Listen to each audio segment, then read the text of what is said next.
Kendra Mills was not the kind of woman who could watch a weak person suffer and then turn her face away. That was why the sharp sound of a slap made her stop in the middle of Crown Square Mall. A small old woman stood beside a fallen handbag. One hand covered her cheek. Her eyes were wide with shock.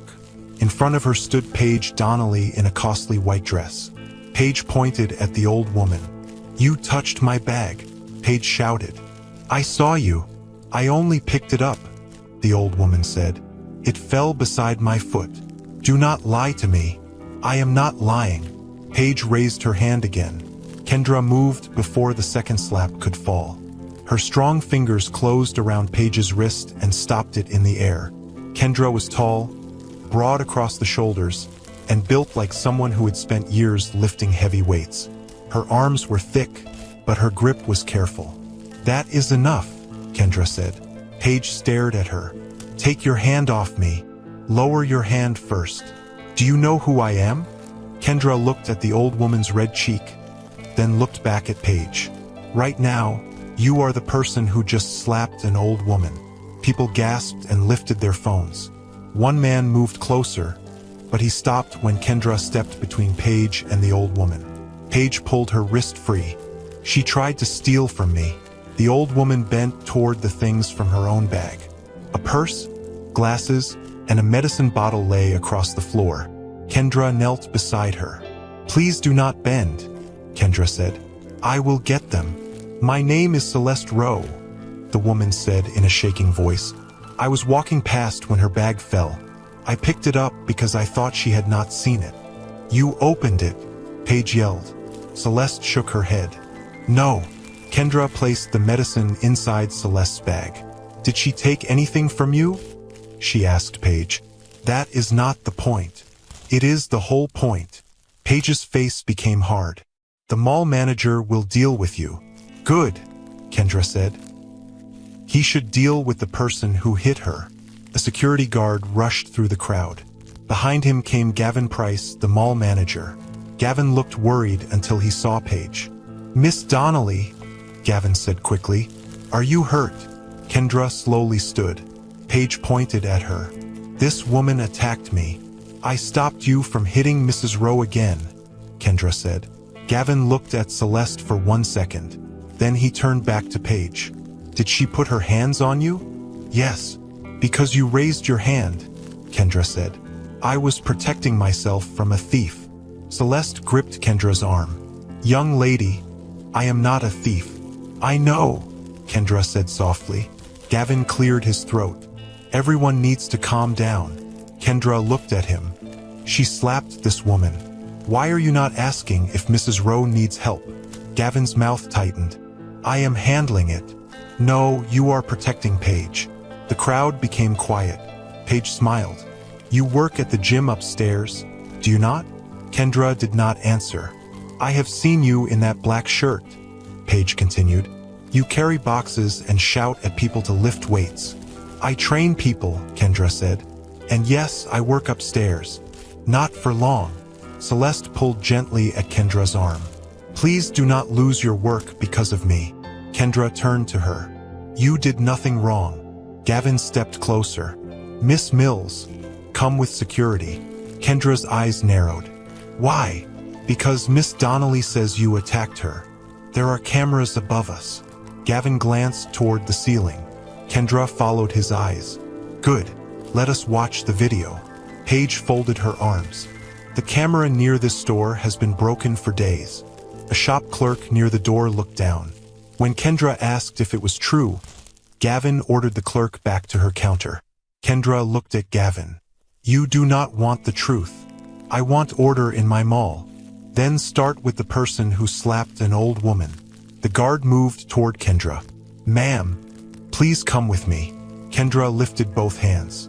"I am not fighting anyone, but Mrs. Rowe looks weak. She needs a chair and water." "I am fine," Celeste said, but her knees bent. Kendra caught her before she hit the floor. The crowd cried out. Even Gavin looked scared. "Call the clinic," Kendra said. "Now." Paige rolled her eyes. "She is pretending." Kendra looked at her with such anger that Paige stepped back. "Say that again," Kendra said. Paige said nothing. Kendra carried Celeste to a bench near the fountain, then knelt and loosened the scarf around her neck. "Stay with me," Kendra said. "Look at my face." Celeste blinked slowly. "You have kind eyes. Save your strength. My phone broke when my bag fell. We will find another phone." Gavin stood nearby. "Miss Mills, when this is over, you are banned from Crown Square." Kendra looked up. "Then ban me. I will also speak to the owner of your gym. Do what you must. You could lose your job." Kendra looked at Celeste, shaking hands. "A job that asks me to ignore this is not worth keeping." A clinic worker arrived with a wheelchair. The crowd watched in silence. No one dared laugh or whisper now. As Kendra helped Celeste sit, the old woman held her hand tightly. "You do not even know me," Celeste said. "I did not need to know you." Celeste's eyes filled with tears. "My son will want to thank you." Kendra gave a small smile. "Tell him to take care of you. That is enough." At the clinic, a nurse gave Celeste a phone. Kendra waited near the door while the nurse checked her cheek and blood pressure. Celeste dialed a number from memory. When the call connected, her voice became quiet. "Harrison," she said. "I need you to come." "Harrison," Celeste said into the phone. "I need you to come." Kendra stood near the clinic door while the nurse wrapped a cold cloth around Celeste's cheek. She could hear a man's voice through the phone, but she could not understand his words. "I am safe now," Celeste said. "A young woman helped me." The voice on the phone became louder. "No, do not send anyone," Celeste added. "Come yourself." She listened for a moment, then gave the phone back to the nurse. "He is coming," Celeste said. "Good," Kendra replied. "You should not be alone tonight." Celeste watched Kendra walk toward the window. Kendra's black gym shirt was wet with sweat. One sleeve had torn near the shoulder when she caught Celeste at the mall. Her large arms were easy to see, but her hands were gentle when she picked up Celeste's broken glasses. "You are hurt too," Celeste said. Kendra looked at the small red mark on her wrist. "This is nothing. That woman scratched you. I have had worse from lifting weights." Celeste tried to smile, but the pain in her cheek stopped her. "Why did you help me?" she asked. Kendra turned around. "Because she hit you. Many people saw it." "Yes, but only you moved." Kendra looked through the clinic window at the people walking outside. "Maybe they were afraid." "Were you not afraid?" "I was angry before I had time to be afraid." The nurse checked Celeste's blood pressure again. "It is still too high," she said. "You need to stay calm." Celeste gave a weak laugh. "I was slapped, called a thief, and almost watched this young woman lose her job. Calm may take some time." Kendra pulled a chair closer. "Do not worry about my job." "How can I not worry? It is my problem." "It became my problem when you stood in front of me." Kendra sat down. "I did not help you, so you would owe me something." "I know," Celeste said. "That is what makes it hard." Before Kendra could answer, her phone rang. The name on the screen was Martin Doyle, the owner of the gym. Kendra stared at it. Celeste noticed the change in her face. "Is that your boss?" "Yes." "Answer it." Kendra stood and walked a few steps away before taking the call. "Hello, Mr. Doyle." "Kendra, where are you?" Martin asked. "At the clinic near Crown Square." "Why?" An older woman needed help. Martin became quiet for a moment. "Gavin Price called me." Kendra's jaw became tight. "That was fast." "He said you attacked a customer." "I stopped that customer from slapping an old woman twice." "He said you grabbed her." "I held her wrist for a few seconds." "Kendra, the woman you grabbed is Paige Donnelly." "I know her name. Do you know who her father is?" "No, and I do not care." Martin let out a tired breath. "You need to care. Her father owns several stores inside Crown Square. That does not give her the right to hit people." "I did not say it did." "Then why are you calling me like I am the problem?" "Because Gavin is angry. He says he may cancel our rent agreement." Kendra looked at Celeste. The old woman was trying not to listen, but worry covered her face. So what do you want me to do? Kendra asked. I want you to come to the gym tomorrow morning. To work. To talk. That does not sound good. I cannot discuss it on the phone. Then answer one question. Do you believe I attacked Paige? Martin waited too long before speaking. I believe there are two sides to every story. Kendra closed her eyes. No, she said. Sometimes there is a person hitting someone, and there is another person stopping it. Kendra, please do not make this harder. I did not start it. Just come tomorrow morning. The call ended. Kendra lowered the phone. Celeste looked ashamed. I am sorry. You have nothing to be sorry for. You may lose your work. I said it before. I will say it again. You did nothing wrong. A car stopped outside the clinic so quickly that its tires made a loud sound. Kendra looked through the window. A tall man jumped out. He wore dark trousers, a plain blue shirt, and simple black shoes. His sleeves were rolled up, and he had no jacket or tie. He did not look like someone who had prepared to leave home. He looked like someone who had run out of a room without thinking. He pushed open the clinic door. Mother! Celeste sat up. Harrison! Harrison Rowe crossed the room in a few fast steps. He knelt in front of her and held her hands. What happened to your face? I am all right. You are not all right. The nurse said I will be fine. Who did this? Celeste looked at Kendra. Kendra stood near the wall with her arms folded.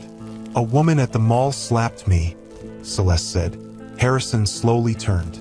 His eyes met Kendra's, but before he spoke, he looked at the torn sleeve of her shirt and the red marks on her wrist. Are you Kendra? He asked. Yes. My mother said you helped her. I only stopped the woman from hitting her again. Only, Kendra lifted one shoulder. It was not a big thing. Harrison stood. He was taller than Kendra, but she did not step back when he came closer. My mother said you caught her when she almost fell. She became weak. She said you carried her. There was no chair nearby. She said the mall manager threatened you. Kendra glanced at Celeste. She told you everything. She usually does. Celeste gave him a hard look. I do not tell you everything. You called me because someone slapped you. I think that was a good choice. I called because my phone broke. Harrison stared at her. Mother, Celeste sighed. I did not want you to come with 10 cars and a crowd of people. Kendra looked at Harrison again. His clothes were simple, but the way he spoke made her wonder what kind of work he did. Do you work nearby? Kendra asked.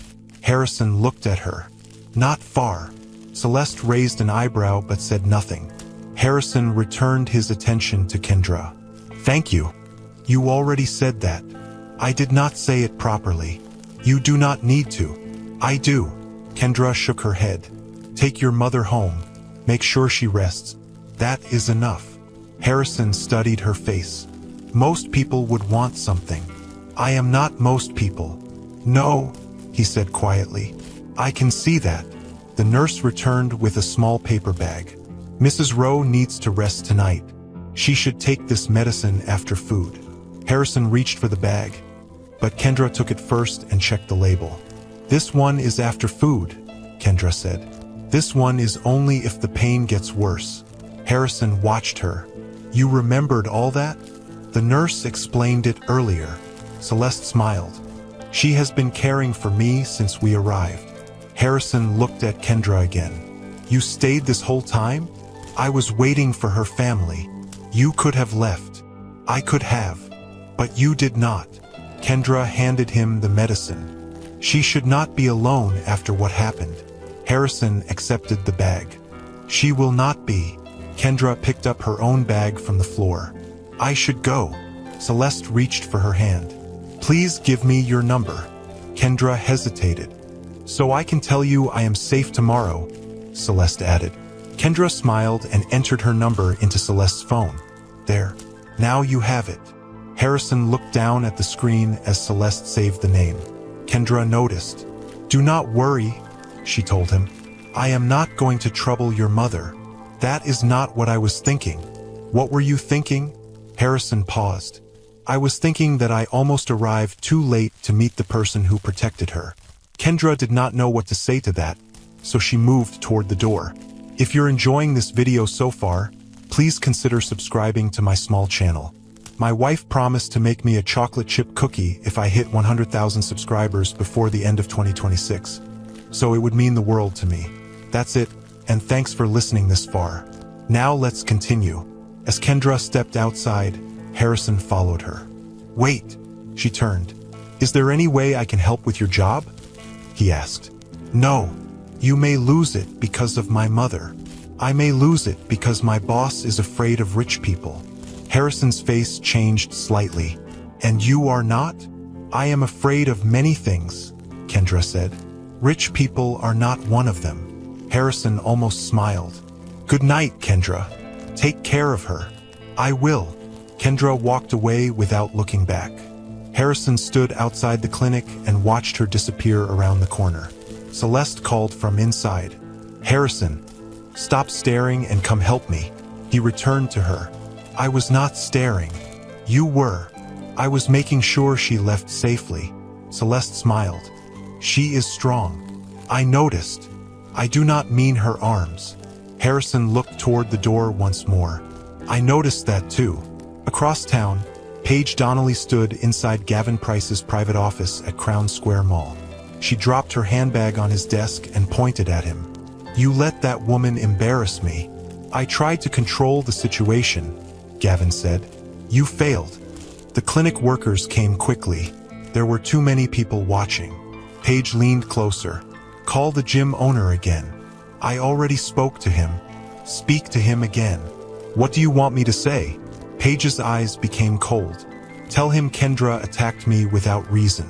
Tell him I will make sure every rich customer in this mall avoids his gym. Gavin rubbed his forehead. There may be phone videos. Then move before they spread. You want her fired? I want her gone. Gavin stared at Paige for a moment, then slowly picked up his phone. When Martin Doyle answered, Gavin placed the call on speaker. Mr. Doyle, Gavin said, we need to talk about Kendra Mills again. Martin Doyle stood alone inside the dark gym office. The lights in the main training room were off, but he could still see Kendra's name on the next day's work list. What else is there to say? Martin asked. Paige leaned toward Gavin's phone. There is plenty to say, she replied. Martin knew her voice at once. Miss Donnelly, I thought I was speaking with Mr. Price. You are speaking with both of us. Martin sat down slowly. What do you want? I want Kendra Mills removed from Crown Square. You already told Gavin that. And yet her name is still connected to your gym. She has worked for me for 3 years. Paige laughed. Then you should have trained her better. She is a gym trainer, not a dog. Gavin quickly spoke before Paige could answer. Martin, let us keep this calm. Martin rubbed his tired eyes. You called me after closing time. There is nothing calm about this. The mall has rules, Gavin said. Your worker attacked an important customer. She said she stopped that customer from hitting an old woman. Paige slapped the desk with her palm. That old woman tried to steal from me. Was anything taken? That does not matter. It matters to me. Paige's voice became cold. Do you enjoy having your gym inside Crown Square, Mr. Doyle? Martin looked through the glass wall at the rows of silent machines. Yes. Then choose carefully. Are you threatening me? I am warning you. Gavin lowered his voice. Martin, the mall can review your rent agreement. My rent is paid. There are other reasons an agreement can end. Martin said nothing. Paige smiled when she heard the silence. Kendra embarrassed me in front of half the mall, she said. She grabbed me like I was some common criminal. Did you raise your hand at Mrs. Rowe? Paige looked at Gavin. Gavin shook his head, warning her not to answer. That is not the issue, Paige said. It is the only issue, Martin replied. No, your business is the issue. Keep Kendra, and you may lose everything. The call ended before Martin could answer. He sat in the dark office for a long time. Then he looked again at Kendra's name on the work list. The next morning, Kendra arrived 10 minutes early. She wore clean black training trousers and a gray shirt. Her torn work shirt was folded inside her bag. She had spent most of the night awake, thinking about Celeste and wondering if the old woman was safe. Martin was waiting near the front desk. "Kendra," he said, "come into my office." She looked at the empty gym. "You usually open the doors before 7.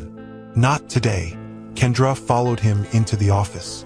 Martin closed the door but did not sit down. "What happened after you left the mall?" he asked. "I took Mrs. Rowe to the clinic. Her son came for her." "Did the police come?" "No." "Did anyone make a report?" "I do not know." Martin walked behind his desk. "Gavin called me again last night. I guessed he would. He says the mall may end our rent agreement." Kendra folded her arms. "Because I stopped Paige? Because you put your hands on a customer. You know why I did it." "I know what you told me." Kendra's face changed. "You still do not believe me." "I did not say that. You keep saying there are two sides. You keep saying Gavin told you this and Paige told you that. I am standing here. Ask me what happened." Martin sighed. "Tell me again." Kendra stepped closer to the desk. Celeste picked up Paige's bag after it fell. Paige called her a thief and slapped her. Then Paige raised her hand to do it again. I held her wrist. I did not punch her. I did not push her. I stopped her. People filmed it. Good. Some videos may not show the first slap. That does not change the truth. It changes what people may believe. Kendra stared at him. "So you care more about what it looks like than what happened?" "I care about keeping this place open. And I care about being able to sleep at night." Martin sat down. "I have 12 workers here. I know. They have children. They have rent. They need this gym. And what do you want me to do about that?" "I need to suspend you." The room became very still. Kendra looked at him as if she had not heard correctly. "For how long?" "Until I know what the mall is going to do." "That could mean anything." "I do not have another choice." "You always have a choice." "Kendra, please." "No." "Say it clearly." "You are sending me home because Paige Donnelly has money." "I am sending you home because the mall can destroy this gym." "And if I had walked away while she slapped Celeste again, would you be proud of me?" Martin looked down. "That is not fair. It is a simple question." "I do not know." "I do." Kendra opened the office door. Martin stood. "Do not make this worse." She turned back. "I stopped an old woman from being hit. You are the one making it worse." Kendra removed her staff card from around her neck and placed it on the desk. Martin looked at it. "This is only a suspension. Then keep the card until you decide whether doing the right thing is allowed here." She walked through the empty gym and left without looking back. Outside Crown Square, Harrison sat inside a black car with Celeste beside him. He wore the same simple blue shirt from the clinic.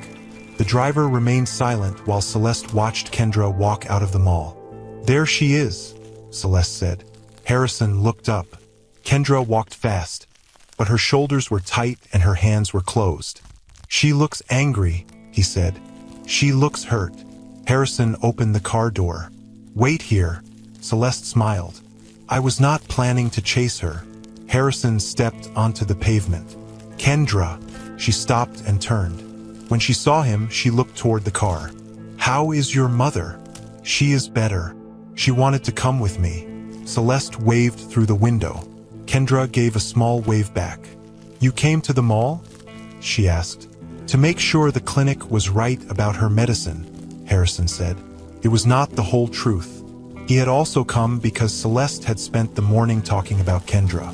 Harrison looked at the staff card missing from Kendra's neck. "What happened?" "My boss suspended me." "Because of yesterday?" "Yes." "For how long?" "He does not know." Harrison's jaw became hard. "I can speak to him." "No.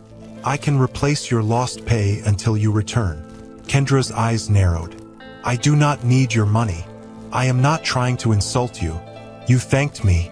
That was enough. My mother was hurt, and now you are paying the price for helping her. I made my own choice. That does not make this fair. Life is not always fair." Harrison reached into his pocket, but Kendra raised one hand. "Do not take out a check." "I was not." "You were thinking about it."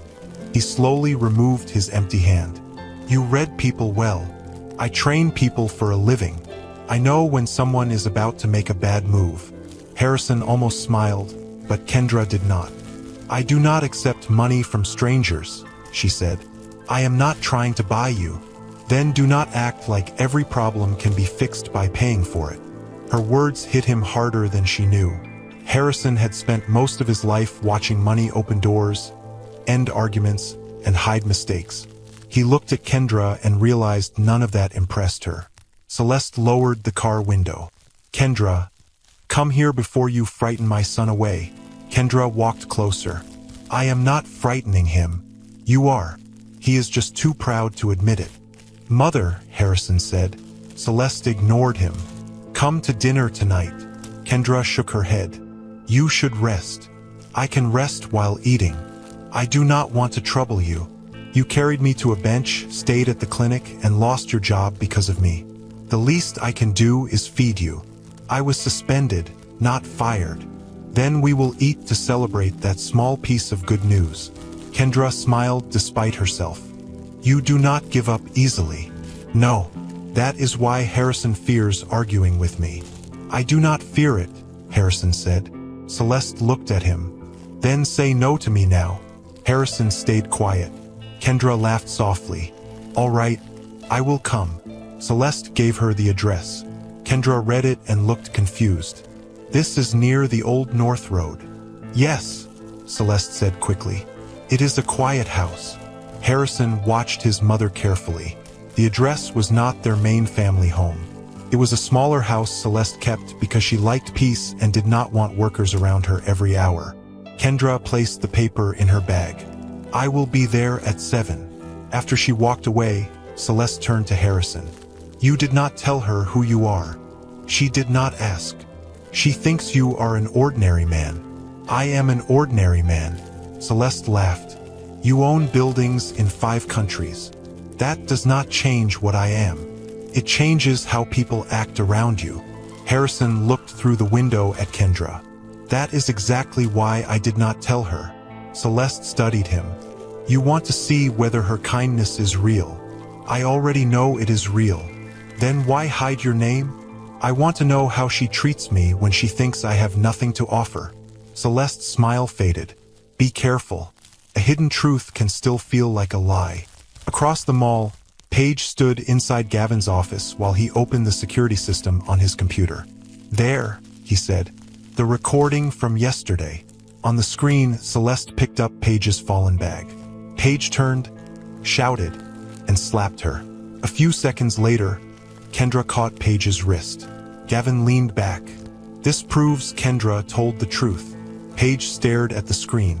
"Delete it." Gavin looked at her. "What? You heard me. There are rules about security recordings." Paige stepped closer. "Delete it, Gavin. If anyone finds out, they will not. This could cost me my job." Paige pointed at the screen. "If that video gets out, it will cost me much more. Remove it now." Gavin's hand rested on the mouse. For several seconds, he did not move. Then Paige whispered, "Choose which one of us you are more afraid of." Gavin looked at the image of Kendra protecting Celeste. His finger moved toward the delete button. Gavin's finger rested over the delete button. Paige stood beside him and watched his face. "Do it," she said. Gavin pulled his hand back. "This is not a small thing. The recording belongs to the mall. You manage the mall. That does not mean I can destroy evidence." Paige leaned closer to him. "You already told people the camera was broken. What happens when someone asks why the video exists?" Gavin looked at the screen again. The recording clearly showed Paige slapping Celeste. It also showed Kendra moving between them and stopping the second slap. "I could lose my job," Gavin said. "You will lose more than your job if this video reaches the public." "What does that mean?" "It means my father owns 3 stores here. It means he knows the men who own this building. It means one call from him can put you outside before lunch." Gavin's face became pale. Paige pointed at the computer. Delete it. Gavin slowly moved the mouse and clicked. A message appeared on the screen. Are you sure you want to remove this file? Gavin stared at the question. Paige clicked the button before he could stop her. The recording vanished. There, she said.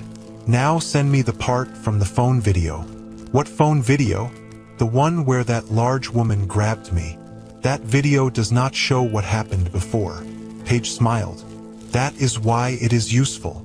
Later that evening, Kendra sat at Celeste's dining table with a plate of hot food in front of her. The house near the North Road was simple, but everything inside was neat and costly. Kendra looked around the room. This does not look like the home of an ordinary family, she said. Harrison, who sat across from her, nearly dropped his glass. Celeste looked at him and smiled. What does an ordinary family's home look like? Celeste asked. I do not know, Kendra replied. But most ordinary people do not have paintings that look more expensive than my whole street. Harrison glanced at the painting behind him. It may be a copy. Celeste coughed to hide her laugh. Kendra looked at him. You do not know? It belongs to my mother. Harrison does not notice the things around him, Celeste said. His mind is always at work. What kind of work do you do? Kendra asked. Harrison paused before answering. I manage a company. A small company? Not very small. Celeste lifted her glass to her lips. Kendra nodded. That explains the serious face. What serious face? Harrison asked. The face you make when you think you can fix everything. I do not make that face. You made it outside the mall. Celeste pointed at him. She is right. Harrison looked between them. I see you have both decided to fight me tonight.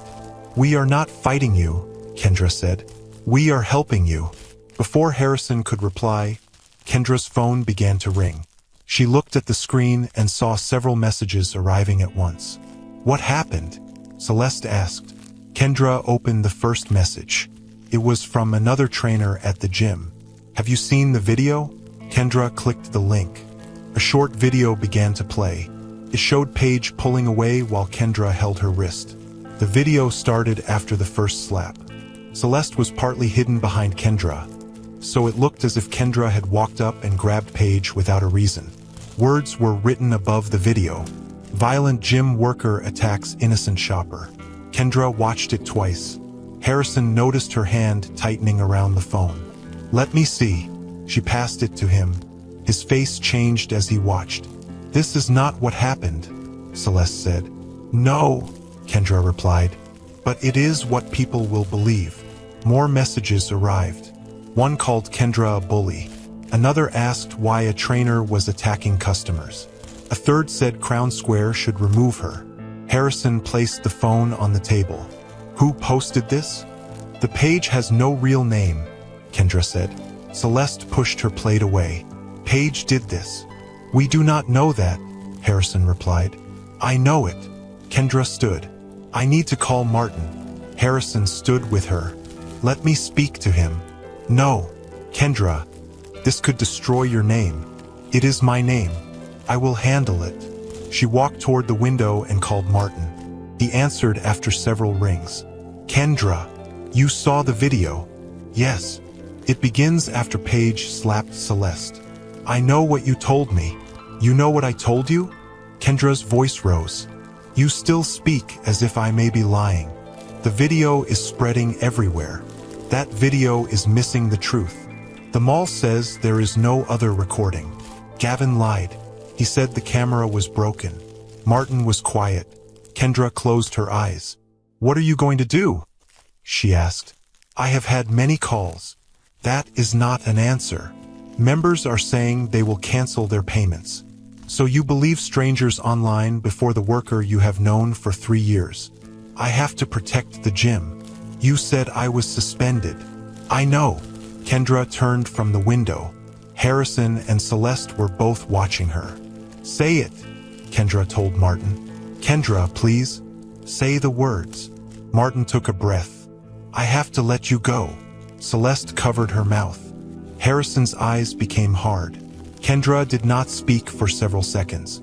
Then she asked, "Do you think I attacked Paige? I think the video looks bad." "That is not what I asked. I do not know what to think." "Yes, you do. You think keeping the gym is more important than standing beside me. I have workers to protect. And I was one of them." Martin said nothing. Kendra ended the call. She lowered the phone and looked at the floor. Celeste slowly walked toward her. "I am sorry." Kendra shook her head. "Do not say that again. You lost your job because you helped me." "No. I lost it because people are afraid of the truth." Harrison picked up his own phone. "What are you doing?" Kendra asked. "Calling someone. I told you not to pay me. This is not about money." He walked into the next room and closed the door. Kendra looked at Celeste. "Who is he calling?" Celeste gave a small smile. "Someone who is good at finding things." Inside the next room, Harrison called Lydia Shaw. Lydia answered at once. "Mr. Rowe, is everything all right?" "No." Harrison sent her the short video. "I need you to find the full recording from Crown Square. Was this connected to Mrs. Rowe?" "Yes. I thought you did not want the company involved." "I do not want my name used." "Not yet." Lydia watched the clip while they spoke. "This video begins in the middle," she said. "Exactly. The mall should have security footage. They claim the camera was broken." Lydia became quiet. "You do not believe them." "No. What do you want me to do?" "Find out who had access to the cameras. Find the workers who were nearby. Find anyone who saw Gavin Price after the attack." "And Kendra Mills?" "She was fired tonight." Lydia's voice changed. "Because of this video?" "Yes. I will begin now." "Lydia, keep my name out of it. That may make this harder." "Do it anyway." The next morning, Kendra woke to find people waiting outside her small building. Two held phones. One man shouted her name. "Why did you attack Paige Donnelly? Are you dangerous? Should a gym trainer be allowed to hurt customers?" Kendra stepped back and closed the door. Her neighbor, Mrs. Bell, came from the next room. "What is happening?" "A lie," Kendra replied. Her phone rang.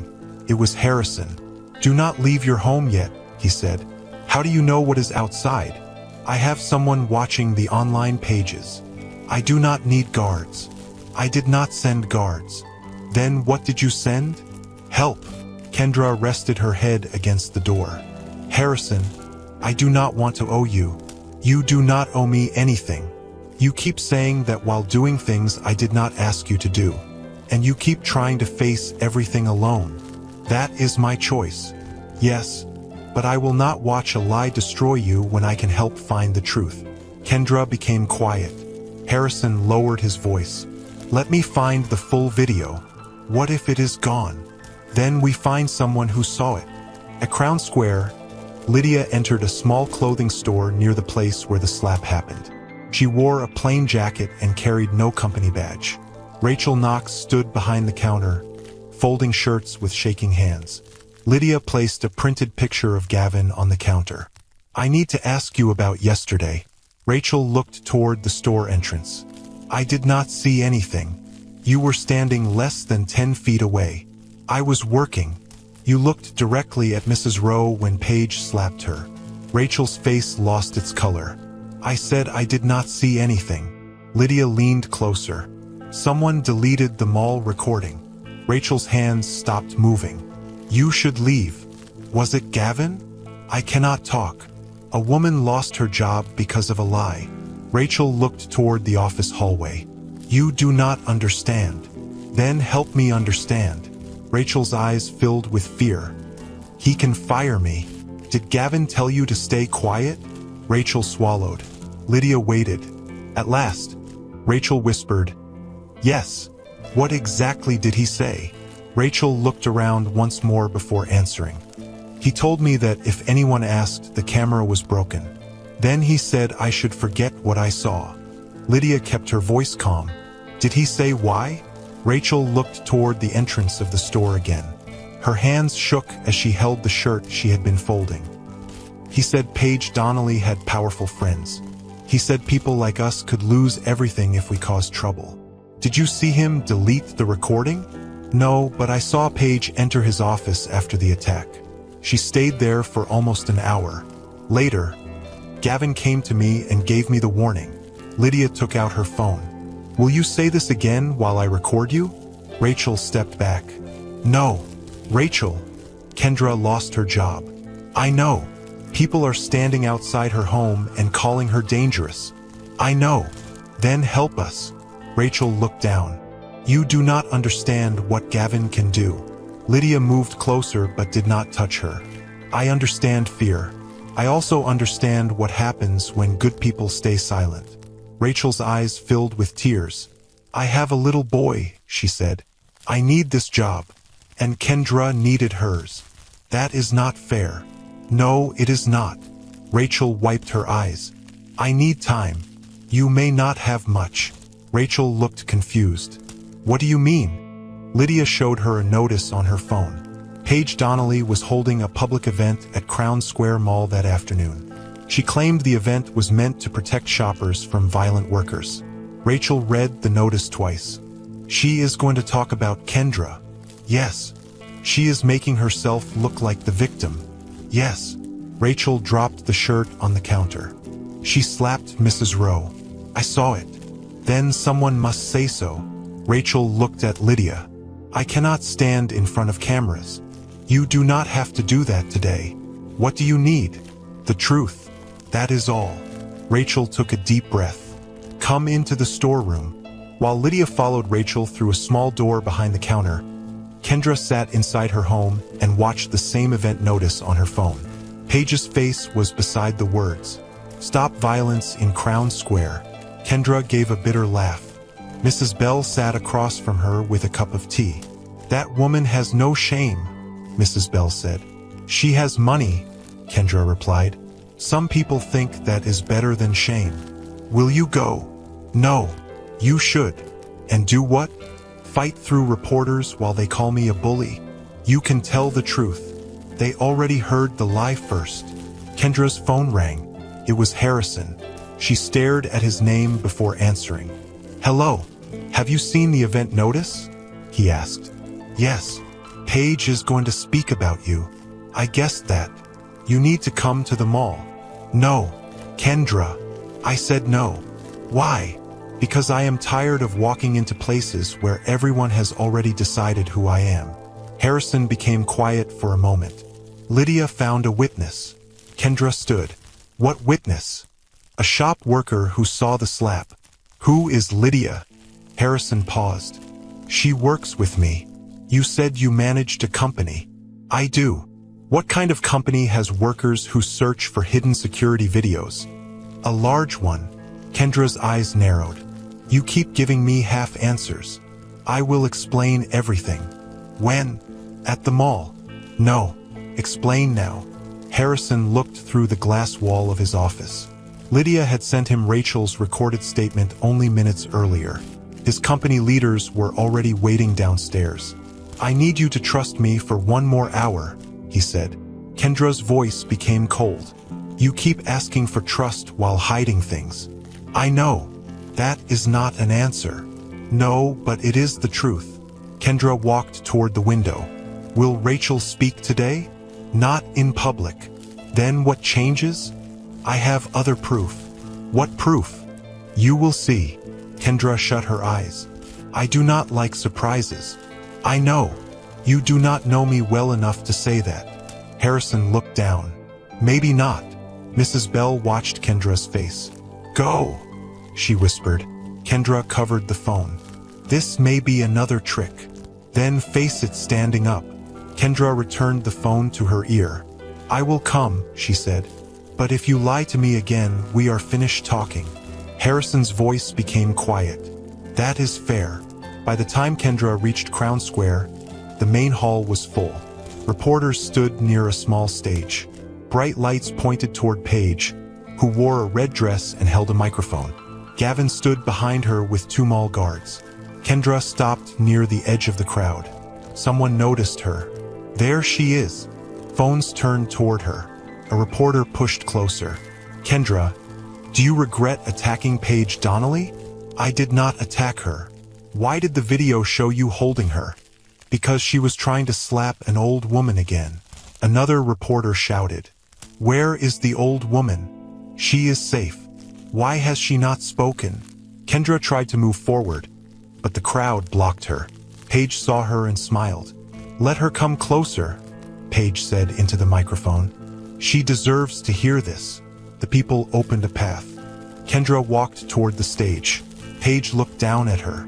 You are brave to return. I am not the one who should be afraid. Paige laughed. You lost your job. Your name is ruined. And everyone saw what you did. They saw a cut video. They saw your hand on me. They did not see your hand hit Celeste. Gavin stepped forward. That camera was broken. Kendra looked directly at him. You are lying. The crowd made a low sound. Gavin pointed toward the exit. Remove her. The guards moved, but Paige raised one hand. No, let her speak. I want everyone to see what kind of woman she is. Kendra looked at the reporters. I saw an old woman being slapped. I stopped the second slap. That is all. Paige shook her head. You expect people to believe that? I expect the truth to matter. The truth is that you wanted attention. Kendra stared at her. I did not even know your name before that day. But now everyone knows yours. A few people laughed. Paige smiled wider. You should thank me. You were only a gym worker before this. Kendra's hands tightened, but she stayed where she was. Then a deep voice came from behind the crowd. That is enough. The hall became quiet. Several men in dark suits entered through the main doors. Security workers moved ahead of them and cleared a path. Harrison walked in the middle. He wore a black suit and a white shirt. Lydia walked beside him, holding a tablet. Behind them came senior leaders from Row Global. Kendra stared at him. He looked nothing like the simple man from the clinic. Gavin's face changed first. Mr. Rowe, he said. Paige lowered the microphone. Harrison Rowe? Reporters began shouting questions. Harrison walked to the stage without answering them. Gavin rushed forward. Sir, we did not know you were coming. That is clear. Paige forced a smile. Mr. Rowe, this is a private mall matter. No, Harrison replied. It became my matter the moment you lied about my mother. The smile disappeared from Paige's face. Kendra looked at him. Your mother? Harrison turned toward the crowd. The elderly woman Paige Donnelly slapped is Celeste Rowe. Several reporters gasped. Harrison continued. Celeste Rowe is my mother. The hall exploded with noise. Paige stepped back. That cannot be true. Harrison looked at her. You did not ask her name before you hit her. I thought she was stealing. She picked up your fallen bag. She opened it. No, she did not. Gavin moved closer. Mr. Rowe. The video clearly shows Kendra grabbing Miss Donnelly. The short video does. Lydia lifted the tablet. But we found another recording from a delivery vehicle parked outside the glass doors. A large screen behind the stage turned on. The video showed Paige's bag falling. It showed Celeste picking it up. It showed Paige taking it from her and slapping her. Then it showed Paige raising her hand again before Kendra stopped her. No one spoke when the recording ended. Paige's face became pale. This video is false. Lydia looked at her. It has been checked by 3 experts. Gavin tried to leave the stage, but Harrison's security workers blocked him. Harrison faced the cameras. Kendra Mills did not attack anyone. She protected my mother when everyone else stood and watched. Kendra could hardly hear the reporters shouting. She kept staring at Harrison. Paige pointed at him. You cannot come here and destroy me because your mother made a mistake. Harrison stepped closer. My mother made one mistake. She thought someone like you would thank her for helping. Paige had no answer. Harrison turned to Kendra. The whole hall watched them. I should have told you who I was, he said. Kendra's eyes were full of shock and anger. Who are you? Harrison looked at her as the cameras moved closer. My name is Harrison Rowe, he said. I am the Chief Executive Officer of Row Global. Kendra looked at the suited leaders behind him, the security workers around him, and the reporters fighting to get closer. Then she looked back at the man who had sat across from her at dinner and claimed he only managed a company. "You lied to me," she said. Harrison did not look away. "Yes," he replied, "and I am sorry." Kendra stared at him while cameras flashed around them. "You were sorry?" she asked. Her voice was low, but the anger inside it made Harrison stand still. "I should have told you the truth. You should have told me the truth from the start." Paige and Gavin were still on the stage, but for a moment, Kendra forgot they were there. She only saw Harrison in his black suit, surrounded by guards and company leaders. "You sat at that table and acted like you were an ordinary worker," Kendra said. "I wanted you to know me before you knew my money. You did not let me know you. You showed me a person you made up. That was not my plan." "It does not matter what your plan was." Reporters moved closer. "Harrison, is Kendra your friend? Did you hide your name from her? Are you paying her?" Kendra turned toward them. "No one is paying me." Harrison raised one hand. "Give her space." The guards moved forward, but Kendra looked at him sharply. "I do not need your men to save me. They are trying to protect you from the crowd. I stood alone before you came. I know. And now you think you can order people around and make everything better." Harrison's face tightened. "That is not what I think. It is what you do." Celeste's voice came from behind them. "Kendra." Everyone turned. Celeste walked through the crowd with a driver beside her. A dark mark still covered part of her cheek, but she held her head high. Harrison went to her at once. "You should be resting." "I was resting until I saw this on the news." "You should not be here." Celeste looked at him. "Do not tell me where I should be. That mistake seems to run in this family." Kendra tried to walk away, but Celeste reached for her hand. "Please wait." Kendra stopped. Celeste looked at Harrison. "Did you tell her?" "He had no choice," Kendra said. "The whole mall heard it." Celeste sighed. "I told him hiding the truth could feel like a lie." Harrison looked at his mother. "This is not helping. It is not meant to help you." Kendra pulled her hand away gently. "I need to leave." Harrison stepped forward. "Please let me explain." "You already explained. You wanted to test me." "I did not say it like that. But that is what it was." "No. I wanted one person to speak to me without thinking about my company." Kendra laughed, but there was no joy in it. "So you used me to feel normal?" "No. You watched me lose my job while you had enough power to walk into this mall and stop it. I was trying to find proof. You could have told me who you were. I was afraid it would change things. It did change things." Harrison lowered his voice. "Kendra, I did not want your kindness to turn into respect for my money. My kindness had nothing to do with you. I know that now. You should have known it when I refused your money." "I did. Then why did you keep lying?"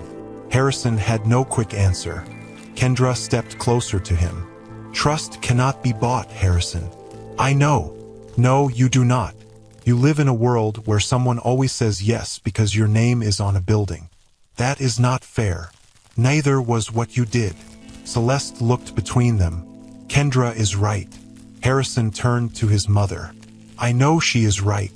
Then say it without trying to defend yourself." Harrison looked back at Kendra. "I was wrong." The crowd around them became quiet. Harrison continued. "I was wrong to hide my name. I was wrong to let you believe I was someone else. I thought I was protecting something honest, but I was only making you carry another lie." Kendra's face stayed hard. "I do not need a speech. I know. I do not want a job from you. I will not offer one. I do not want a house, a car, or money. I will not offer those either. I do not want you controlling my life because you feel guilty. I will not." Kendra searched his face. "How do I know that?" "You do not." The answer surprised her. Harrison took a slow breath. "All I can do is prove it with what I do next." Before Kendra could reply, Lydia walked toward them with her phone in her hand. "Mr. Rowe, we have a problem." Harrison looked at her. "What happened?" "Paige's people are already saying the delivery video was made by your company." Paige heard her and stepped forward. Because it was. Lydia turned. You know that is false. Paige lifted her chin. You work for him. You will say anything. Rachel suddenly appeared near the side of the stage. She looked afraid, but she did not turn back. Gavin saw her and moved quickly. Rachel, return to your store. Rachel stopped. Lydia looked at her. You do not have to obey him. Gavin's face became red. She works for this mall. No, Rachel said softly. I work in one of the stores. Then go back before you lose that job. Rachel looked toward Kendra. For the first time, Kendra saw the fear on the young woman's face. You were there, Kendra said. Rachel nodded. I saw everything. Paige stepped down from the stage. Be careful. Rachel looked at her. You slapped Mrs. Rowe.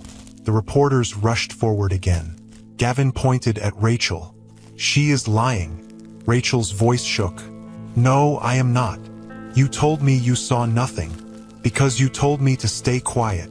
Gavin's mouth opened, but no words came out. Rachel looked at the cameras. He came to my store after Paige left his office. He said the camera was broken. He said I should forget what I saw. Paige moved closer. You are making a serious mistake. Rachel stepped back, but Lydia stood beside her. I have a son, Rachel said. I was afraid of losing my job. You will lose more than that, Paige warned. Harrison's voice became cold. Do not threaten her. Paige turned toward him. You cannot control everyone here. No, but I can make sure your words are heard clearly. Rachel looked at Lydia. I will give a full statement. You do not have to do it now, Lydia said. I want to. Gavin shook his head. You are confused. Rachel faced him. You deleted the video. You did not see me do that.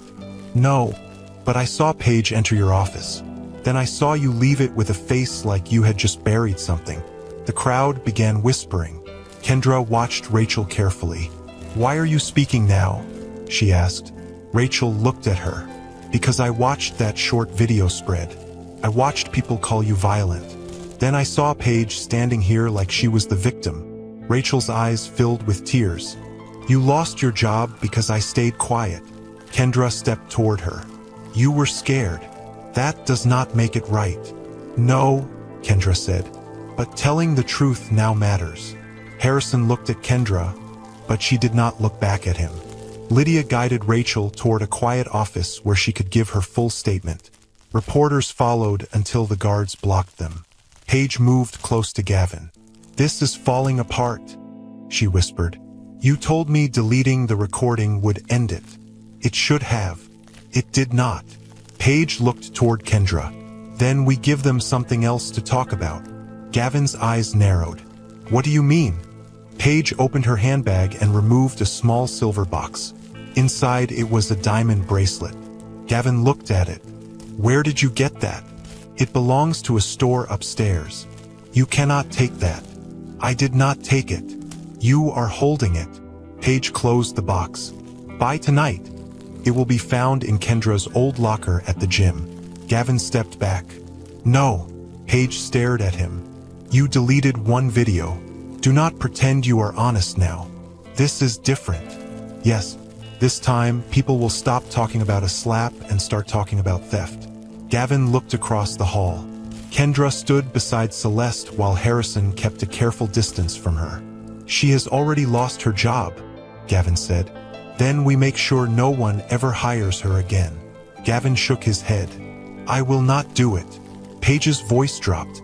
You will, because the security office still has a record of your name on the deleted file. Gavin went pale. You said that was gone. The video is gone. The record is not. You kept that from me? I keep many things. Gavin looked at the silver box. What do you want me to do? Paige placed it in his hand. Put it where they will find it. Several hours later, Kendra stood outside Celeste's house. Harrison had followed her, but he remained a few steps away. I meant what I said, he told her. I will help clear your name, but I will not control how you live. Kendra looked at him. You have a lot to prove. I know, and I am still angry. I know that too. She opened the gate. "Good night, Harrison." He watched her walk inside. Before he could return to his car, Lydia called him. "Mr. Rowe, the police are at the gym." Harrison stopped. "Why?" "They received a report about stolen jewelry." His face changed. "Whose jewelry?" "Paige Donnelly's." "And what does that have to do with Kendra?" Lydia was silent for 1 second too long. "They say the bracelet was found inside Kendra's old locker." Harrison looked towards Celeste's house. "Who opened the locker?" "The police were called by Gavin Price. Martin Doyle was there too." "Has Kendra been arrested?" "Not yet.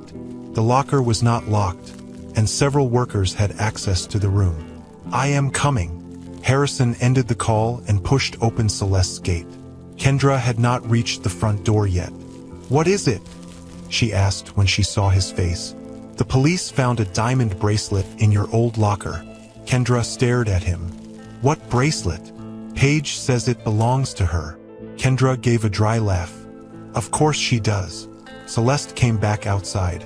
"What happened?" Harrison explained quickly. Celeste held the gate for support. "This is because Rachel spoke." "Yes," Kendra said. "Paige needs a new lie." Harrison stepped closer. "Do not go to the gym alone." "I am not hiding." "I did not ask you to hide." "It sounds like it." "The police will ask questions. You need someone there with you." Kendra folded her arms. "A lawyer?" "Yes." She shook her head. "I cannot pay for one." "I can. We spoke about this. This is not a gift. This is protection." Kendra looked at Celeste, then back at Harrison. "You promised not to control my life." "I am not controlling you. I am asking you not to walk into a trap without help." Celeste touched Kendra's arm. "He is right this time." Kendra sighed. "Fine, but the lawyer speaks for me, not for your company." Harrison nodded. "Agreed." At the gym, 2 police officers stood beside Kendra's old locker. The silver box lay open on a table. Martin stood near the office door. His face was full of worry. When Kendra entered, he rushed toward her. "I did not know it was there." Kendra looked at him.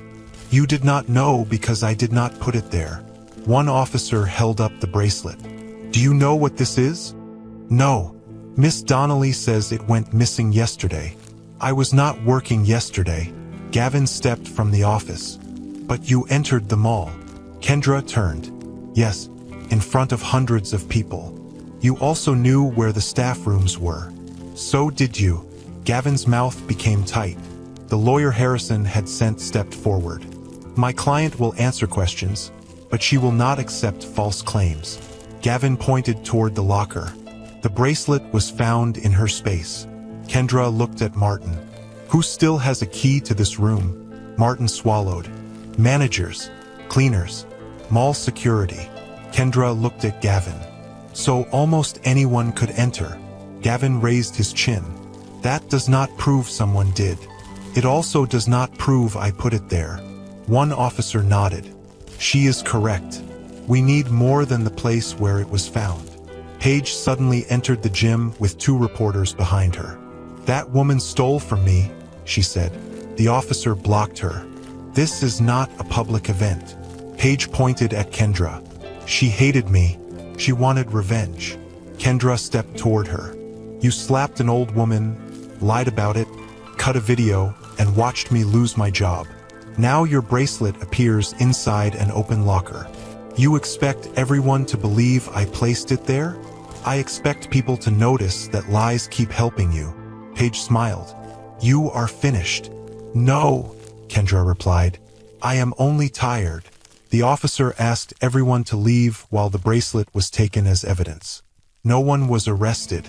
Outside the gym, Harrison waited near the stairs. Kendra walked past him. "They did not arrest you," he said.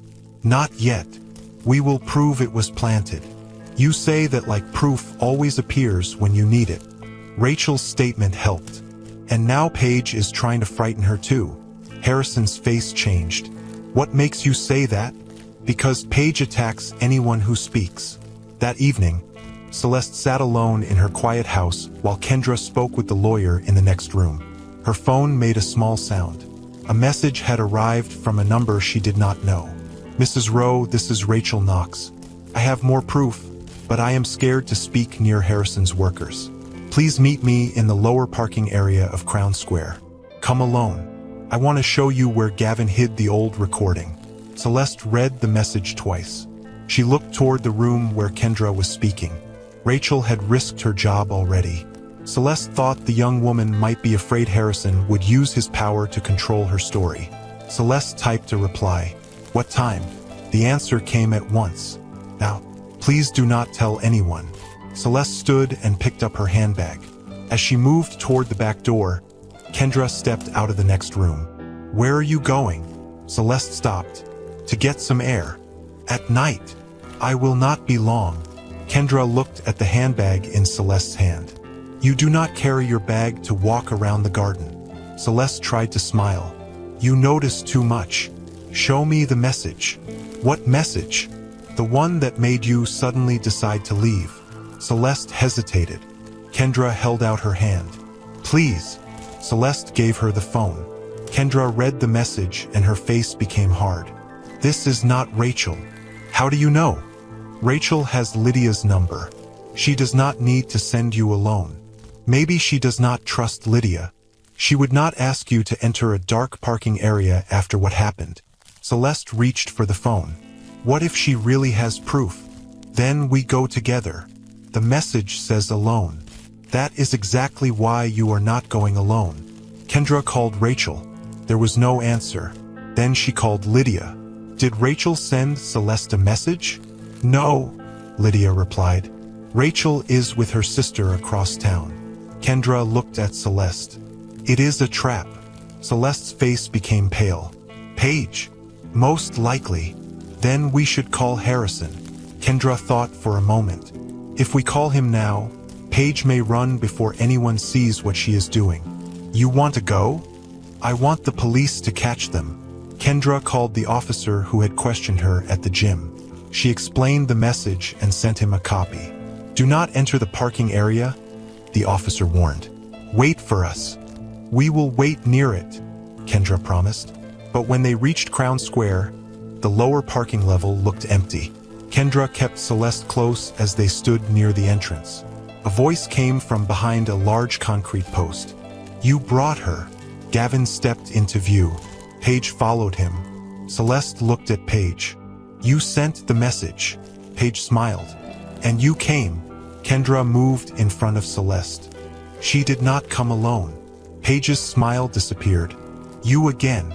Yes, me again. Gavin looked toward the ramp. We should leave. Paige grabbed his arm. No, we finished this. Celeste's voice shook. What do you want? Paige stepped closer. You will tell the police you made a mistake. You will say Kendra attacked me because you confused her. I will never say that. Then Kendra may go to prison for theft. Kendra stared at Gavin. You planted the bracelet. I did nothing, Gavin replied. Paige looked at him. Do not become weak now. Gavin lowered his voice. You said we were only going to scare her. And she is not scared enough. Paige reached for Celeste's arm. Kendra caught Paige's wrist before she could touch her. Do not put your hands on her. Paige tried to pull away. You think your muscles can save everyone? No, Kendra said. But they can stop you from hurting her. Gavin moved behind Kendra and tried to grab her shoulder. Kendra turned, pushed his arm away, and placed herself between both of them and Celeste. Stay back, she warned. Paige looked toward the ceiling. The cameras down here do not work. A small red light blinked above them. Kendra saw it and smiled. That one does. Paige looked up. Her face changed. Gavin stepped back. You said the cameras were off. They were supposed to be. Suddenly, car lights filled the parking area. Harrison's vehicle stopped near them. 2 police cars entered behind it. Harrison jumped out before the driver could open his door. Mother! Celeste moved toward him. I am safe.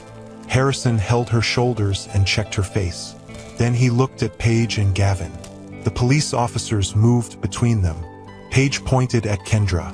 She attacked us. The officer looked up at the working camera. We will watch the recording. Gavin closed his eyes. Paige stepped toward Harrison. This is not what it looks like. Harrison stared at her as the police placed her away from Celeste. You brought my mother into a dark parking area, he said.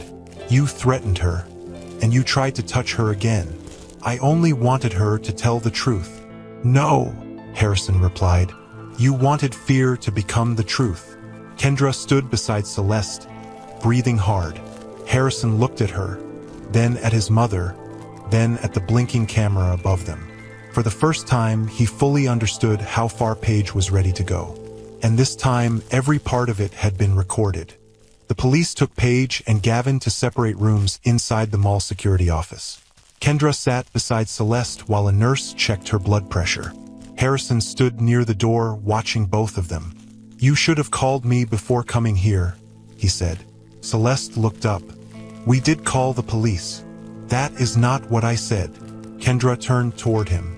Do not blame her. I am not blaming her. It sounds like you are. Harrison took a breath. My mother walked into a trap. She did not walk into it alone. That does not make me feel better. Kendra stood. We knew it was dangerous. We made a plan. You entered before the police arrived. Because Paige came out first. You could have waited. And what if they left? Harrison looked at her. You cannot keep placing yourself in danger. Kendra folded her arms. I did not ask for your permission. Celeste lifted one hand. Both of you should stop before the nurse checks all our blood pressure. The nurse tried not to smile. Harrison looked away first. Kendra sat down again. A police officer entered the room with a tablet. We watched the parking video, he said. It clearly shows Paige Donnelly threatening Mrs. Rowe. It also shows Gavin Price helping her. Celeste nodded. What about the bracelet? Kendra asked. We are still checking that. The officer turned to Harrison. We also need the mall's full security records. You will have them, Harrison said. Gavin, who was standing in the next room, heard him through the open door. No, Gavin shouted. You cannot take everything. The officer looked toward him. Why not? Some files are private. Harrison stepped into the hall. Private for whom? Gavin moved closer to the glass wall. You do not understand how this mall works. I understand that you deleted a recording. You cannot prove I did that. We can prove you lied about the camera. Gavin looked toward Paige, who sat with another officer across the hall. Paige stared at him and slowly shook her head. Harrison noticed. She is warning you to stay quiet, he said. Gavin turned away. Harrison lowered his voice. She will protect herself first. You know nothing about her. I know she put a bracelet in your hand and made you carry the risk. Gavin's face changed. Kendra saw it. You planted it, she said. Gavin looked at her. I did not say that. You did not need to. Paige stood up. Stop talking to him. The officer ordered her to sit. Harrison kept his eyes on Gavin. You can tell the truth now, or you can wait until every record speaks for you. Gavin swallowed. What records? The ones you are afraid we will find. The next morning, police officers and workers from Harrison's company entered the mall office. They copied camera files, payment records, staff reports, and private messages. Lydia stood beside a long table covered with papers. Kendra entered with Celeste. Did you find anything? Kendra asked. Lydia looked tired. We found too much. She opened a folder. For 3 years, Gavin has been taking money from mall repair funds. Celeste frowned. How? He wrote down that repairs cost more than they really did. Then the extra money went into other accounts. Kendra looked through the papers. So he was stealing from the mall. Yes. Harrison entered behind them. And that is not all. He placed another folder on the table. There are reports from workers and shoppers. Kendra opened the first page. A cleaner had reported that Paige pushed her after a drink spilled. The report had been marked false. Another worker said Paige broke a display and blamed a young shop helper. A third report said Gavin removed a guard after the guard refused to lie for Paige. Kendra turned page after page. How many people did they hurt? Lydia shook her head. We do not know yet. Celeste sat down slowly. They did this for years. Harrison nodded. Gavin hid complaints. Paige used her father's money and name to frighten people. Kendra found a copy of her own report. The words violent worker had been added in thick black letters. Below it, Gavin had written that Kendra had a history of angry behavior. Kendra stared at the page. That is a lie. We know, Harrison said. I never had one complaint at the gym. Martin gave the police your work records. Kendra looked at him. He did. He also said Gavin pushed him to fire you. Kendra placed the paper down. That does not change what Martin did. No, Harrison replied, but it helps clear your name. Lydia handed Kendra a phone. The police are making a public statement today. On the screen was a message saying the bracelet had been placed in Kendra's locker after she stopped working at the gym. A hallway camera showed Gavin entering the staff area with the silver box hidden under his jacket. Kendra watched the video twice.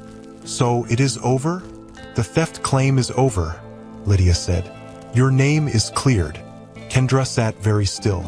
For days, people had called her a thief and a bully. Now the same pages were sharing the truth. Celeste placed a hand on her shoulder. You did not bend. Kendra looked at her. I almost did. But you did not. That afternoon, Martin asked Kendra to meet him at the gym. When she entered, the workers clapped. Some looked ashamed. Others smiled with relief. Martin stood near the desk. I owe you an apology. Kendra looked around. Do you? Yes. You fired me because strangers were angry online. I was afraid. So was Rachel. She still told the truth. Martin lowered his eyes. I made the wrong choice. You did. I want you to come back. Kendra looked toward the training floor. For 3 years, the gym had been her second home. She knew every machine and every mark on the wall. But the place no longer felt the same. No, she said. Martin looked shocked. I will raise your pay. This is not about money. You can lead the training team. No. Kendra, what do you want? She thought about the women who stopped her outside her home after the truth came out. Some said they were afraid to enter gyms. Others said they wanted to learn how to protect themselves but could not pay. I want to teach people who cannot afford this place. Martin stared at her. You were leaving a good job to work for free? I did not say I would never earn money again. Then what are you saying? I am saying I will not return here and act like nothing happened. Martin stepped closer. I can change. Then protect the next worker before the rich person threatens you. She picked up her old staff card from the desk and placed it in his hand. Keep it. 2 days later, Kendra stood inside a small community hall near her street. 10 women and 4 older girls waited in front of her. Mrs. Bell had helped find the hall. Rachel brought water. Celeste sat in the first row with a proud smile. Kendra clapped her hands. Today, we start with balance. One woman raised her hand. Are you going to teach us how to fight? I am going to teach you how to stay safe. What if someone is stronger? Strength helps, but clear thinking helps more. The door opened. Harrison entered carrying a box of simple training mats. Kendra looked at him. What are those? Mats. I can see that. You said the floor was too hard. I did not ask you to buy them. I did not. She raised an eyebrow. The community center had old ones in storage. I helped bring them. Mrs. Bell laughed. He asked before touching anything. Kendra looked at Harrison again. You are learning. Slowly, he placed the box near the wall and stepped back. I will leave you to teach. Kendra watched him move toward the door. Harrison. He stopped. Thank you. He smiled. You are welcome. Celeste looked between them. Now that was better. Kendra shook her head and turned back to the class. Feet apart, she said. Keep your knees soft. Harrison stayed near the doorway for a few minutes, but he did not give orders or make plans. He simply watched Kendra help each person one at a time. Kendra noticed, but she did not tell him to leave. The anger between them was not gone. The trust was not whole. But for the first time since the truth came out, They were both willing to build it again. The trust between Kendra and Harrison was not whole, but it was growing. 3 days after the first community class, Kendra stood outside the city hearing hall with Celeste beside her. Reporters filled the steps.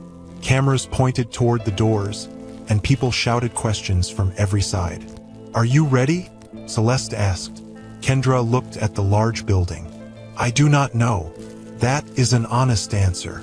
I have faced Paige before, but this is different." Celeste held her hand. "You are not standing alone today." Kendra looked across the street. Harrison was speaking with Lydia near a black car. He wore a dark suit, but this time he had not brought a crowd of guards. He had listened when Kendra said she did not want the day to look like a rich man fighting her battle for her. When Harrison saw her, he walked closer. "The full video is ready," he said. "Which full video?" "The mall camera recording." Kendra stared at him. "I thought Gavin deleted it." "He deleted the main file, but the system kept a hidden copy for 30 days. Celeste smiled.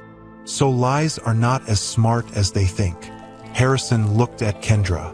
"The hearing leaders will play it today." Kendra took a slow breath. "Good. You sound worried." "I am." "Why?" "Because seeing the truth is not the same as caring about it." Harrison nodded. "That is true." Kendra looked at him. "You are not going to tell me everything will be fine?" "No." "Why not?" "Because I cannot promise that." A small smile touched her face. "You really are learning." The hearing room was full.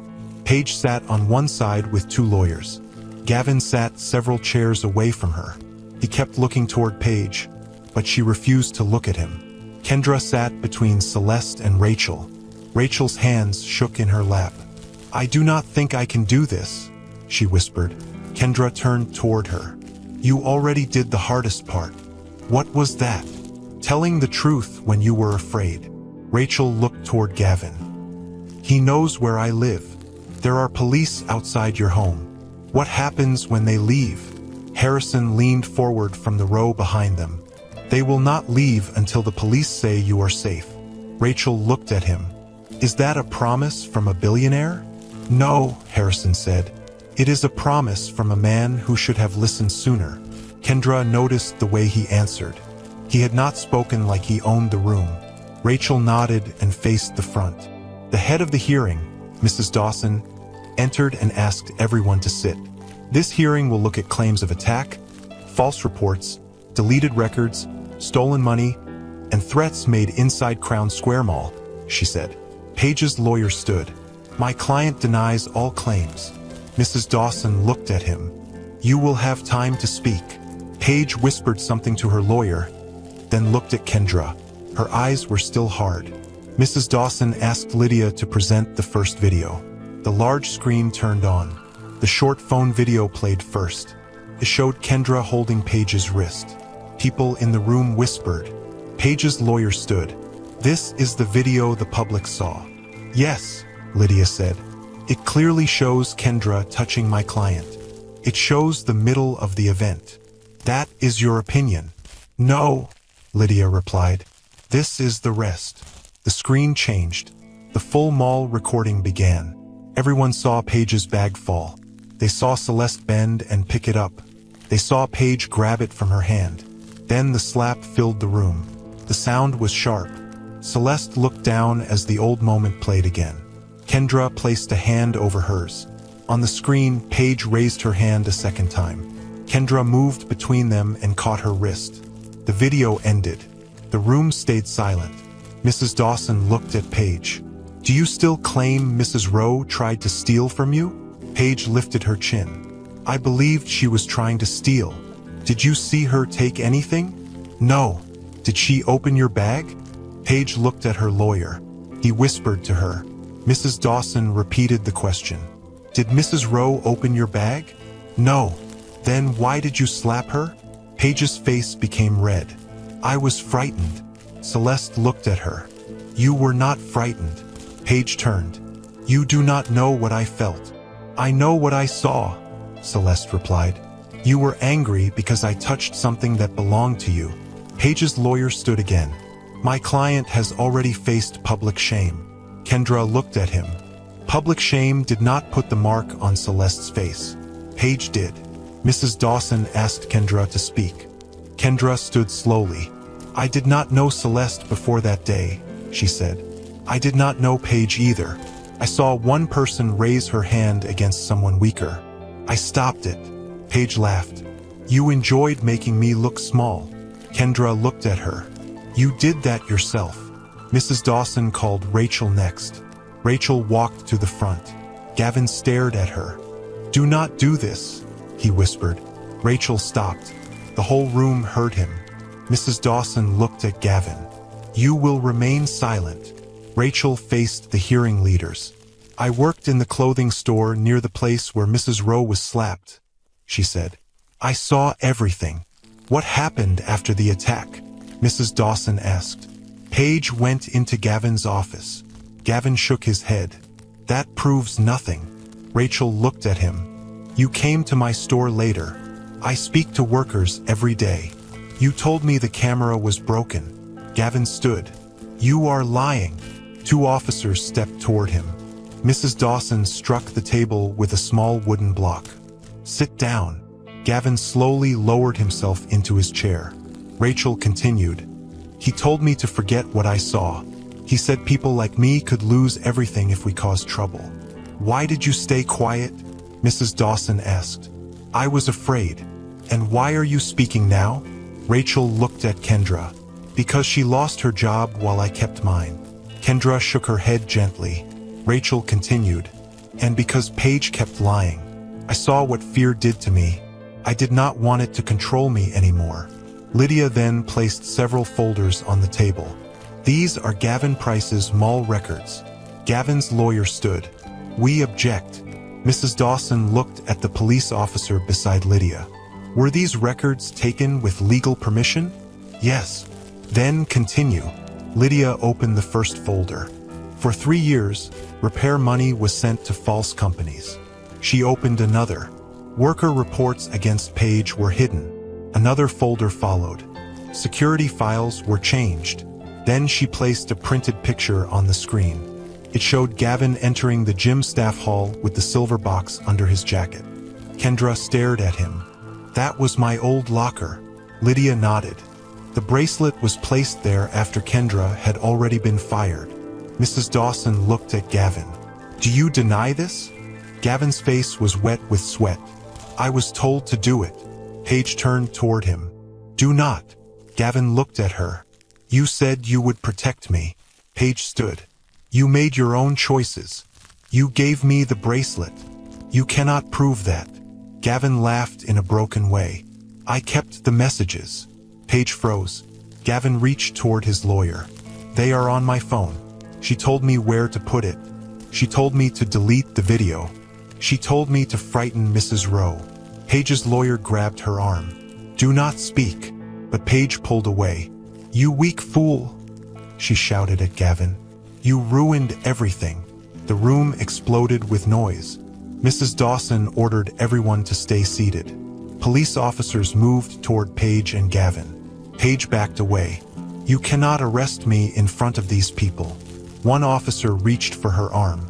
You are being taken in for questioning over threats, false reports, and hidden evidence.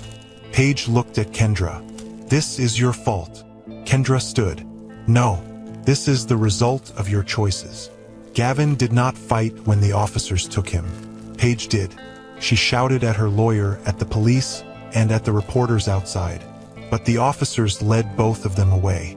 Later, Kendra stepped out of the hearing hall with Celeste, Harrison, and Rachel. Martin Doyle waited near the bottom of the steps. Kendra, he called. She stopped. Martin walked toward her.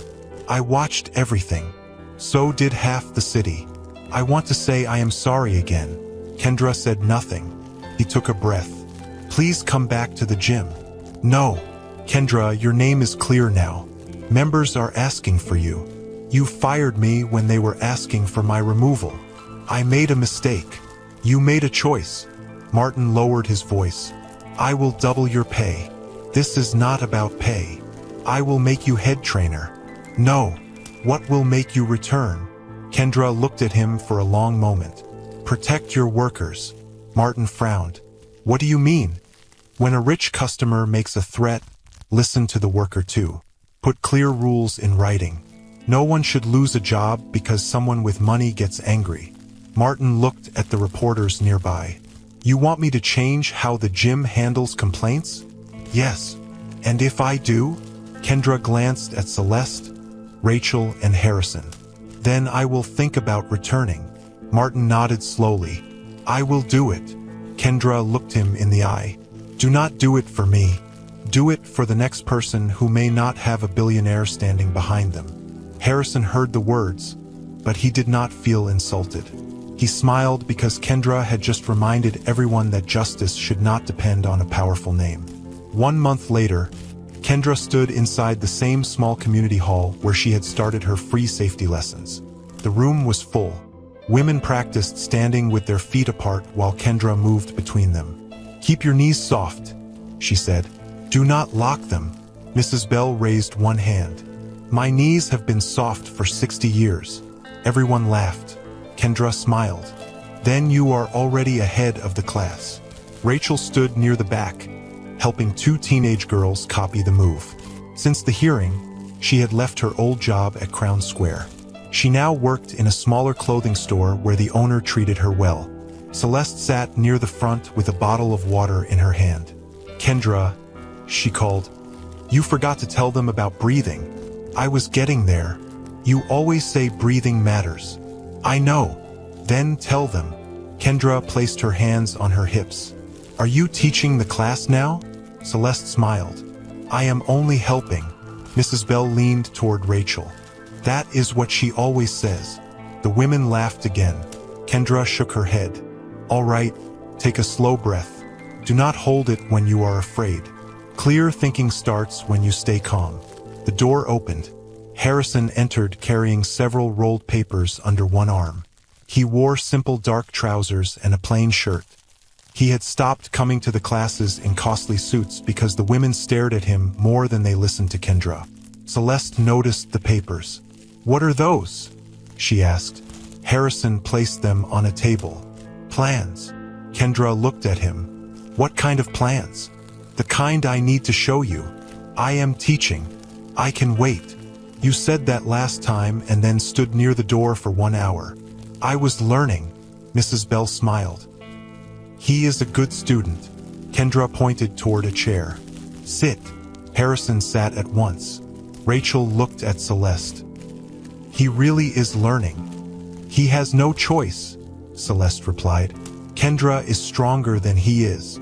Harrison looked across the room. I can hear you. That was the point, Celeste said.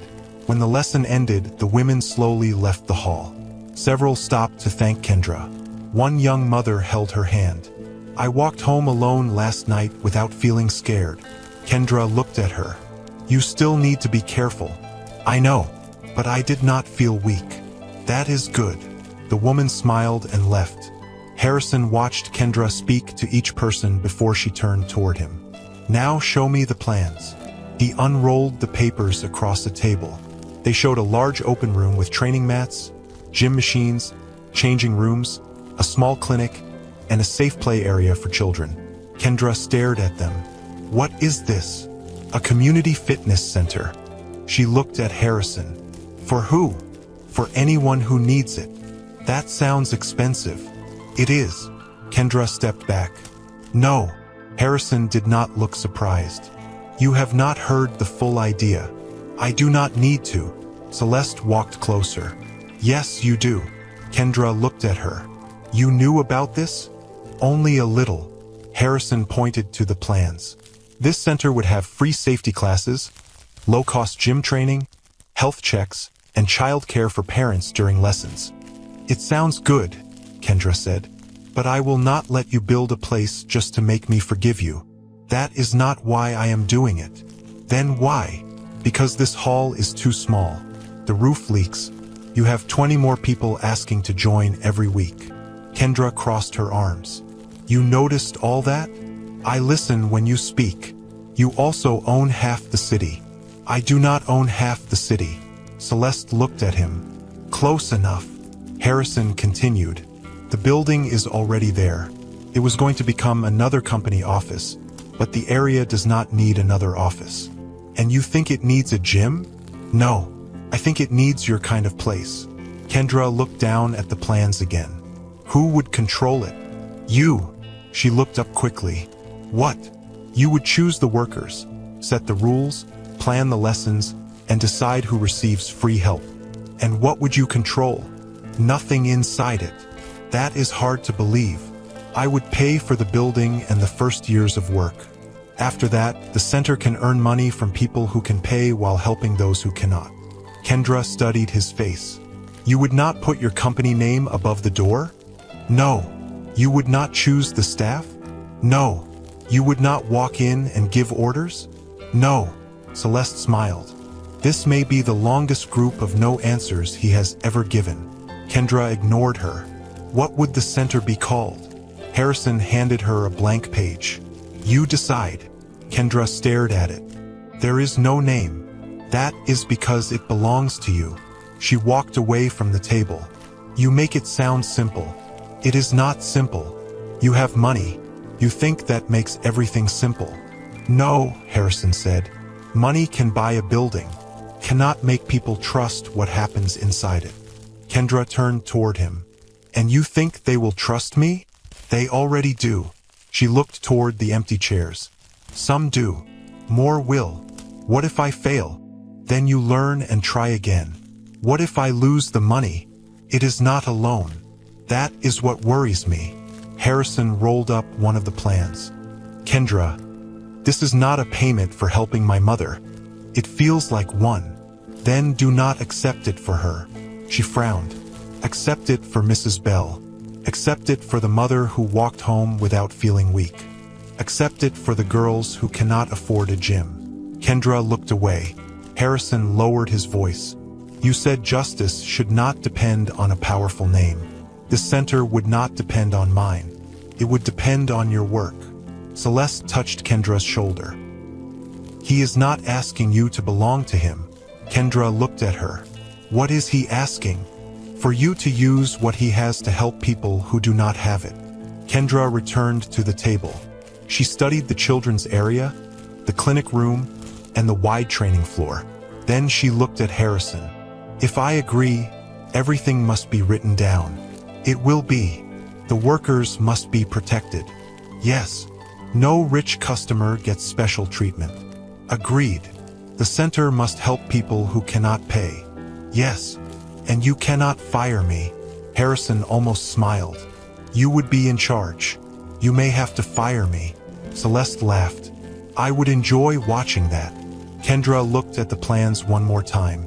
All right. Harrison became still. Does that mean yes? It means I will do it. Celeste clapped her hands. Harrison smiled, but Kendra pointed at him. Do not look too happy. I have many rules. I expected that. And I am accepting because the center will help people. I know. Not because you are rich. I know that too. 6 months later, the doors of Strong Hands Community Center opened for the first time. Kendra had chosen the name because she believed Strong Hands should protect, guide, and lift people. The building was bright and full of life. Children played safely while their parents trained. Older women stretched near the windows. Young girls practiced safety moves with Rachel. Martin had changed the rules at his gym and now sent trainers to help at the center twice a week. He had kept his promise to protect his workers. Celeste walked through the building as if she owned it. Kendra caught her moving chairs. You are supposed to be resting. I moved one chair. You moved four. Who told you? Everyone tells me everything. Harrison entered from the main door. Celeste pointed at him. Your son is here. Tell him to stop me. Kendra looked at Harrison. Can you stop her? No. Then you are useless. I brought food. You are useful again. Celeste walked away, laughing. That evening, after the last family left, Kendra stood near the front window. Harrison joined her. You did this, he said. We did this. He looked surprised. That is the first time you have said that. Do not make it a big thing. I will try. They watched Rachel lock the training room before leaving with Celeste. Harrison turned toward Kendra. There is something I need to tell you. You sound serious. I am. Kendra faced him. He took a slow breath. I fell in love with you. Kendra stared at him. Harrison continued before she could speak. Not because you helped my mother. Not because you are strong. Not because you stood against Paige. That sounds like many reasons. I fell in love with the way you choose what is right even when it costs you something. Kendra looked down. You hid the truth from me. I know. You hurt me. I know that too. And you still think saying this is a good idea? No. I think it is an honest idea. She looked at him again. What do you expect me to say? Nothing you do not mean. Kendra was quiet for a long moment. Then she reached for his hand. I do not trust you because you are a billionaire. I know. I trust you because you are finally learning how to listen. Harrison smiled. That sounds like a very small victory. It is a start. He held her hand gently. A start is enough. Celeste watched them through the glass door from the hallway. Rachel stood beside her. Should we leave them alone? Rachel asked. Celeste smiled. No. I have waited too long for this. Kendra saw her and laughed. I can see you, Celeste. Celeste pushed open the door. Good. Then you can see how happy I am. Harrison shook his head. Mother, you were listening. I am old. I need to listen carefully. Kendra laughed again as Celeste pulled both of them into a hug. The woman who had once stood alone after being slapped was no longer afraid. Her son had found a woman whose heart could not be bought. And Kendra had found a man who finally understood that true strength was not about money, power, or a famous name. It was about standing beside someone, telling the truth, and never letting go when life began. Talia stood in the middle of the village square with tears burning her eyes, but she refused to lower her head. She had always been brave. She carried water for old people, shared food with hungry children, and spoke the truth even when it brought trouble. But that afternoon, the whole village had gathered to watch her lose the right to choose her own life. Move closer to your husband, Chief Morris ordered. Talia did not move. Across from her sat a thin man in a broken wooden wheelchair. His name was Micah. His clothes were old and dusty. One leg was wrapped in faded cloth, while the other rested at a strange angle. Everyone knew him as the crippled beggar who slept near the market shed. Her uncle, Darren, grabbed her arm. Stand beside him. Talia pulled away. You sold me. The crowd gasped. Watch your mouth, Darren warned. You borrowed money from Nolan and lost it while gambling, Talia said. Now you are giving me away because you cannot pay him. Enough. No, it will never be enough. Her aunt, Brenda, came closer. Please, child, do not make this worse. Talia stared at her. Worse for me or for you? Brenda looked away. At the edge of the crowd, Nolan stood in a white suit, smiling. He was the richest trader in the area. When Darren failed to repay him, Nolan demanded Talia as his third wife. She refused and pushed his hand away when he tried to touch her. Nolan had not forgiven her. If she will not marry me, he had told Darren, let her marry the poorest man here. Let everyone see what her pride has brought her. That was how Micah had been chosen. Chief Morris raised his walking stick. This marriage will settle the debt and restore peace. Talia faced him. How can my pain restore peace? A young woman must respect the elders. An elder should protect the weak, not hand them over like goats. Darren lifted his hand, but Micah spoke. Do not touch her. His voice was calm and deep. Darren stared at him. What did you say? Micah raised his head. Do not touch her. The square became quiet. Nolan laughed. Look at the beggar acting like a man. A man does not need money to know when something is wrong, Micah replied. Nolan's smile weakened. You should thank me. By sunset, you will have a wife too good for you. Micah looked at Talia. I did not ask for this. Talia's anger paused. Chief Morris struck the ground. The decision has been made. I will not say yes, Talia replied. Darren leaned near her ear. Then Nolan will take our house, the farm, and everything your mother left behind. Talia froze. Her mother's orange farm was all she had left.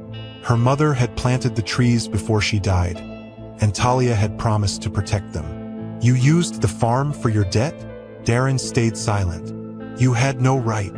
I am the head of this family. That land belonged to my mother, and now it belongs to Nolan unless you marry Micah. Talia looked toward the orange trees. She could almost see her mother smiling as she planted the first tree. Brenda held her hand. Please save the farm. Talia pulled away. You both knew. Chief Morris called Simon, the village clerk, forward with a worn book. We will begin, the chief said. Talia looked at Micah. Do you want this marriage? No, he answered. The crowd murmured. If I refuse, Nolan takes her land, Micah continued. If she refuses, her family throws her out. How do you know that? Talia asked. People speak freely around a beggar because they think he is nothing. Nolan stepped closer. Stop talking and finish it. Micah gripped his chair. You enjoy this? Very much, Nolan said. Chief Morris began the marriage words. When he asked Micah to accept Talia, Micah answered, I accept the duty to protect her. I will not claim anything she does not freely give. The villagers fell silent. That is not the proper answer, Chief Morris said. It is my answer. Then the chief faced Talia. Do you accept Micah as your husband? Talia looked at Darren, Brenda, Nolan, and finally the orange farm. I accept only to save my mother's land. No one here should pretend I chose this. Chief Morris closed the book. It is done. Some people clapped. Nolan looked pleased. Darren pushed Talia forward. Go with your husband. She stumbled but caught herself. Micah reached out, then stopped before touching her. I can walk alone, she said. He nodded. I understand. A boy named Percy pushed Micah's chair away from the square. Talia walked beside them while people shouted behind her. The proud girl belongs to the beggar now. Talia kept moving. You do not have to answer them, Micah said. I know. You also do not have to stay with me after tonight. Where would I go? My hut is small, but its door locks. That is meant to comfort me? It is the only honest comfort I can offer. They reached an old mud hut near the edge of the village. Its roof leaned to one side. There was no fence and no sign of comfort. Micah opened the door. You can take the bed. I will sleep near the door. Talia entered slowly. The room was poor but clean. A folded blanket rested on the bed. On a small table lay a black phone. She stopped. Village beggars did not own phones like that. Micah quickly picked it up. Where did you get that? Someone gave it to me. The phone lit up. Before he turned it away, Talia saw a message. Sir, the board is waiting. Micah's calm face changed for 1 second. Who is waiting for you? She asked. He slipped the phone into his coat. No one you need to worry about tonight. I was forced to marry a stranger. I have enough to worry about. Micah met her eyes. You are right, but I promise you one thing. No one will force you again while you are under this roof. Outside, the villagers' laughter faded. Inside the poor hut, Talia stared at the man everyone called useless, unaware that the message in his pocket had come from one of the largest technology companies in the country. Talia kept staring at Micah as he slipped the expensive phone into his coat. No one I need to worry about? She asked. You have a phone that looks more costly than this whole hut, and someone is calling you, sir. Do not stand there and tell me it is nothing. Micah moved his wheelchair closer to the small table. I did not say it was nothing. Then tell me what it is. I cannot. Talia gave a bitter laugh. Of course you cannot. My uncle hid his debt. Nolan hid his plan. Chief Morris hid behind village rules. Now my new husband is hiding things too. Micah looked down for a moment. You have every right to be angry. I do not need permission to be angry. You are right. His calm answer only made her more upset. She looked around the hut again. The walls were made of old mud bricks. Rain had left dark marks near the roof. A small cooking area stood in one corner.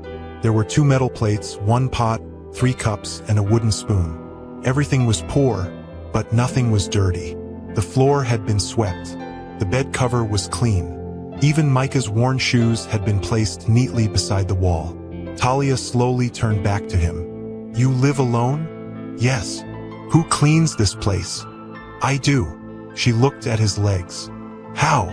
"The same way I do everything else." Slowly, Talia folded her arms. "Do not try to make me feel sorry for you. I am not." "Then why are you so calm?" "Because shouting will not change what happened today. It may not change it, but at least it shows I am not happy about it." Micah nodded. "Then shout if you need to."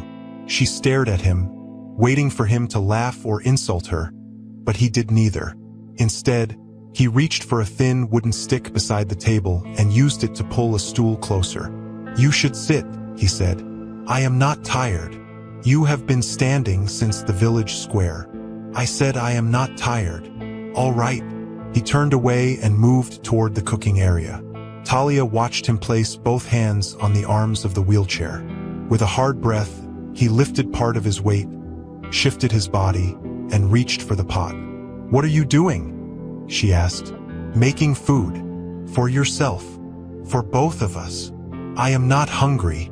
Her stomach made a loud sound. Micah looked at her. Talia's face tightened. "Do not say anything." "I was not going to." He poured water into the pot and added a small amount of rice.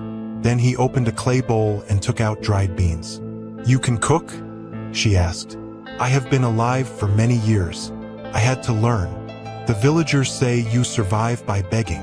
The villagers say many things." "Do you beg?" "Sometimes I sit near the market." "That was not my question." Micah placed the lid on the pot. "Sometimes people give me food. Sometimes they give me coins. Sometimes I repair broken radios and small machines for money." Talia noticed a wooden box near the bed. It was filled with wires, old batteries, screws, and small metal parts. "You repair those?" "Yes." "How did you learn?" He paused for a second. "I have always liked machines." "That sounds like another half answer." "It is the only answer I can give tonight." Talia walked to the bed and touched the folded blanket. "You said I should sleep here." "Yes." "Where will you sleep?" "Near the door." "There is no mat there." "I have a blanket." "You cannot sleep on the floor with your legs like that." "I have done it before." "Well, you will not do it because of me." Micah looked at her carefully. "What do you suggest?" "I can sleep on the floor." "No. You do not order me." "I am not ordering you. I am refusing to take the bed while you sleep on the floor." "It is your bed. And you are my guest." "I am not your guest. Chief Morris says I am your wife." Micah's face became serious. "A forced word does not make you my property." Talia fell silent. Micah continued, "You can stay here safely. You can eat here. You can sleep here. But I will never use that marriage book to control you." She looked away because she did not want him to see how much those words affected her. The rice cooked slowly. The hut became quiet except for the small sound of the fire. After a while, Talia asked, "Do you have family?" Micah's hands stopped moving. "Not here," he answered. "Are they alive?" "Yes." "Do they know where you are?" His eyes moved toward the coat where he had hidden the phone. "Some of them do." "Then why do you live like this?" Micah stirred the pot. "Not every poor-looking place is a prison. This hut has a hole in the roof. That part is not a deep secret." Talia almost smiled, but she stopped herself. Micah served the rice and beans into 2 plates. He gave her the larger one. "You gave me more," she said. "You need it." "So do you." "I know how much I need." Talia sat on the stool and tasted the food. It was simple, but it was good. She looked at him again. "Who taught you to cook?" "My mother." "What is her name?" Micah's face changed. Talia noticed it. "You do not want to tell me that either?" "Her name was Deborah." "Was?" "She died." Talia lowered her eyes. "My mother died too." "I am sorry. People always say that." Sometimes there are no better words. She ate quietly after that. When they finished, Talia reached for the plates. Micah stopped her. Leave them. I can wash plates. So can I. You cooked. I do not expect you to work for food. I am not trying to work for food. Then why are you angry? Because I do not like sitting while someone else does everything. Micah handed her one plate. Then we washed them together. She carried the plates outside while he moved toward a water bowl near the door. They cleaned everything without speaking. Later, Micah gave her the bed and spread a blanket near the door. Talia lay down but did not sleep. She could hear him trying to shift his legs into a position that did not hurt. You are uncomfortable, she said. I am fine. That sound you just made was not fine. My leg becomes stiff at night. Then take the bed. No, this is foolish. Maybe. Talia sat up.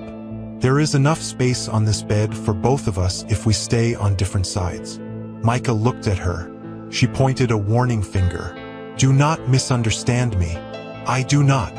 You will face the wall. I will. You will not touch me. I already promised.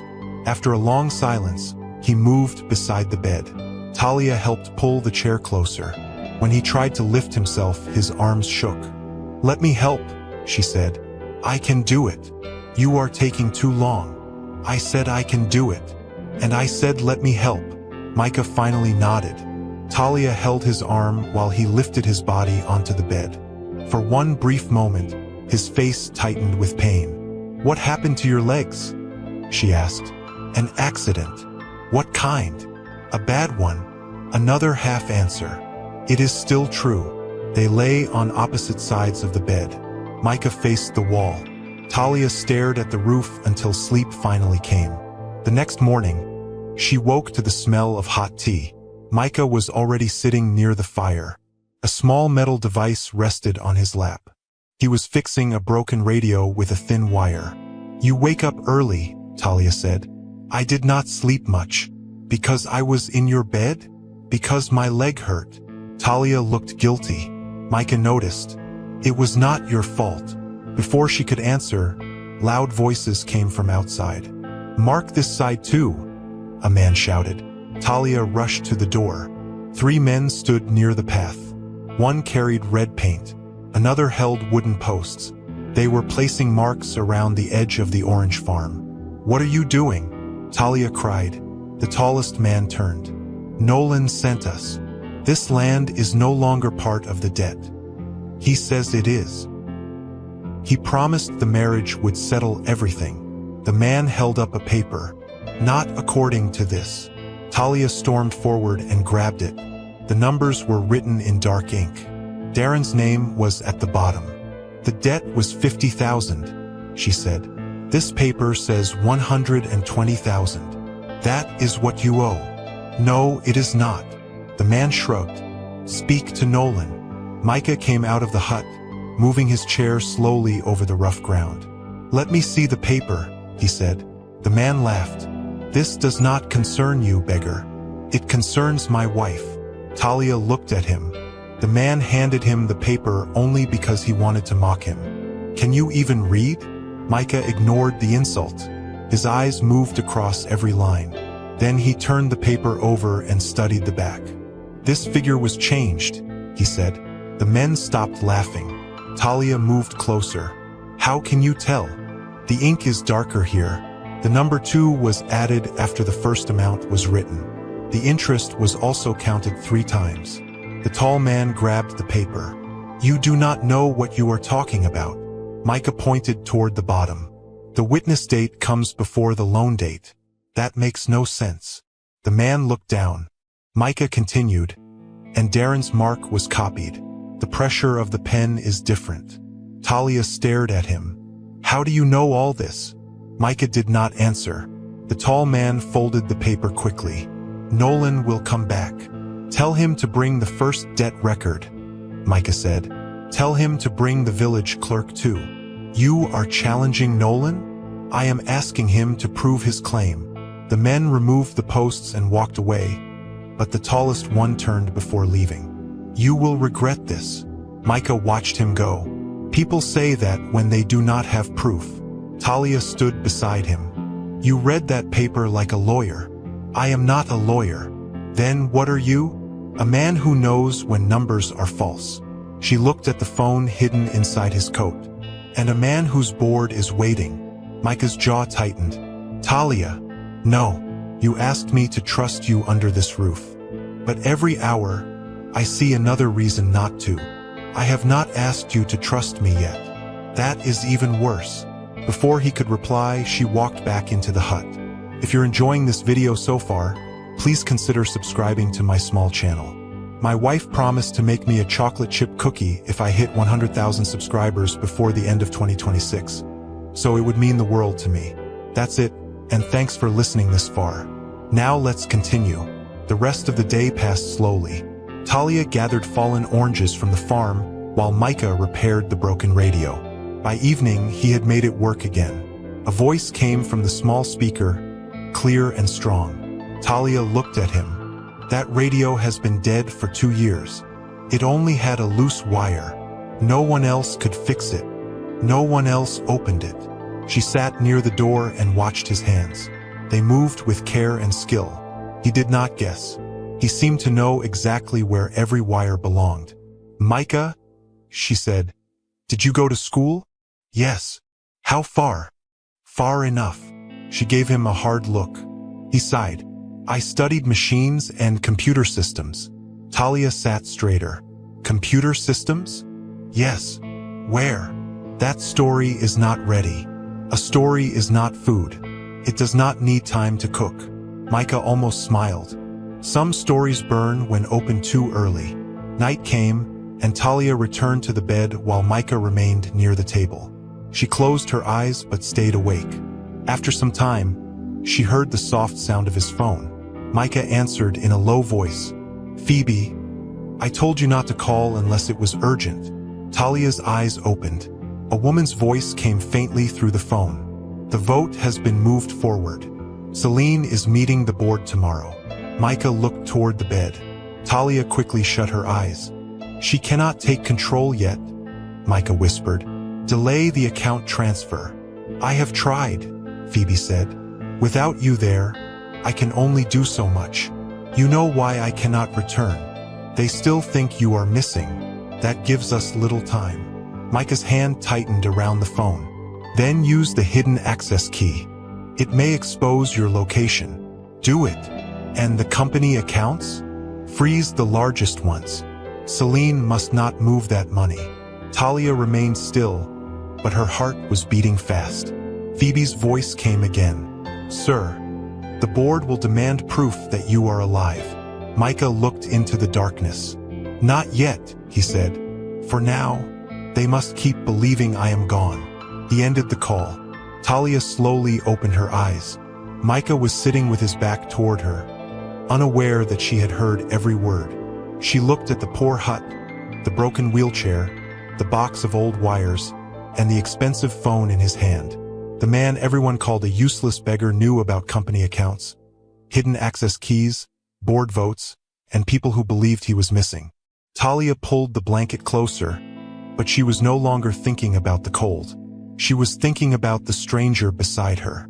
And for the first time since the forced wedding, she began to wonder whether becoming Micah's wife had placed her inside a secret far bigger than Nolan's debt. Talia stayed awake for most of the night, listening to Micah breathe on the other side of the hut. She kept hearing the words from his phone call. The board, the company accounts, the hidden access key, people who believed he was missing. Nothing about Micah made sense. His shirt had holes. His wheelchair looked as if it could break at any moment. Yet he spoke like a man who could control large sums of money with a few words. When morning came, Talia sat up and found him near the table, fixing the small radio again. You knew I was awake, she said. Micah did not look surprised. Yes. Her eyes narrowed. Then why did you continue the call? I had no choice. It was urgent. Who is Phoebe? A person I trust. Who is Celine? A person I do not. What company were you talking about? Micah placed the wire down. Talia, I cannot tell you yet. She stood. You keep saying that, but danger may already be standing at my door. I would never bring danger to you on purpose. That is not the same as saying there is no danger. Micah met her eyes. No, he said. It is not. Before Talia could speak again, the sound of horses came from the road. Several villagers began calling out. Nolan is coming. Talia rushed to the doorway. Nolan rode toward the hut with 4 men behind him. Chief Morris walked beside them, holding his stick. Darren followed at the back, refusing to look at Talia. Nolan climbed down from his horse and adjusted his clean white shirt. You asked for the first debt record, he said. I brought it. Micah rolled himself outside. Good. Nolan looked at the broken chair and laughed. You seem very confident for a man who owns nothing. Micah stopped beside Talia. Truth does not become weak because a poor man speaks it.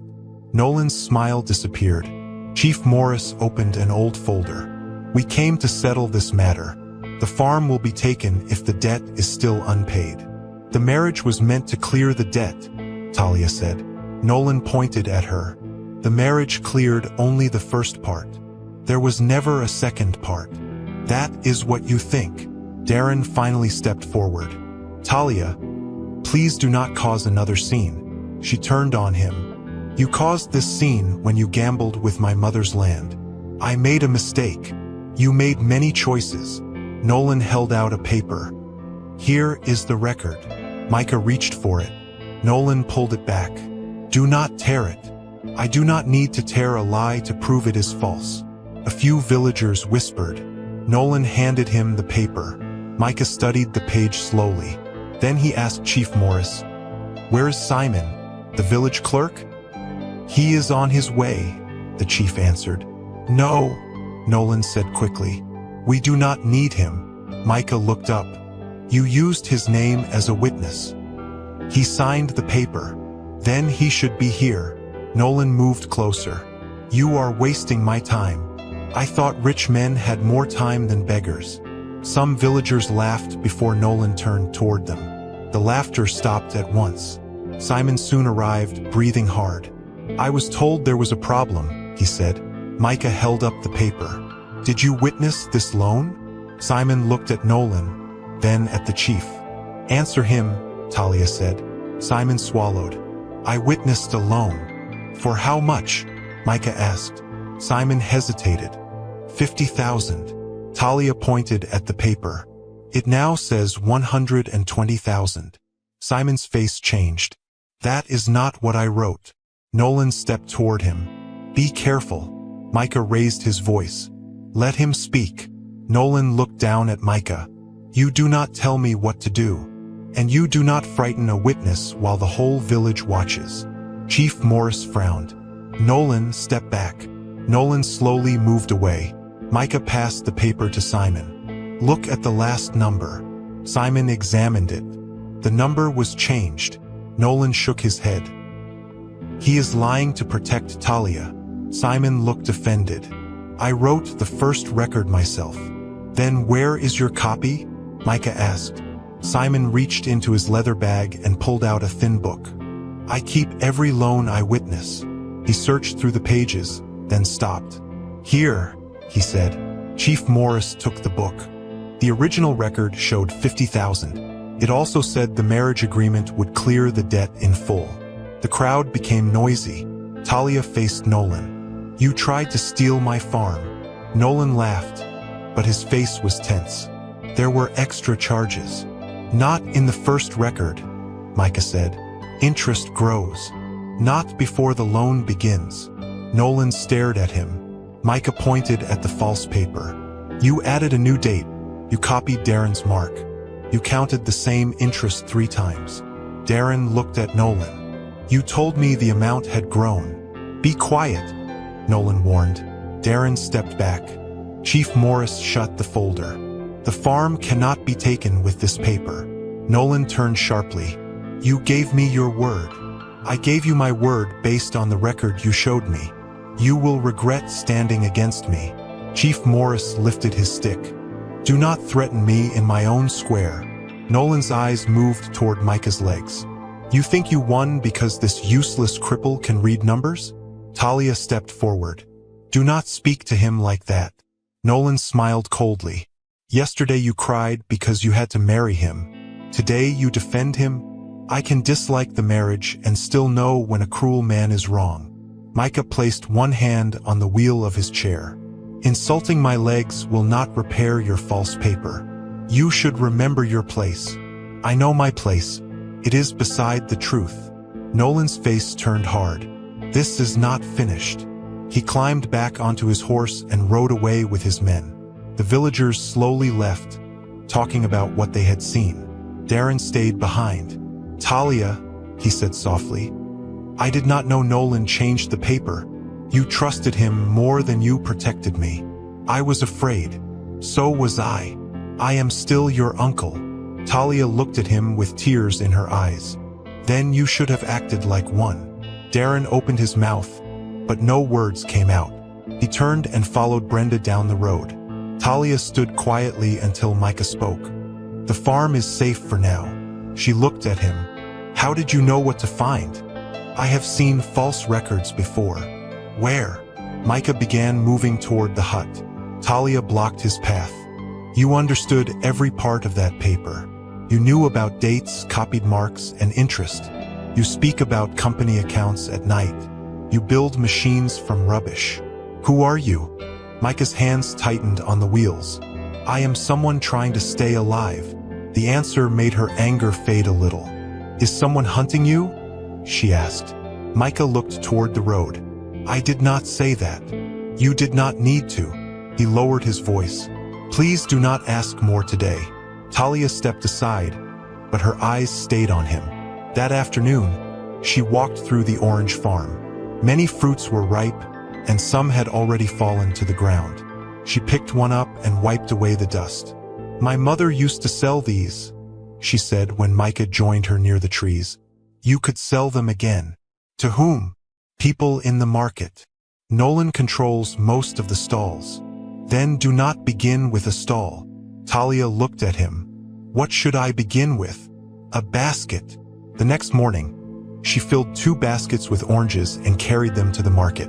Micah came behind her in his chair with a wooden board resting on his lap. Nolan's workers watched them from a distance.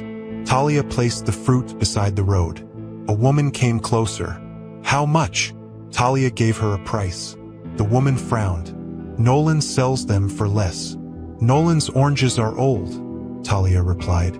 These were picked this morning. The woman bought 3. Then another person came. By midday, Talia had sold half the basket. This may work, she said. Micah nodded. It will work better if you sell juice too. I do not own a press. You do not need one yet. They returned to the hut and used a clean cloth, a metal bowl, and a strong wooden cup to squeeze the oranges. Talia tasted the juice. It needs something. A little sugar, Micah said. We cannot afford much sugar. Then use the sweetest fruit. For 3 days they worked together. Talia picked and sold oranges while Micah helped count the money. When customers wanted juice, he watched how long it took Talia to collect coins and return change. One evening, he opened his box of old wires. What are you building? She asked. A payment device. Talia laughed. From that rubbish? It was not rubbish before it broke. He used an old phone screen, buttons from a radio, a small battery, and pieces from a damaged calculator. Talia watched him connect each wire. What will it do? It will record every sale. It will add the money and show what change you should give. I can count. I know. This will make you faster. What if it breaks? Then I will fix it. The next day, Talia used the small device at the market. Customers gathered around to watch. A man bought 6 oranges and 2 cups of juice. Talia pressed the buttons. The screen showed the total. The man smiled. This is better than Nolan's stall. Nolan's worker heard him. By the end of the week, Talia's baskets were empty before noon. She returned to the hut holding a cloth bag full of coins. We sold everything, she said. Micah smiled. I told you it could work. Talia sat beside him. You made it work. No, you picked the fruit. You carried the baskets. You spoke to the buyers. And you built the machine. We both worked. She looked at him for a long moment. For the first time, she did not see the village beggar. She saw a clever man who noticed everything and never treated her like a servant. Their friendship grew during those days. They shared meals, argued about prices, and sometimes laughed when the payment device made a strange sound. Yet Micah still became tense whenever an expensive car passed through the village. One afternoon, a black car stopped near the market. Micah quickly turned his wheelchair and moved behind a stack of empty baskets. Talia followed him. "Why are you hiding?" "I am not. You pushed your chair so fast you nearly hit a goat." Micah looked through a space between the baskets. Two men stepped out of the car, asked a shopkeeper a question, then drove away. Talia folded her arms. "Who were they?" "I do not know." "You looked afraid." "I was careful." "Careful of what?" Micah's eyes stayed on the road. "People from my past." That night, Talia woke when something fell near the bed. Micah was on the floor beside his wheelchair. She rushed to him. "What happened?" "My leg gave way." "You tried to stand?" "I was reaching for water." Talia helped him sit up. As she pulled the cloth around his leg, she saw a long, thick scar near his knee. "This is not an old sickness," she said. Micah tried to cover it. Talia stopped him. "The villagers say you were born this way. The villagers are wrong." She touched the edge of the scar gently. "This came from the accident." "Yes." "What happened?" Micah looked at her, and fear showed clearly in his eyes. "My car went off a mountain road," he said. Talia's hand became still. "Was it truly an accident?" she asked. Micah looked toward the locked door. "I do not know," he answered. But the way he said it told Talia that he had been asking himself the same question for a very long time. Talia's hand stayed near the scar on Micah's leg as she watched his face. "You said your car went off a mountain road," she said. "But you did not answer my question. Was it really an accident?" Micah looked toward the locked door again. "I do not know," he said. Talia shook her head. "That is not true." His eyes returned to her. "You think you know what I am thinking?" "No, but I know what fear looks like." "You are not confused. You are scared." Micah pulled the cloth over his leg. "Help me back into the chair. Answer me first." "Talia." "No. You hide when black cars come near the market. You speak to people about company money at night. Now I find out your legs were hurt in a car crash that may not have been an accident. How much danger have you brought here?" Micah's voice became firm. "I did not come here to hurt anyone. That is not what I asked." "I know." "Then answer me." He looked down at his hands. "Someone may have wanted me dead," he said. Talia stopped breathing for a moment. "Who?" "I do not know." "Why?" "I cannot tell you." Talia moved away from him. "You always say that." "Because some things are not safe to say. This is my home now too." "I know." "No, you do not. I was forced into this hut. I did not choose your secrets. I did not choose your enemies." Micah's face showed pain, but it was not from his legs. "You are right," he said. "You did not choose any of this." "Then let me choose whether I stay." He nodded slowly. "I will tell you more, but not tonight." Talia gave him a hard look. "You always need one more night." Micah reached for the chair. "Please." She wanted to keep arguing, but he was still sitting on the floor. She sighed, moved closer, and helped him lift himself into the wheelchair. His body shook as he settled into the seat. "You are stronger than people think," she said. "So are you." "That does not answer anything." "I know." Talia returned to the bed, but neither of them slept well. The next morning, they went to the market with 2 baskets of oranges and a large clay jug of juice. For a while, everything felt normal. Talia sold fruit while Micah repaired a small fan for an old shopkeeper. Children gathered around his chair, watching him work. Then a silver car entered the market road. Micah's hands stopped. The car was clean and costly. It did not belong in the village. 2 men stepped out. Both wore dark trousers and long jackets, even though the morning was warm. One man held a folded paper. The other watched the people around him. Micah quickly placed the broken fan inside his box. "We need to leave," he said. Talia looked at him. "Are those the people from your past?" "I do not know." "You are shaking." "I said we need to leave." Before they could move, the man holding the paper walked toward a fruit seller. "We are looking for someone," he said. "Have you seen this man?" He opened the paper. Talia caught a glimpse of the picture. It was Micah. The face looked cleaner. His hair was shorter and he wore a dark suit, but it was clearly him. Talia turned toward Micah. He had already lowered his head. "Push me," he whispered. "What?" "Push the chair. Do not run." Talia grabbed the handles and slowly moved him away from the stall. The second man looked in their direction. "Stop," he called. Talia's heart jumped. She kept walking. "I said stop." The man came closer. Micah leaned forward in the chair and made his body look weak. The man stood in front of them. "Have either of you seen this person?" He showed Talia the photograph.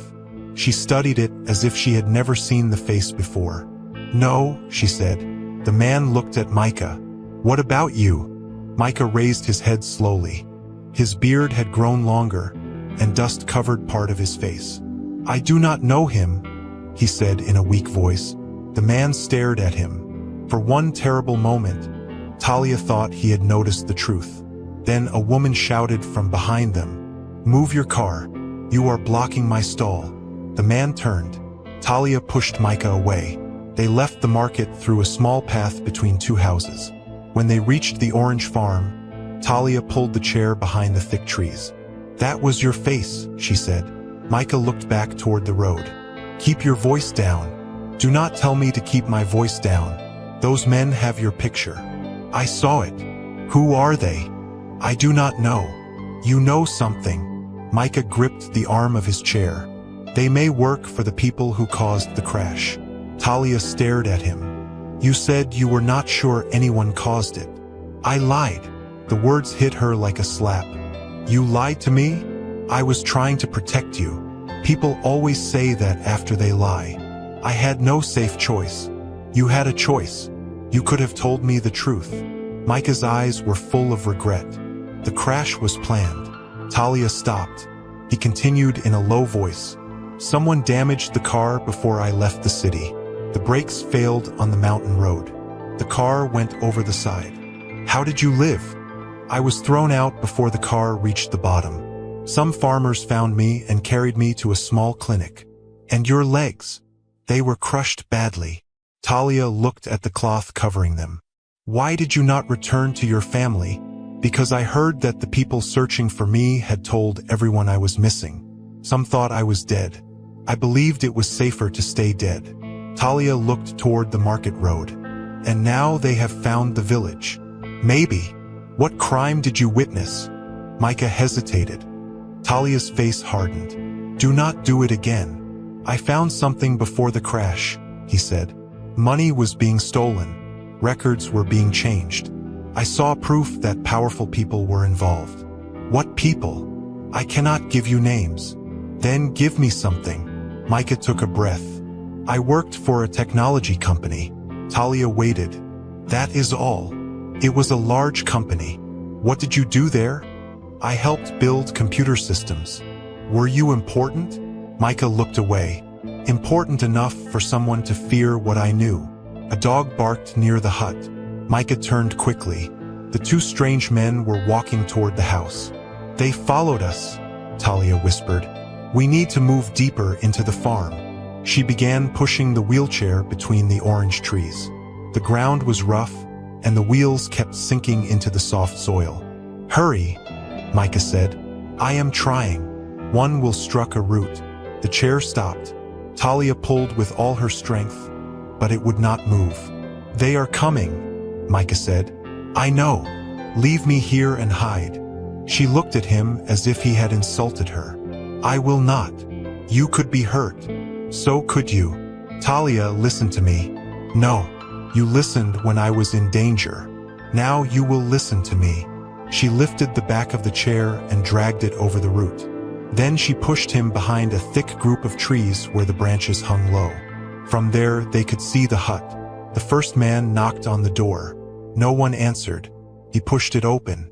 Talia's eyes widened. "They are going inside." Micah lowered his voice. "Stay quiet." The men searched the hut. They threw blankets aside, opened the wooden box of wires, and checked beneath the bed. One of them found Micah's old coat. "The phone is not here," he said. The other man kicked the table. "He was warned someone was coming." Talia looked at Micah. His phone was inside his shirt. The first man picked up a cup.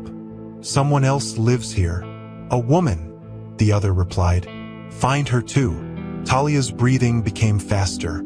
Micah touched her wrist. "Do not move." One of the men stepped outside and looked toward the orange farm. "I saw wool marks near the path," he said. They began walking toward the trees. Micah whispered, "Go deeper into the farm. The chair will make noise. Then leave me." "I already told you no." The men came closer.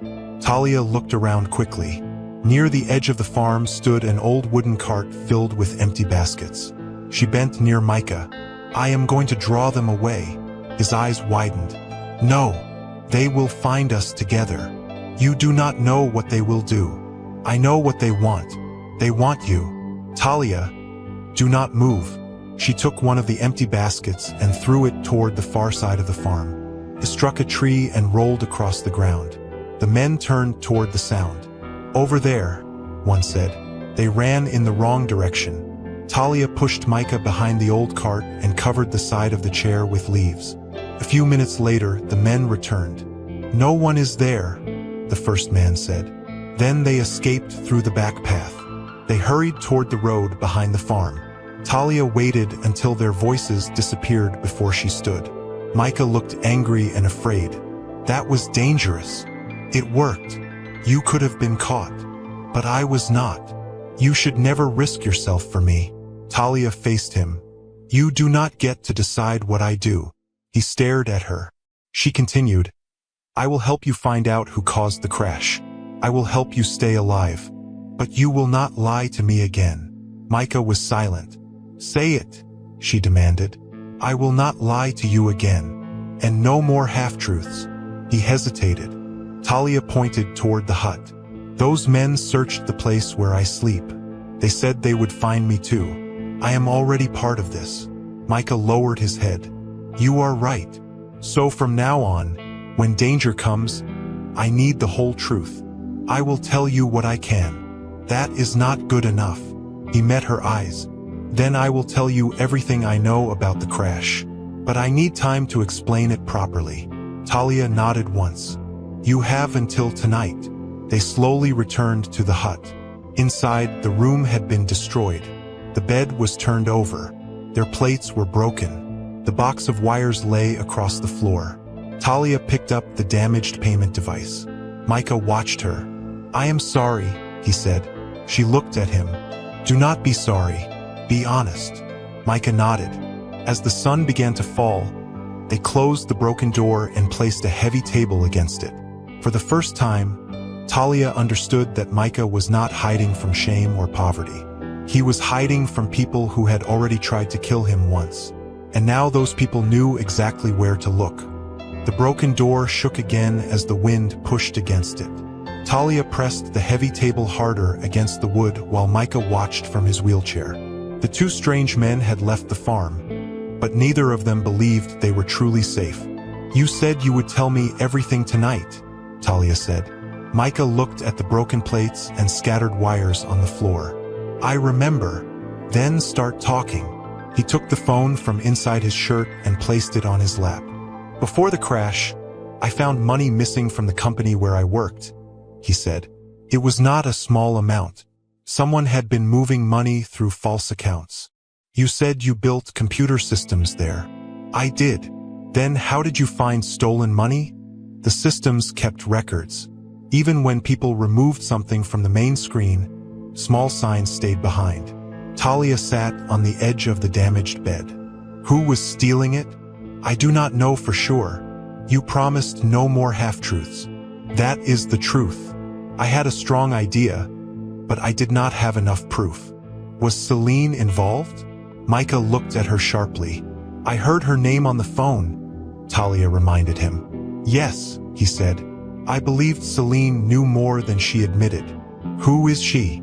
A powerful person in the company. More powerful than you? Micah paused. Not before the crash. Talia watched him closely, but before she could ask what that meant, he continued. I copied the records to a safe place. The next morning, my car went off the mountain. So you think she tried to kill you? I think someone did. And those men, they may work for that person, or they may work for someone else who wants the records. Where are the records? Micah looked toward the damaged wooden box. Talia followed his eyes. They were in that box? No. Then where? I moved them before the men arrived. Talia stood. You had proof hidden in this hut and said nothing? I did not want you involved. They walked into my home and said they would find me too. Stop saying you did not want me involved. I am involved. Micah lowered his eyes. I know. Talia knelt in front of him. Then listen to me. I am still angry. I still do not trust every word you say. But I am not leaving you alone with men who want you dead. You should leave. No. You could go back to the farmhouse. My uncle may sell me again if Nolan gives him enough money. I will not let that happen. How will you stop it? Micah's face became serious. I will find a way. Talia gave a small, tired laugh. You always speak like a man who can order the world to move. And you always argue like the world has already moved wrongly. It usually has. For the first time since the men entered the hut, Micah smiled. The next morning, Talia woke before sunrise. She found Micah trying to move from the bed into his wheelchair. His arms shook as he pushed against the mattress. Stop, she said. I can do it. You nearly fell yesterday. I still need to move. Then let me help. Micah looked unhappy, but he nodded. Talia stood beside him and placed one arm around his back. Micah pushed himself up while she held his weight. His injured legs touched the floor, and pain crossed his face. You are hurting, she said. I can handle it. That is what stubborn people say before they fall. I am not stubborn. Talia stared at him. Micah sighed. Maybe a little. She helped him into the chair. When she pulled the cloth around his knee, she saw that the skin looked swollen. This needs treatment. I have medicine. Medicine is not enough.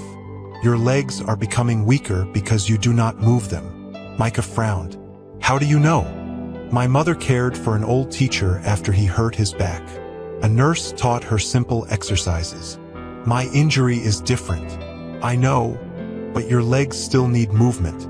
Talia, I cannot simply stand and begin walking. I did not say that. She brought the stool closer and sat in front of him. Lift your foot, she said. I cannot. Try. Micah stared at her. Are you going to argue with me all morning? She asked. Probably. Then argue while you try. He placed both hands on the chair and focused on his right foot. Nothing happened. Talia waited. Micah's jaw tightened. It is not moving. Try again. I did. Try again. After several attempts, one of his toes shifted. Talia's eyes widened.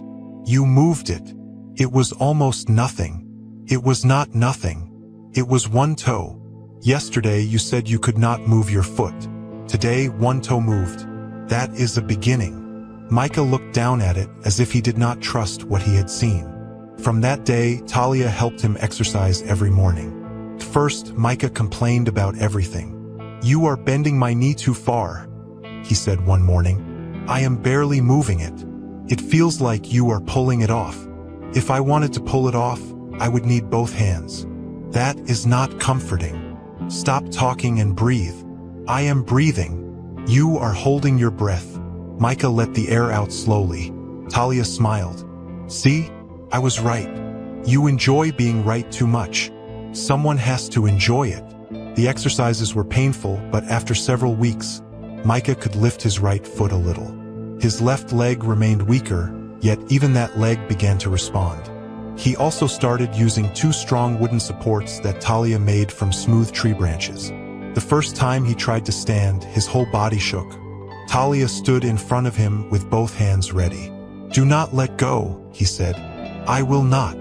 If I fall, move away so I do not pull you down. You are not going to fall. You do not know that. I know I am holding you." Micah pushed himself up.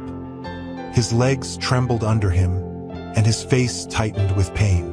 For a few seconds, he stood between the supports. Then his left knee bent. Talia caught him around the waist. Micah grabbed her shoulders, and they both nearly fell against the bed. "I told you," he said through heavy breaths. "And I caught you. You could have been hurt. But I was not." Their faces were close. Talia felt his breath on her cheek. Micah's hands were still around her shoulders. For one quiet moment, neither of them moved. Then Talia cleared her throat. "Sit before you crush both of us."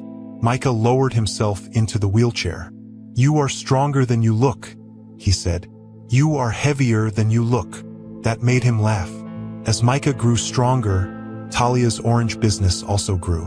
The payment device had been damaged during the search, but Micah repaired it and made it better. He added a small light and a button that counted how many cups of juice Talia sold. Soon, people came from nearby villages to buy oranges from her farm. One afternoon, Talia returned with empty baskets and a bag of coins. "We sold everything again," she said. Micah was seated outside the hut, working on another device. "How many cups of juice?" he asked.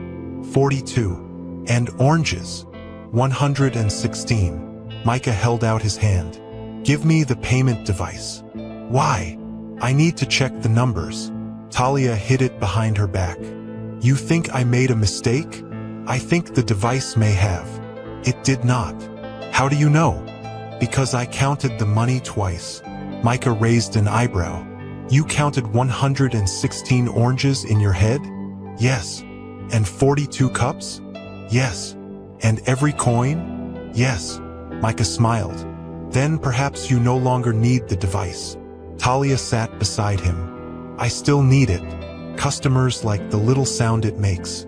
"They trust a sound more than you?" "No. They think it looks important." Micah laughed again. Their days became full of work. Talia picked fruit, prepared juice, and sold it. Micah repaired tools, kept the records, and taught her how to plan for the next month. "Do not spend every coin you earn," he told her. "I need more jars. Buy the jars, but keep some money safe." "For what? Bad weather, broken tools, sickness, or days when no one buys?" "You speak like you have run a business before." Micah's smile disappeared. Talia noticed but did not push him. "You do not have to answer," she said. "Not today."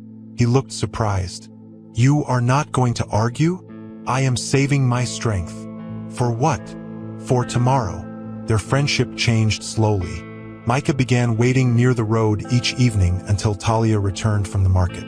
Talia began bringing him small things she knew he liked, such as roasted corn or sweet bread. They still argued, but the anger no longer stayed between them for long. One evening, Talia found him standing between the wooden supports outside the hut. "You did that without me?" she cried. Micah nearly lost his balance. She rushed to him. "I wanted to surprise you," he said. "You almost surprised me by falling into the cooking fire." "I was nowhere near the fire." "You were close enough." Micah took one careful step. Talia became quiet. Then he took another. His legs shook badly, but he remained standing. "You are walking," she whispered. "Barely." "You are still walking." He took a third step, then lowered himself into the wheelchair. Talia threw her arms around him before she could stop herself. Micah froze. She quickly pulled back. "I was only happy." "I know. You do not need to look shocked." "I was not shocked." "You were." Micah smiled. "Maybe a little." That night, rain began falling. First it was soft. Then the wind became strong, and water pushed through the weak parts of the roof. Talia placed bowls under the holes. "This roof will not hold," she said. "It has survived worse storms," Micah answered. A loud crack came from above them. Micah looked up. Move away from the wall. Part of the roof broke loose. Talia grabbed the wheelchair and pulled Micah back as mud and would crashed onto the floor. The table broke. Water poured into the hut. "We need to get out," Micah said. Talia pushed him toward the door, but she suddenly remembered the box beneath the damaged bed. "Your records," she said. "Leave them. They may be your only proof." "Talia, come back." She ran through the falling rain and pulled the box out. Another piece of the roof fell behind her. "Talia!" She dragged the box outside and dropped it beside Micah. They moved beneath the large tree near the farm while the storm beat against the hut. When the rain became weaker, Talia opened the box to check what she had saved. Inside were wires, tools, and a thin black computer wrapped in cloth. She lifted it slowly. On the cover was a silver symbol. The same symbol appeared on the expensive phone Micah kept hidden. "What is Nexera Systems?" she asked. Micah's face lost all color. "Talia, give me the computer." She stepped back. The screen suddenly turned on. A saved news report appeared. Talia read the large words at the top. "Billionaire tech CEO Micah Bellamy still missing after mountain crash." Below the words was a clear picture of Micah standing in a dark suit beside a tall glass building. Talia looked at the screen. Then she looked at the man sitting before her in the broken wheelchair. The poor village beggar was the missing billionaire CEO. Talia kept staring at the computer screen while rainwater ran down her face. The words did not change. "Billionaire tech CEO Micah Bellamy still missing after mountain crash." Below the headline was a picture of Micah standing beside a tall glass building. He wore a costly black suit. His hair was neat, his face was clean, and there was no wheelchair beside him. Talia slowly lifted her eyes. Micah sat beneath the tree with both hands resting on the wheels of his chair. For the first time since she had known him, he looked like a man who had no answer ready. "You are Micah Bellamy," she said. Her voice was so quiet that the rain almost covered it. Micah swallowed. "Yes. You are the founder of Nexera Systems." "Yes. You are a billionaire." He looked down. "Yes." Talia stepped back as if he had tried to touch her. "So every time I asked who you were, you lied to me. I was trying to keep you safe. You let me believe you were a village beggar. That was what I needed people to believe." "People?" Talia asked. "Or me?" Micah raised his head. "At first, everyone. And later." He did not answer quickly enough. Talia laughed, but there was no joy in it. Later, it became easier to keep lying. "No. You watched me sell oranges in the hot sun. You watched me count coins at night. You saw me worry about buying jars and sugar. Yet you had more money than this whole village. I could not touch that money without showing people I was alive. You could have told me the truth. I wanted to, but you did not." Micah moved his chair closer, but Talia lifted one hand. "Stay there." He stopped. The storm had damaged most of the hut. Part of the roof rested on the floor, and water continued to pour through the open space. The black computer sat between them like proof of every hidden word. "Talia, please listen to me," Micah said. "I have listened to you for weeks. I listened when you said you only repaired radios. I listened when you said you worked for a company. I listened when you said you were not important. I never said I was not important. You allowed me to think it." Before Micah could answer, the sound of engines came from the village road. Talia turned. Several black cars were moving toward the orange farm. They came in a straight line, their bright lights cutting through the rain. Micah's face changed. "They found me," he said. Talia looked at him sharply. "Your enemies?" "I do not know." The cars stopped near the damaged hut. Doors opened at once. Men and women in dark suits stepped out. Some carried umbrellas. Others wore small radios in their ears. Two large men looked around the farm before giving a signal. Then a tall woman stepped out of the second car. She wore a dark blue suit and held a leather case against her chest. Her hair was tied behind her head, and her face showed both worry and relief. The moment she saw Micah, she ran through the rain. "Sir." She stopped in front of his wheelchair. For a second, she seemed unable to speak. Then she dropped to one knee. "Mr. Bellamy, we finally found you."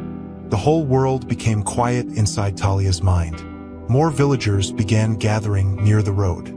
They had followed the cars from the market. Chief Morris stood near the front, his mouth open. Brenda held Darren's arm. Nolan pushed through the crowd, staring at the cars as if he had never seen such wealth before. The woman in the blue suit looked at Micah's legs. "Is it true?" she asked. "You cannot walk?" "I can stand for a short time," Micah replied. "The damage was worse than I expected." Tears entered her eyes. "We thought you were dead."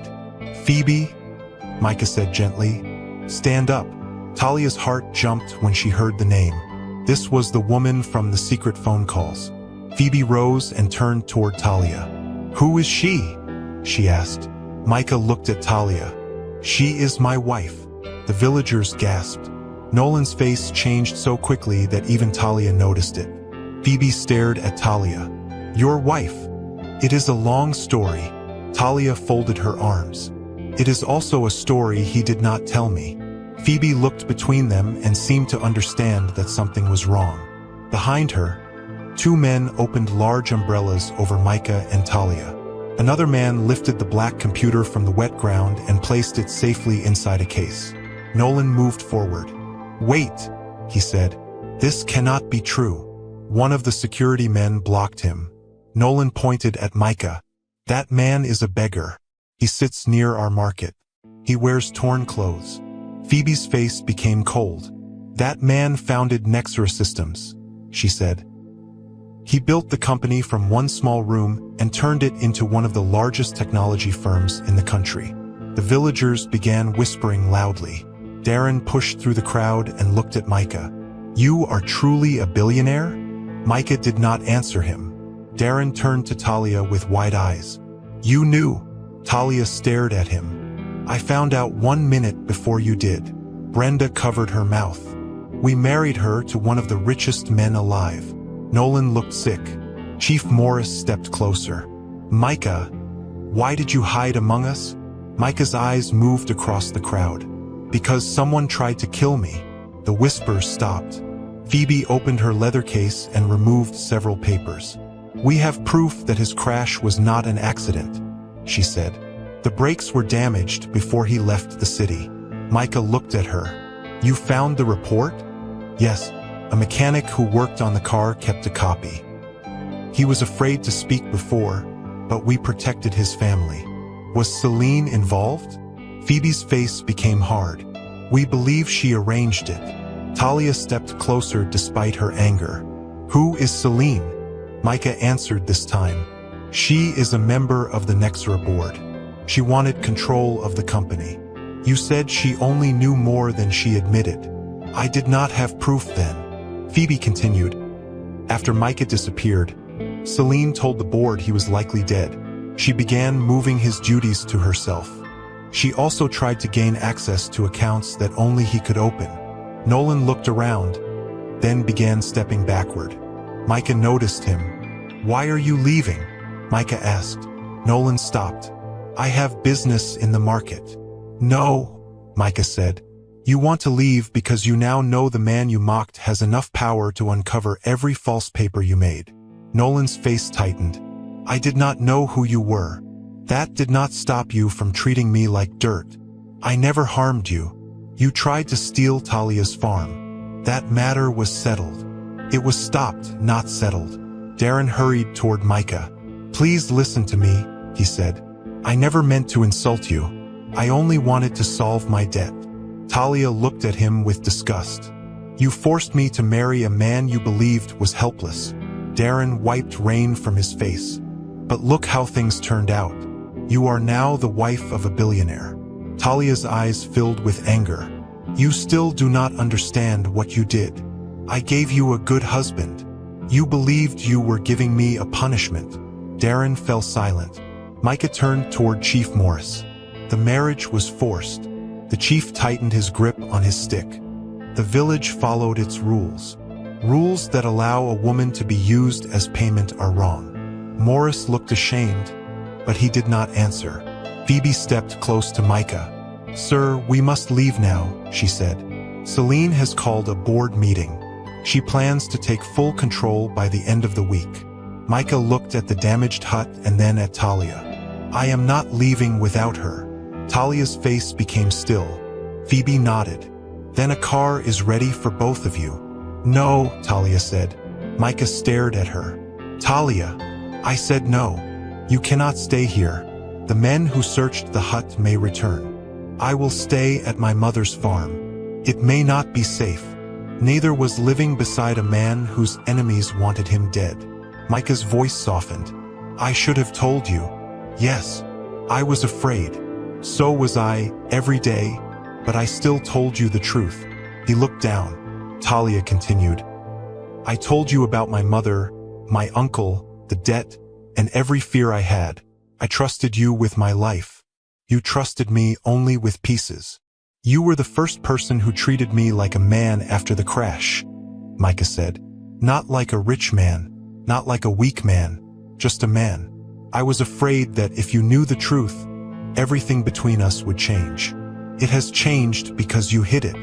I never lied about caring for you." Talia's eyes filled with tears. "But I do not know which part of you I cared for. The beggar?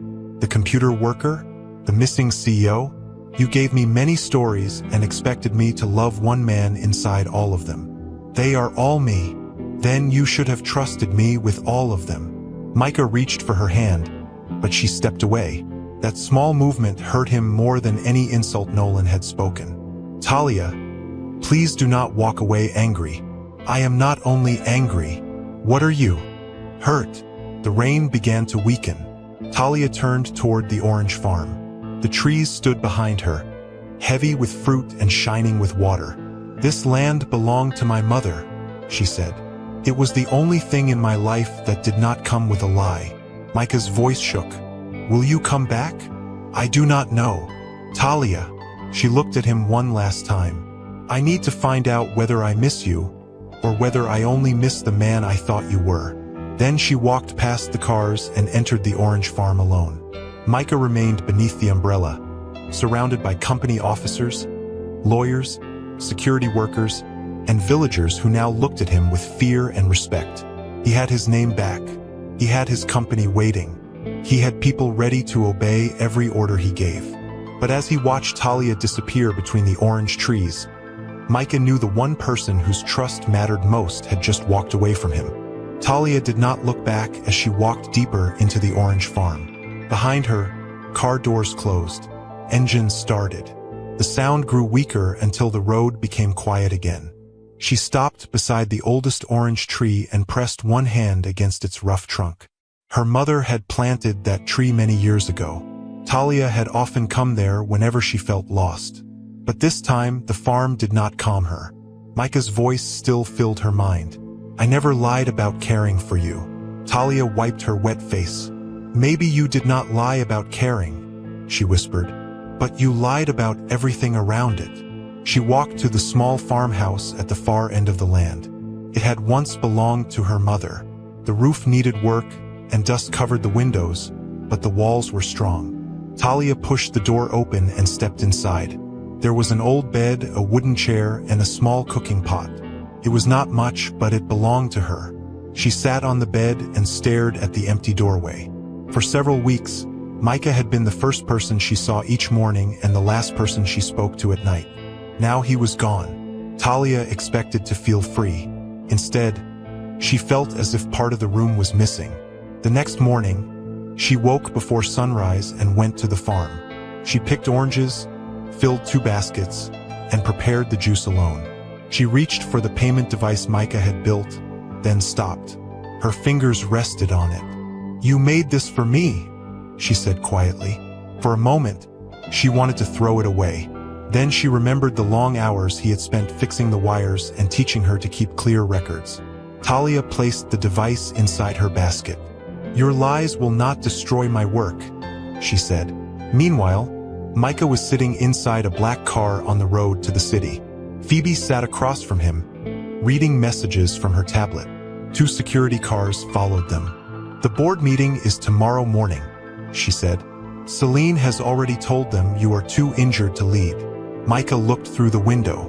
She planned that before she knew I was alive.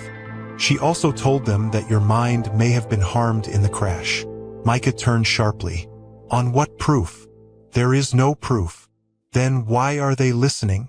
Because you have been missing for months. Celine has been making choices in your place. Micah looked down at his legs. And now they see this chair.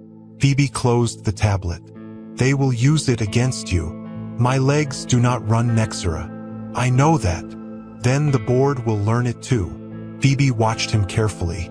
Your fight will be harder without Talia. Micah's jaw tightened. Leave her out of this. She may already be in it. What does that mean? People in the village took pictures when the cars arrived. The news has already found out that you returned with a wife. Micah's face became worried. Does the news know her name? Not yet. Keep it that way. I will try. No, Phoebe. Protect her. I understand. Micah looked back through the rear window, even though the village had disappeared long ago. I should never have hidden the truth from her. Phoebe was silent for a moment. You were trying to survive, she said. I was afraid she would see the money and change. Did she? No, I did. The cars reached the city before dark. Nexer Systems stood near the center of the city, taller than every building around it. Its glass walls shone under the lights. Workers gathered near the entrance when Micah arrived. Some cried when they saw him. Others stood in shock. Phoebe pushed his wheelchair through the wide doors. A man from the company board hurried toward them. Micah, he said, we were told you were dead. You were told what Celine wanted you to believe. The man looked at the wheelchair. Can you lead in your condition? Micah's eyes became cold. My legs were injured, Harris. My mind was not. I did not mean to insult you. You asked whether a chair took away my ability to think. Harris stepped back. The board is worried. The board should be worried about the person who stole money and tried to kill me. Several workers stared. Phoebe lowered her voice. Sir, we should speak upstairs. Micah nodded. As they entered the lift, his phone rang. It was Talia. Micah answered at once. Talia? There was silence. Then her voice came softly. I only called to ask whether you reached the city safely. His chest tightened. Yes, I am at Nexera. Good. Talia, please do not end the call. What else is there to say? A great deal. You had weeks to say it. I know. She became quiet. Micah continued. I do not expect you to forgive me quickly. I do not even know whether I can forgive you. I understand. No, you do not, Talia said. You returned to your real life. You have your company, your cars, your workers, and your true name. I am still here trying to understand whether the man in the hut ever existed. He existed. He still does. Then why did he disappear the moment the black cars came? I did not choose to leave you. You chose not to trust me. Micah closed his eyes. That is true. Talia took a shaky breath. Fight for your company, Micah. Do what you need to do. But do not ask me to follow you yet. I will wait. Do not promise things you may not keep. The call ended. Phoebe stood quietly beside him. She needs time, she said. Micah looked at the dark screen. I may have already taken too much from her. Back in the village, Nolan sat inside his large house with his curtains closed. A woman in a gray suit sat across from him. Her name was Celine. Nolan had never met her before that evening, but he already knew she was dangerous. You allowed Micah Bellamy to live in this village for months, Celine said. I did not know who he was. You saw an injured man with no family and asked no questions? Nolan poured himself a drink. Poor men come and go. He was not poor. I know that now. Celine leaned forward. You also forced a young woman to marry him. Nolan's face tightened. That was a private village matter. It is now a company matter. What do you want from me? I want the board to believe that Talia planned the marriage after learning who Micah was. Nolan laughed nervously. That is not true. Celine's eyes remained cold. Truth is only useful when it helps. Nolan placed the cup down. Why would the board care about his wife? Because Micah controls most of Nexera. If they believe Talia is using him, they may doubt every choice he makes. And what do I get? Celine slid an envelope across the table. Nolan opened it and saw more money than he had expected. This is only the first payment, she said. There will be more after you sign a statement. What statement? That Talia asked you to choose Micah for the marriage because she knew he was rich. Nolan smiled slowly. She will look like a gold digger. She will look dangerous. Nolan picked up a pen. At that same time, Darren was sitting outside his house when a car stopped near him. One of Celine's men stepped out. "Mr. Darren," he said, "we need to speak about your niece." Darren looked at the thick envelope in the man's hand. "What do you want me to say?" "The truth," the man replied with a smile. "Or something close enough." The next morning, Talia entered the market and found people staring at her. A woman moved away when Talia placed her baskets down. "What is wrong?" Talia asked. The woman did not answer. Then Percy, the young boy who had once pushed Micah's wheelchair, ran toward her. "Talia, they are saying bad things about you." "Who?" "Everyone." Nolan showed them a paper. "Your uncle spoke too." Talia's stomach tightened. "What paper?" Percy handed her a newspaper. On the front page was a picture of Talia standing beside Micah's wheelchair. The words below said that a poor village woman had trapped a missing billionaire into marriage. Talia read the story with shaking hands. It claimed she had learned Micah's identity before the wedding. It said she worked with Nolan to arrange the marriage. It also said she threatened her uncle when he tried to stop her. "This is a lie," Talia whispered. A familiar voice came from behind her. "It is only what you deserve." Nolan stood at the edge of the market. Talia faced him. "You made this. I signed a true statement. You did not know Micah was rich. Perhaps you told me. I refused to marry you. That is why you punished me." Nolan smiled. "Can you prove that?" "Yes. The whole village saw it. The village also saw you protect Micah, sleep in his hut, and build a business with him. Perhaps it was all a plan." Talia stepped closer. "You are working with someone from Nexera." Nolan's smile weakened. That small change told her enough. She picked up her baskets and hurried toward Darren's house. Her uncle was sitting outside counting money. Talia stopped in front of him. "You spoke against me." Darren quickly covered the money. "I only answered questions. You told them I planned the marriage. I was confused." "No, you were paid." Darren stood. "Do not speak to me like that. You sold me once, and now you have sold my name. I needed the money. You always need money. Talia, you are married to a billionaire. Why should this matter?" "Because it is a lie." Darren looked away. "It may help Micah leave you." The words hurt more than Talia expected. "You want him to leave me? He belongs in the city. You belong here. You did not care where I belonged when Nolan wanted me."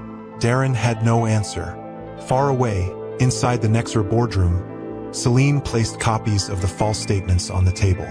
"This woman may be controlling him," she said. Harris looked at Micah. "Did Talia know your identity before the marriage?" "No." "Can you prove it?" Micah's eyes hardened. "I know what happened." "That is not proof." Celine folded her hands. "Your judgment may have changed after the crash." Micah hit the table with his palm. "Do not use my injury to insult my wife. Then explain why she married a beggar who was secretly worth billions." "She was forced." "According to her." "According to me," the board members whispered. For the first time, Micah saw doubt on faces that had once trusted him. Back in the village, Talia entered the damaged hut and searched through the papers left behind after the storm. She found Nolan's false debt record beneath the broken table.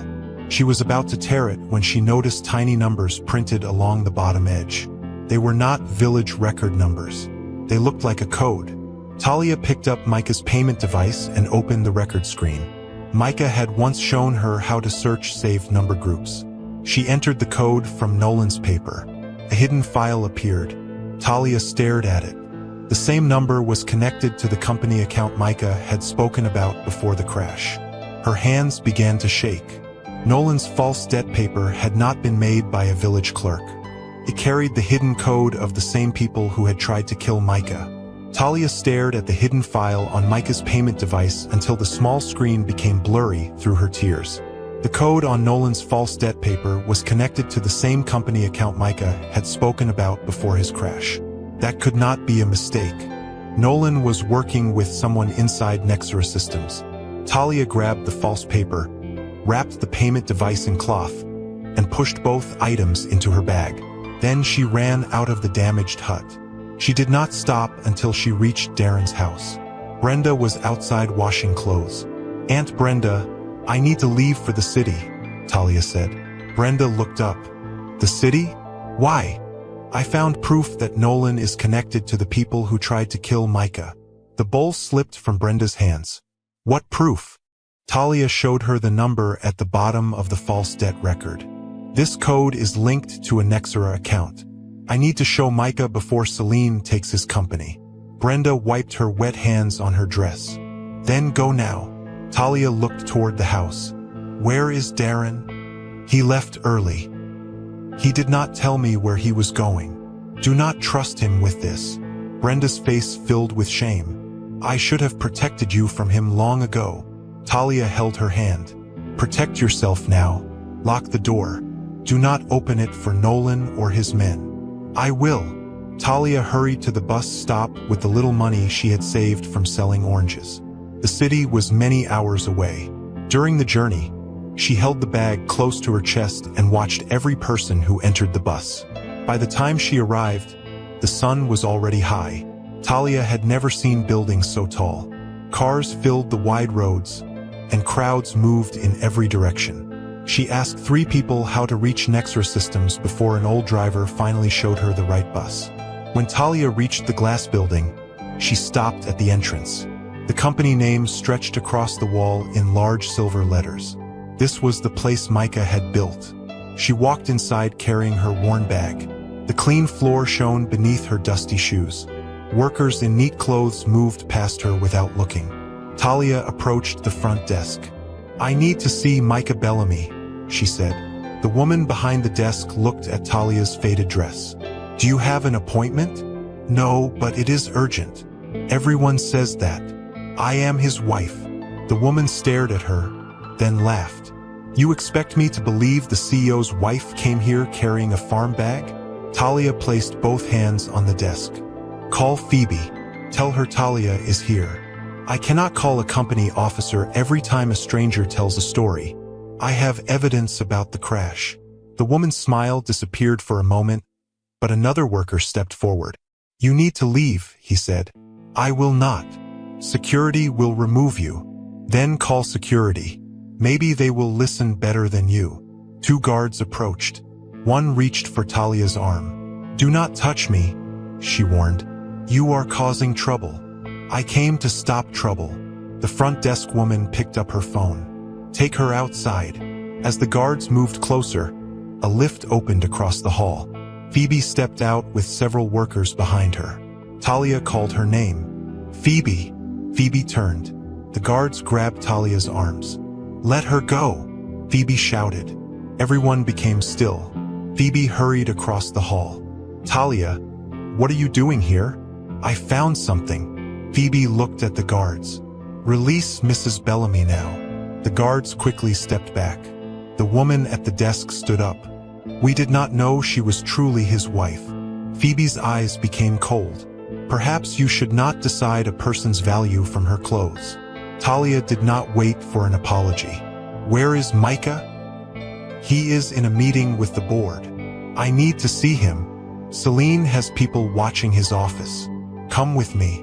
Phoebe led Talia into a private lift. They went down instead of up. "Where are we going?" Talia asked. "To the old system room. Celine thinks it was closed years ago." The lift opened into a dark hallway. Phoebe unlocked a metal door. Inside were old computers, thick wires, and large machines that made a low sound. Talia removed the paper and payment device from her bag. "Nolan's false debt record has this code," she said. "I entered it into the device Micah built for me." Phoebe studied the screen. Her eyes widened. This is one of our hidden payment numbers. What does it mean? It was used by a company owned by Celine's cousin. We believed it had closed. Can you open the full record? Not from a normal computer. Celine has blocked most of the files. Talia held up the payment device. Micah used a hidden access key on this. Phoebe took it carefully. He built this from old parts? Yes. Phoebe almost smiled. That sounds like Micah. She connected the device to one of the old computers. The screen flashed. A list of payments appeared. Phoebe searched the numbers while Talia stood beside her. There, Talia said, pointing at Nolan's name. Phoebe opened the file. Several payments had been sent to Nolan over many months. The first payment came 2 days after Micah's crash. Talia's heart pounded. What was he paid for? Phoebe opened another record. A message appeared.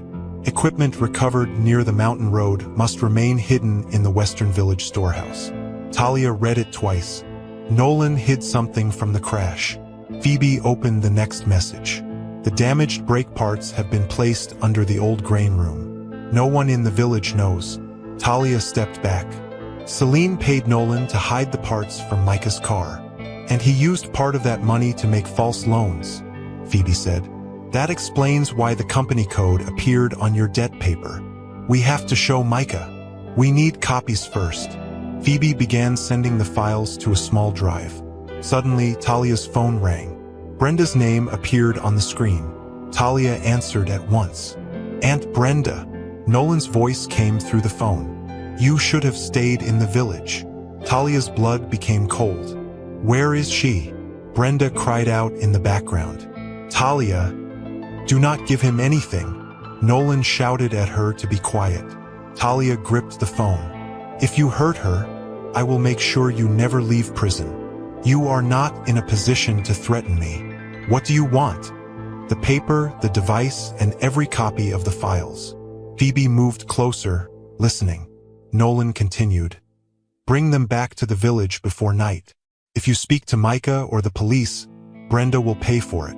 You already lost, Talia said. We found the payments. Then destroy them. No, Brenda screamed again. Talia's voice shook. Let me speak to her. You will speak to her when I have the proof. The call ended. Talia lowered the phone slowly. Phoebe grabbed her arm. You cannot go alone. If I do nothing, he may hurt her. We will send security. Nolan knows the village better than they do. He could move her. Phoebe looked at the payment device. Can it still send files?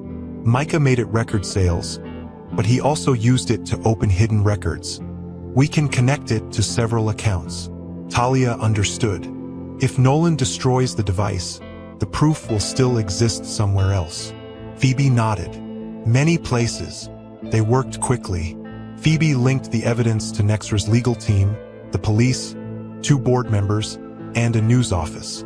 Talia pressed the final button. The payment device made the same small sound it made after an orange sale. Sent. The screen showed. Talia took a deep breath. Now Nolan cannot bury it. Phoebe called Micah's security chief. Within minutes, 3 cars left for the village. Police officers traveled with them. Talia and Phoebe followed in another car. During the journey, Micah called. Talia, where are you? On the road to the village. Phoebe told me about Brenda. We found proof against Celine and Nolan. You should have come to me first. There was no time. Do not face Nolan alone. I am not alone. His voice softened. Please be careful. Talia closed her eyes. We will talk when Brenda is safe. When they reached the village, the sun was falling. Nolan had taken Brenda to the old grain store near the Western Road. Talia stepped out of the car holding the payment device. Nolan stood in the doorway with Brenda beside him. Her hands were tied, but she was alive. Come alone, Nolan ordered. Talia walked forward. Give me the device. Release her first. You still think you can give orders? I learned from Micah. Nolan's face twisted. You were nothing before you married him. I was never nothing. You only treated me that way. Nolan reached for the device. Talia pulled it back. The files have already been sent. His face changed. You are lying. The board has them. The police have them. The news has them. Nolan stepped away from Brenda. You foolish girl. He ran toward Talia, but security officers came from behind the storehouse. Stop! Nolan turned and tried to escape through the back door. 2 police officers blocked him. He fought, shouted, and blamed Celine, but they forced his hands behind his back. Another officer freed Brenda. Talia ran to her and held her tightly. I told you not to come, Brenda cried. I could not leave you. Nolan was dragged past them. He looked at Talia with hate. This is not over. Talia stared straight at him. For you, it is. The police opened the old grain room and found the damaged brake parts hidden beneath sacks. Phoebe photographed everything before the officers carried it away. Talia looked at the payment device in her hand. Micah had built it to help her sell oranges. Now it had helped expose the people who tried to kill him. As the police car took Nolan away, Talia knew the fight was not finished. Celine was still inside Nexera Systems. But now Talia had proof strong enough to enter that building again, not as a poor village woman begging to be heard, but as the person who could help bring the truth into the light. The police car carrying Nolan had barely left the village when Phoebe's phone rang. She answered, listened for a few seconds, then looked at Talia with alarm. Celine has called the final board meeting, she said. It begins tomorrow morning. Talia still had one arm around Brenda. What will happen at the meeting? She asked. She plans to remove Micah from Nexera forever. If the board votes with her, she will take full control. But we have proof now. Phoebe looked toward the damaged brake parts being loaded into a police truck. We have strong proof, but Celine will fight. She has spent months filling the board with fear. Talia's phone rang. Micah's name appeared on the screen. She answered. Did they find Brenda? He asked at once. Yes, she is safe. Micah let out a breath. And Nolan? The police arrested him. Are you hurt? No. There was a short silence between them. Then Micah said, the board meeting is tomorrow. Phoebe told me. I need you there. Talia looked down at the payment device in her hand. As your wife? She asked. As the person who found the truth. Talia's voice became firm. I will come. They returned to the city that night. Brenda stayed under police protection in the village.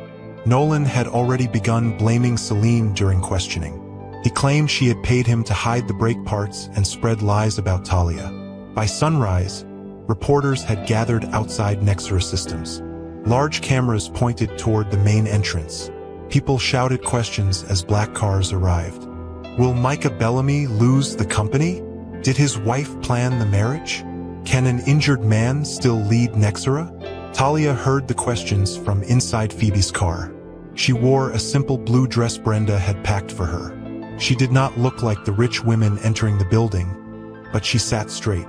Phoebe looked at her. You do not have to speak to the reporters. I am not afraid of their questions. They may try to upset you. Nolan tried harder. The car stopped. Phoebe stepped out first. Security workers formed a path. Talia followed her into the building while reporters shouted her name. Inside, workers filled the wide hall. Some smiled when they saw Talia. Others watched with doubt. The same woman from the front desk stood behind the counter. Her face became nervous when Talia walked past. Mrs. Bellamy, she said. I am sorry about yesterday. Talia stopped. You laughed because of my clothes, she said. The woman lowered her eyes. I was wrong. Talia nodded. Then do not treat the next poor-looking person that way. She continued toward the lift. The boardroom was on the highest floor. When the doors opened, Talia saw Micah waiting in the hallway. He wore a dark suit. His hair was neat, but he was still sitting in his wheelchair. 2 wooden supports rested beside him. For a moment, Talia remembered the man repairing radios inside the little hut. Micah moved toward her. Are you truly all right? He asked. Yes. And Brenda? She is frightened, but she is safe. Micah looked at the payment device in her hand. You still have it. It saved the evidence. I built it to count oranges. It learned a new job. Micah smiled, but worry remained in his eyes. Talia, after the meeting, we need to talk. I know. I do not want the board to make you feel small. They cannot. The boardroom doors opened. Celine stood at the far end of a long table. She wore a gray suit and a calm smile. Harris and 11 other board members sat around the room. Lawyers stood near the walls. Celine looked at Talia. This meeting is for company officers, she said. Talia stays, Micah replied. Celine pointed at him. This is exactly the problem. You allow personal feelings to control company choices. Micah rolled toward the table. My wife helped uncover a crime against this company. She has more right to speak today than you do. Celine's smile vanished. Harris cleared his throat. Let us begin. Celine stood. For months, Nexera has survived without Micah, she said. We were told he was missing after a terrible crash. Now he has returned, but he is not the same man. Micah watched her without speaking. Celine walked around the table. He cannot walk without help. He has been hiding in a village. He married a woman under strange conditions. He has made wild claims about murder and stolen money. Talia's hands tightened. Celine continued. A company this large needs a strong leader. Micah's voice cut through the room. What does strength look like to you? Celine turned. Micah placed both hands on his wheelchair. Does it look like working legs? This is not personal. You made it personal when you pointed at my chair. Celine folded her arms. You cannot even stand before your own board. Micah looked at Talia. Then he reached for the wooden supports. Phoebe moved closer. Sir, you do not need to prove anything. I am not proving that I can stand, Micah said. I am proving that she cannot shame me. He locked the wheels of the chair and placed the supports beneath his arms. Slowly, Micah pushed himself up. His legs shook. Talia stepped near him, but he gave her a small nod. He wanted to do it himself. Micah stood between the wooden supports and faced the board. Yes, my legs are injured, he said. Yes, I use a wheelchair. That chair carries my body. It does not control my mind. No one spoke. I built Nexera before many of you joined this table. I wrote the first system with my own hands. I hired our first workers. I found our first customers. His left leg shook harder, but he stayed standing. Celine wants you to believe that pain made me weak. Pain taught me who people truly are. He looked directly at her. I saw strangers treat me like dirt because they thought I was poor. I saw a woman forced into marriage because powerful men believed she had no voice. And I saw you use my crash to steal what I built. Celine laughed. You have no proof. Talia placed Nolan's false debt record on the table. We have this, she said. Celine looked at her. A village paper? A false village paper, Talia replied. It carries the same hidden code used by one of your company accounts. Phoebe connected the payment device to the large screen. A list of payments appeared. Talia pointed toward Nolan's name. You paid him 2 days after Micah's crash. You paid him again when the police began asking questions. Then you paid him to spread lies about me. Celine shook her head. Anyone could have made those records. Phoebe opened the messages. The screen showed orders about the damaged brake parts. It showed the Western Storehouse. It showed payments sent to Nolan. Harris leaned forward. Celine, these messages came from your private account. My account was copied. Talia held up the original debt paper. Then why did your hidden code appear on Nolan's false loan? Celine looked around the room. This woman is trying to protect her rich husband. Talia stared at her. When I married Micah, I thought he was a beggar. I did not choose him for money. I did not even choose the marriage. She turned toward the board. My uncle owed Nolan money. Nolan wanted to punish me because I refused to become his third wife. He forced my uncle to give me to the poorest man in the village. Several board members looked shocked. Talia continued. Micah had torn clothes, a broken wheelchair, and a leaking hut. I stayed because I had nowhere else to go. I trusted him before I knew his name. Celine pointed toward her. She is performing for you. No, Micah said. She is telling the truth you tried to bury. He lowered himself back into the chair. Sweat covered his forehead, but his voice remained strong. Phoebe moved to the front of the room. There is more.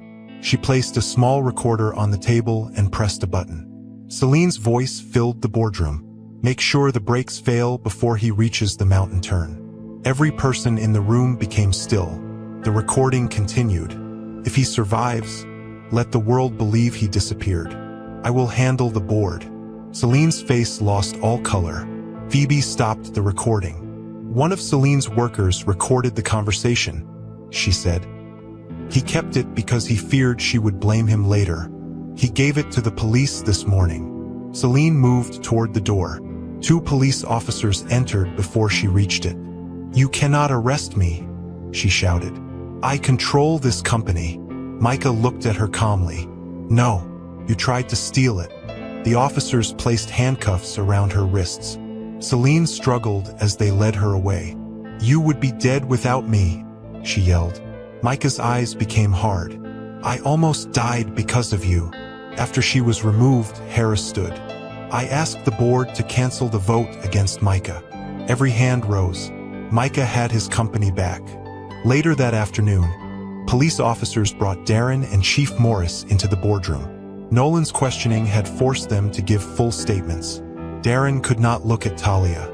I took Celine's money, he admitted. I lied about Talia planning the marriage. Talia's eyes filled with tears. You sold my future twice, she said. First for Nolan's debt, then for Celine's money. Darren began crying. I was greedy. No, Talia said. You were willing to hurt me because you thought I could not fight back. Chief Morris stepped forward holding the village land record. I also failed you, he said. I allowed the marriage because I wanted peace with Nolan. You wanted peace for yourself, Talia replied. Morris lowered his head. That is true. He placed the record in her hands. The orange farm is fully yours. Nolan has no claim to it. Neither does Darren. Talia held the paper against her chest. Chief Morris continued. When I return to the village, I will stand before everyone and admit that the marriage was wrong. No woman will ever be used to settle a debt again. Talia looked toward Micah. The man the village had called a useless beggar was once again the leader of Nexera Systems. The people who had tried to destroy him were under arrest. Her land and name had been cleared, but as Micah held her gaze, they both knew one matter remained unfinished. The enemies around them had been exposed. Now they had to face the truth between them. Talia held the orange farm papers against her chest while the boardroom slowly became empty. The police had taken Celine away. Darren and Chief Morris had left under the eyes of company guards. The board members had returned to their offices, but Talia and Micah stayed behind. For the first time that day, there were no enemies in the room. There were no reporters, police officers, or angry voices. There was only the truth between them. Micah sat at the end of the long table. His wooden supports rested beside his wheelchair. Talia stood near the window, looking down at the city. You have your company back, she said. Micah watched her. Yes. And my farm is safe. Yes. Nolan and Celine will face the law. They will. Talia turned toward him. Then why do you still look worried?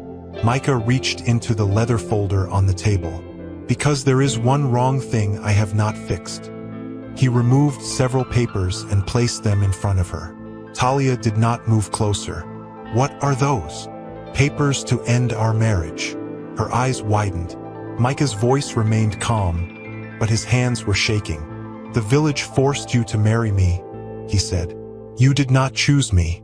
You only agreed because you wanted to save your mother's farm. Talia looked at the papers. Micah continued. I should have ended the marriage the moment I had the power to do it. You did not have that power when we lived in the hut. I could have found a way. You were hiding from people who wanted you dead. That does not change what happened to you. Talia slowly walked toward the table. Have you signed them? Yes. She looked down and saw his name at the bottom of the last page. Micah Bellamy. His signature was strong and clear. Her heart began to hurt. You signed them without speaking to me? I did not want to make you feel trapped again. So you made another choice for me. Micah looked shocked. I was giving you freedom. You should have asked what I wanted. I thought this was what you wanted. You thought wrong. He looked at her for a long moment. Talia, I love you, he said. That is why I signed the papers. She shook her head. That makes no sense. It does to me. Then explain it. Micah placed both hands on the table. I love you enough to let you go. I will not use my money, my company, or a village marriage book to keep you beside me. Talia's eyes filled with tears. You think letting me go will repair your lies? No. You think this will make the pain disappear? No. Then why are you doing it? Because you deserve a choice. The room became quiet. Micah looked down at his legs. You met me when I was broken, he said. You helped me eat when my hands shook. You helped me stand when my legs could barely move. You protected me when armed men searched the hut. You believed in me before you knew what I owned. His voice began to shake. I cannot repay that by holding you inside a marriage you never chose. Talia wiped a tear from her cheek. I was angry because you did not trust me with your truth, she said. I was not angry because you were rich. I know that now. I cared for you before I saw that news report. I know. I missed you after you left the village. Micah raised his eyes. Talia continued. I tried to tell myself I only missed the small hut. I told myself I missed our arguments, the old radio, and the food we cooked together. A small smile appeared on Micah's face. You complained about my food. Your beans needed more salt. You still finished them. I was hungry. They both smiled, but the sadness remained. Talia placed one hand on the papers. The first marriage was forced, she said. It began with fear, debt, and shame. Micah nodded. She lifted the papers from the table. But that does not mean every feeling inside it was false.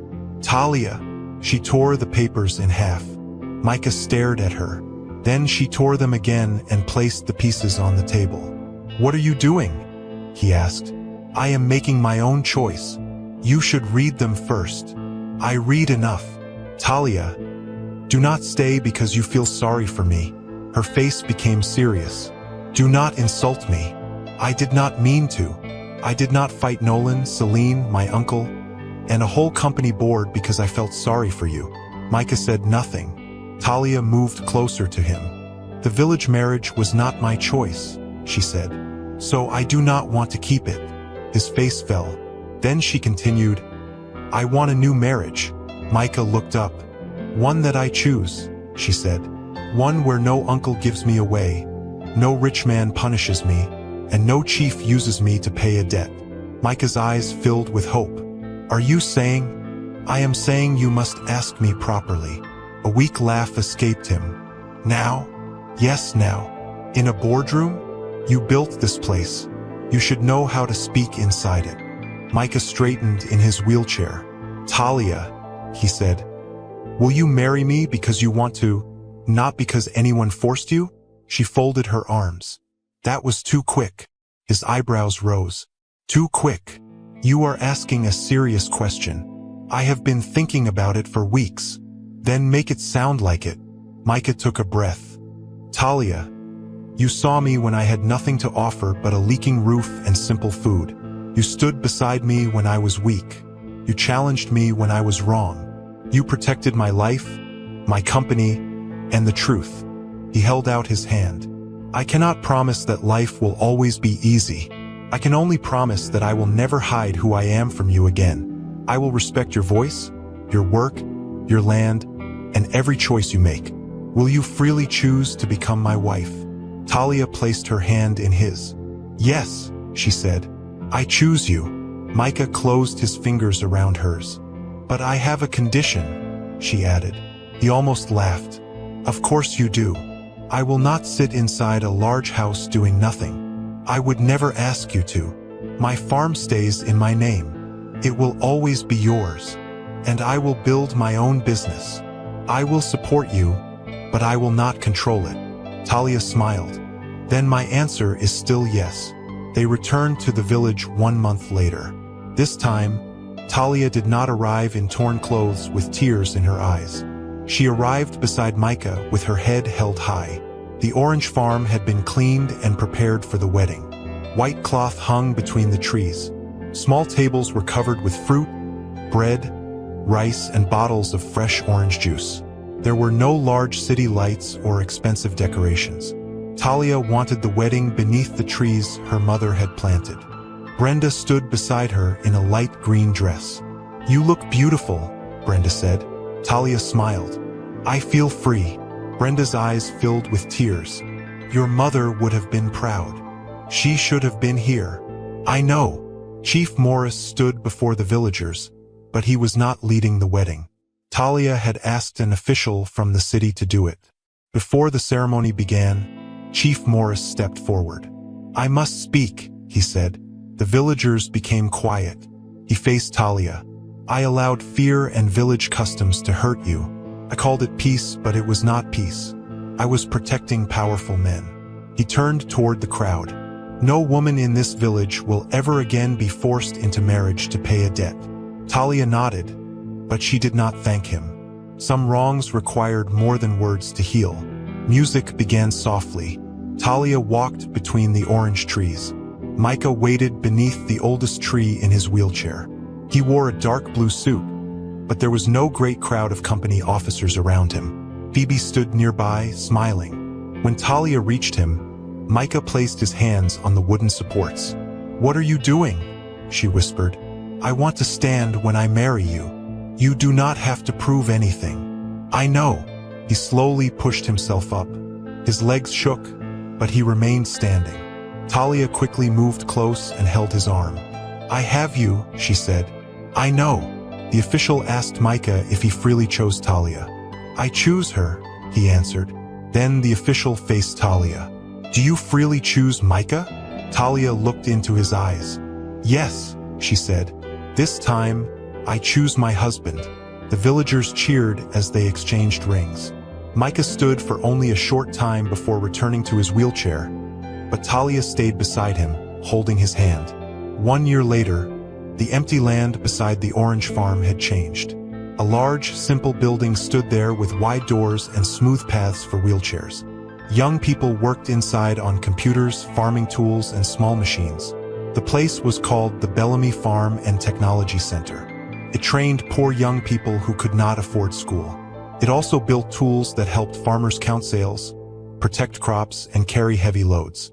One room was used to make better wheelchairs and walking supports for people with injured legs.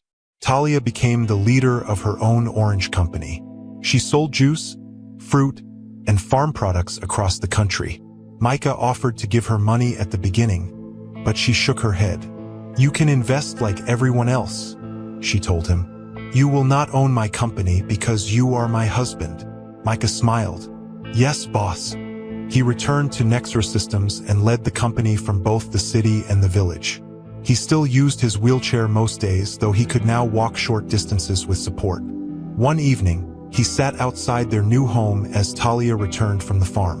She placed a basket of oranges beside him. "How many did you sell today?" he asked. "More than your old payment device could count. That device saved your business. It also helped save your company." Micah reached for her hand. "And you saved me." Talia sat beside him. "No," she said. "We helped each other." They watched the young people leave the training center, laughing as they carried the machines they had built. Talia had once been treated like a debt. Micah had once been treated like a useless beggar. But together, they had proved that a person's value was not decided by money, clothes, power, or the strength of their legs. Their first marriage had been forced upon them. Their second began with truth. And every day after that, they continued choosing each other. Elodie Harper was the kind of young woman who would give away her last meal and pretend she was not hungry. That was why, even with 200 rich guests watching, she stood between her father and the thin man beside the old bicycle. "Move away from him," Franklin Harper ordered. Elodie did not move. Behind her, A bright red Lamborghini rested under white lights in the garden. Her younger sister, Marissa, sat inside it, laughing while guests took pictures. Their stepmother, Yvonne, clapped as if the whole night belonged to her. Franklin pointed at the stranger. "This beggar entered my house because of you." "He did not enter," Elodie replied. "He was outside the gate. I only gave him food. You took food from my birthday table." There was enough food for everyone. A shocked silence moved through the crowd. Franklin's face became hard. "You always do this. You shame me, then speak as if you are better than us." "I never said that." Marissa stepped out of the car and smoothed her silver dress. "Father bought me a Lamborghini because I know how to behave. You brought a dirty man to his party. Can you not see the difference?" The stranger lowered his eyes. His shirt was faded, his trousers had patches, and one shoe was tied with string. Beside him stood a weak blue bicycle with a bent basket. Elodie looked at him. "What is your name?" "Theo Mercer," he said quietly. Franklin laughed without joy. "Wonderful. Since you care so much about Theo Mercer, I have a gift for you too." Yvonne touched his arm. "Franklin, perhaps this should be private." "No. She likes public kindness. She will receive a public reward." Two guards closed the garden gates. The guests leaned closer.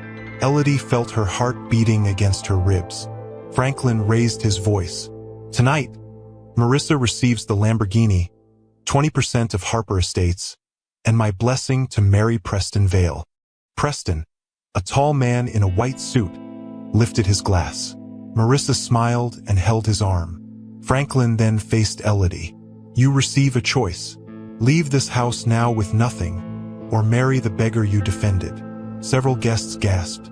Marissa covered her mouth, but her eyes were shining. Elodie stared at her father. "You cannot be serious." "I have never been more serious. My mother left money for the Hopewell Children's Clinic. You promised I would manage it when I turned 25. "That money is under my control," Franklin said. "Walk away tonight, and the clinic loses everything." Elodie's breath stopped. The clinic was the last thing her mother had built before she died. 40 children received medicine there every week. Without the fund, it would close in a month.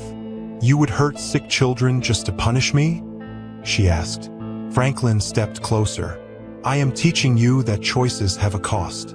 "No," Elodie said. "You are using helpless children to control me." His hand rose, but Theo caught his wrist before it reached her face. The garden became still. Theo did not squeeze hard. He only held Franklin's hand away from Elodie. "Do not touch her," Theo said. The guards rushed forward. "Stop!" Elodie shouted. Theo released Franklin and lifted both hands. "I want no trouble." Franklin rubbed his wrist. "You dare touch me in my own home? You were going to strike her. She is my daughter. That does not make her your property." A few guests looked down. Others whispered. Preston walked forward. Franklin let security remove him. "This has gone far enough." Marissa laughed. "No, let Elodie answer. She has spent years acting like a saint. Let her prove it." Elodie turned to Theo. "Did my father bring you here for this?" "No," Theo said. "I came to ask for water after my bicycle chain broke. You were the only person who saw me. Would you marry her?" Franklin demanded. Theo looked straight at him. "Not as a punishment." Franklin smiled coldly. "Then you are smarter than you look." Theo faced Elodie. His voice became softer. "You do not know me. Do not say yes because they have trapped you." Elodie swallowed. "If I leave, children lose their medicine. That is not your fault. They will still suffer." Yvonne sighed. "Elodie, stop making this dramatic. Marry him, stay married for 1 year, and your father may forgive you." Franklin turned sharply. "I said nothing about 1 year." Elodie understood then. He wanted to break her, not teach her. He wanted her to beg, cry, and choose comfort over the clinic. She looked at Marissa inside the shining car. Then she looked at Theo's broken bicycle. "What happens if I agree?" Elodie asked. Franklin pointed toward a small table where his lawyer already stood with papers. You sign tonight. You leave with him tonight. You return only when I invite you. Theo frowned. This was prepared. Franklin ignored him. Choose. Elodie walked to the table. Marissa's smile faded. You cannot truly be doing this. Elodie picked up the pen. You wanted proof that I meant what I said. Think about your clothes, your room, your life. Marissa whispered. I am thinking about 40 children. She signed. Theo watched her with an unreadable look, then signed beside her name. Minutes later, Elodie stood outside the locked gate with one small bag. Theo held the bicycle steady. I am sorry, he said. I am not, she replied, though tears filled her eyes. She sat on the back carrier, holding her bag against her chest. Theo began to pedal into the dark road. Behind them, the Lamborghini roared. Cold wind pulled at her dress as the mansion lights grew smaller behind them. Elodie did not know where Theo lived, what waited ahead, or why his voice sounded unlike a beggar's. She knew that the gate had closed, and her life was gone. Ahead, Theo spoke without turning. You chose the broken bicycle tonight, Elodie. One day you will learn what you truly chose.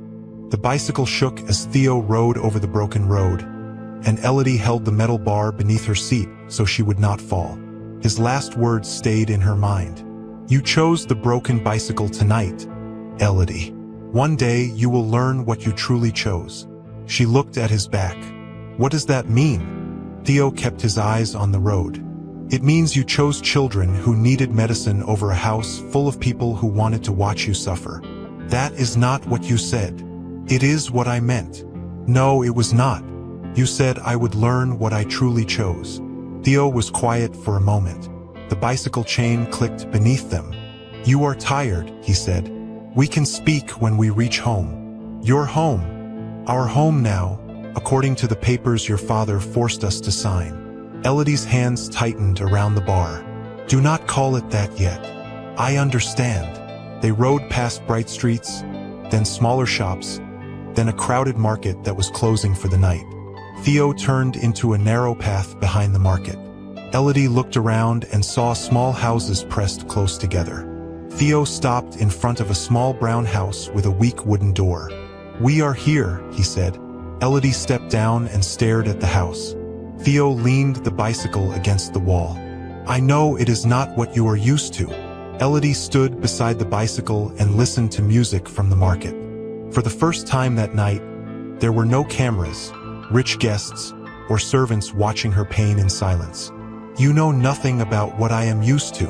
I know you came from a mansion. A mansion can still feel cold. Theo looked at her, but she turned away. He opened the door and reached inside. A small lamp came on.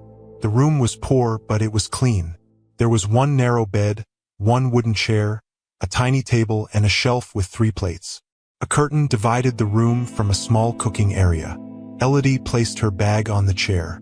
Where is the other room? There is no other room. She slowly faced him. Where do you sleep? On the bed. And where am I supposed to sleep? Theo picked up a thin mat from behind the door and placed it on the floor. You will take the bed. No, Elodie, you have been thrown out of your home, forced into a marriage, and carried across town on a bicycle. Please do not fight me over a bed. I am not taking your bed while you sleep on the floor. You are not taking it. I am giving it. I said no. Theo stared at her for a few seconds. Fine. We can both sit awake until morning and prove that we are equally stubborn. Theo took a clean shirt from a nail on the wall and handed it to her. You can change behind the curtain. She held the shirt. Is this yours? Yes. It will be too big. That is better than sleeping in a party dress. Elodie looked down at the silver cloth. It reminded her of Marissa laughing beside the red Lamborghini. She changed behind the curtain. When she came out, Theo knelt beside a small stove. What are you doing? She asked. Trying to make dinner. Trying. I can repair a bicycle faster than I can cook rice. That is not comforting. He opened a pot. A dark smell rose from it. Elodie covered her nose. What is that? It was meant to be stew. It looks angry. Theo laughed softly. I warned you. She moved beside him. Do you have onions? 1. Tomatoes. 2. Oil. A little. Then move. Theo stepped aside. Elodie washed the pot and made a simple sauce. You know how to cook, he said. My mother taught me. I thought people in mansions had workers. We did. My mother still said a person should know how to feed herself. When the food was ready, Theo filled Elodie's plate first. This is too much, she said. You have not eaten. I ate at the party. You gave your food to me. Elodie looked at him. You noticed. I noticed many things. They sat on the floor. Elodie was so hungry that she finished half her food before slowing down. Theo pushed part of his rice toward her plate. I do not need it, she said. Your stomach disagrees. My stomach has poor manners. It has been an honest friend tonight. She shook her head, but she ate the rice. After dinner, Theo washed the plates outside. When he returned, Elodie stood near a wooden box filled with wires, tools, and phone parts. What is this? She asked. Work. You repair phones? Sometimes. And radios? Yes. And bicycles? Yes. And you understand legal papers well enough to know my father planned that marriage before tonight. Theo became still. The lawyer was waiting with the papers. Most people would not notice that while guards were rushing at them. I told you. I noticed things. Elodie crossed her arms. You also speak like someone who went to school. I did. How far? Far enough. That is not an answer. It is the only answer I have tonight. She moved closer. Theo, I married a stranger because my father threatened sick children. I have a right to know who is sleeping under the same roof. You do. Then tell me. He looked at the floor. I grew up with very little. I learned to fix things because broken things were all I could afford. I made mistakes. Some people became angry with me. I left my old life and came here. What people? I cannot tell you. Why? Because knowing could place you in danger. Elodie gave a bitter laugh. My own father used dying children against me, and you think silence will make me feel safe? No, Theo said. But the truth may make you less safe. Theo picked up the mat and spread it beside the bed. You will sleep there. I will sleep here. Elodie sat on the edge of the mattress. What do you expect from me as your wife? Nothing. She watched his face. Nothing. That ceremony was forced. A forced word does not make you my property. I will not touch you without your permission. I will not control where you go. When the clinic is safe and you are free, you can leave. Why would you agree to marry me then? Because your father wanted you to stand alone. That is all. Theo looked into her eyes. For tonight, yes. Elodie lay down, but sleep did not come quickly. Theo's breathing grew slow. She wondered why a poor repairman spoke like a man used to giving orders. The next morning, loud knocking woke them. Elodie, open the door. She sat up quickly. That is Ruth from the clinic. Theo opened the door. Elodie, you must come, Ruth said. A truck arrived at Hopewell Clinic before sunrise. A truck. Medicine, bandages, children's food, new beds, everything we have begged for. Elodie stood. From my father? No. The boxes have no donor name. She looked at Theo. He was already watching her. At the clinic, workers carried boxes inside as nurses opened the supplies. Elodie checked every paper. This is enough for 3 months, Ruth said. Maybe more. Who paid for it? The driver said the order came from a private account. Elodie turned to Theo. Do you know anything about this? He did not blink. Why would I? Because it happened hours after you promised the clinic would be safe. I said you could leave when it was safe. I did not say I could make it safe. Elodie stepped closer. Do not lie to me. I asked an old friend for help, he admitted. What kind of friend can buy all this before sunrise? A friend who owed me. For repairing a bicycle? Theo's jaw tightened. Take care of the children, Elodie. He turned and walked out. If you're enjoying this video so far, Please consider subscribing to my small channel. My wife promised to make me a chocolate chip cookie if I hit 100,000 subscribers before the end of 2026. So it would mean the world to me. That's it, and thanks for listening this far. Now let's continue. That night, Elodie returned to the small house and found it empty. Theo's bicycle was outside, so she knew he was near. Then she heard his voice behind the house. "The payment cleared," he said quietly. "Keep my name away from the clinic." Elodie moved closer to the wall. Pause followed, then Theo spoke again. "No, the board must not know where I am. Check the missing accounts. Someone moved the money after I disappeared." Elodie's heart began to pound. Theo lowered his voice. "Tell them the owner is still alive." Elodie stood behind the house with one hand pressed against the wall. "Tell them the owner is still alive," Theo had said. The back door opened, and Theo froze when he saw her. "Which owner? You should not be standing out here. The call was about a business problem. You said the board must not know where you are. You said someone moved money after you disappeared. Then you said the owner was still alive." Theo put the phone into his pocket. "I cannot explain everything yet. You say that every time I ask who you are, I am still Theo. That is only your name. Did you pay for the clinic medicine?" "Yes." "With what money?" "Money that belonged to me. A beggar with a broken bicycle had enough money to fill a clinic?" Theo's face became tired. "I never told you I was a beggar. You wore torn clothes and asked for water outside my father's gate. I asked because I was thirsty. Then why do you live like this?" "Because it is safer." "For whom?" "For both of us if you stop asking questions in the open." Elodie looked around. "You speak as if someone is hunting you." Theo said nothing. She walked past him. "I will not tell anyone what I heard, but I do not trust you." "I understand." "No, you do not. Trust is not something you can ask for while hiding half your life." "I did not ask for it." "That is even worse." The next morning, Elodie went to Hopewell Clinic and helped Ruth arrange the medicine. By noon, the children had eaten, the nurses had clean bandages, and 2 broken beds had been replaced. She had no job, no family support, and only a few coins. She did not want to depend on Theo when she did not know where his money came from. At the market, she asked a bread seller for work. A fruit seller and a cloth seller gave the same answer. By evening, Elodie sat beside Theo's bicycle.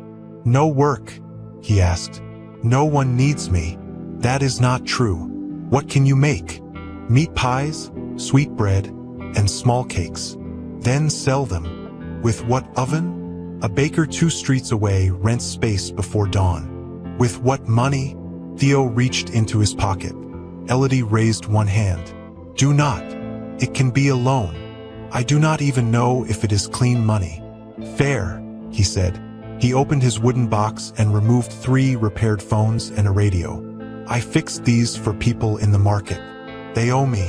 "You would use your work money?" "I would lend you enough to start." "And if I fail?" "You repay slowly." "What if I never repay?" "Then I will remind you every morning until we are both old." "You are very sure of yourself." "I am sure people like good food." The next morning, Elodie woke at 3. Theo was already fixing the bicycle chain. They carried flour, oil, meat, and spices to the baker's shop. By 6, she had 40 meat pies and 20 small cakes. By 8, she had sold only 3. "This was a bad idea," Elodie said. Theo watched the people walking past. "Your food is good. The problem is that no one knows." "What should I do? Shout?" "Yes." "I will not." "Then I will." Before she could stop him, Theo lifted 1 pie. "Fresh meat pies," he called. "Buy 1, and if it is bad, my wife will blame me all day." People laughed. Elodie stared at him. "Why would you say that?" "Because they stopped walking." A bus driver bought 1. Then a teacher bought 2. Soon, several market women came closer. By noon, every pie was gone. Elodie counted the money twice. "We made more than I expected." "We?" You shouted. That was the hardest part. The next day, Theo drew a map of nearby offices, repair shops, and schools. "These workers cannot leave at noon," he explained. "We take the food to them. With your bicycle? It may be ugly, but it moves." They tied 2 baskets to the back. Elodie packed the food while Theo rode from street to street. By the end of the week, people were placing orders before sunrise. Theo wrote every sale in a small book. "Why do you record everything?" Elodie asked. "If you do not know what you earn, you do not own a business. The business owns you." "Who taught you that?" "I learned it the hard way." They added fruit juice and sweet bread. Theo changed the delivery roads so he could carry more orders. He fixed an old phone so customers could call them. One evening, Elodie pushed some money toward him. "My first payment." Theo took only half. "You lent me more than that. You need money for tomorrow. You sound like a man who has managed more than a bicycle." Theo closed the book. "Perhaps I have." Before she could question him, her phone buzzed. Marissa had posted a video. She stood beside the red Lamborghini wearing dark glasses. "My sister chose a bicycle," she said. "Some women are born to shine. Others are born to struggle." Thousands of people had watched it. Elodie's face burned. Theo reached for the phone, but she pulled it away. "Do not pity me. I was going to close it. I can close my own phone." Another video started. Preston stood behind Marissa with one hand on her shoulder. "Tell them about the new deal," he ordered. Marissa's smile changed. "Preston has started a property company, and I am proud to support him." "Say you signed the papers." "I signed them." "Say your father approved." Marissa paused. Preston's fingers pressed harder into her shoulder. "My father approved," she said. The video ended. Elodie frowned. She was afraid. Theo watched the last part again. "He is using her name. How can you know?" He made her say the words people would need to hear. "Maybe it is only business. Maybe." But his face said he did not believe that. The next morning, rain fell before sunrise. Theo tied cloth over the food baskets. "You cannot ride in this," Elodie said. "People already ordered. You will get sick. They paid for breakfast. That does not matter more than your health." Theo looked at her, surprised. "What?" she asked. "Nothing. You are smiling." He rode away before she could argue. 2 hours later, he returned soaked and shaking. Elodie pulled him inside, dried his hair with a towel, and gave him a hot drink. "You are foolish. The deliveries were made. You could have fallen." "I did fall." Her eyes widened. "Were you hurt?" "Only my pride." She found a scrape near his elbow and cleaned it. "You should have come back." "And disappoint 20 hungry teachers?" "Yes." Theo smiled. "You do care." "I care because I cannot run the deliveries alone." "Of course." That evening, Theo wrote her name on the front of the sales book. Elodie's kitchen. She stared at it. "You named it after me. It is your work. It was your plan. You made the food. You found the customers. We make a good team." Elodie looked at him across the small table. His clothes were simple, his bicycle was old, and his secrets still stood between them. Yet he had never mocked her, controlled her, or treated her like a burden. For the first time since the forced wedding, the small house did not feel like a prison. Theo looked away before she could see too much in his eyes. But when Elodie smiled at her name on the book, he watched her quietly. He was no longer only protecting her.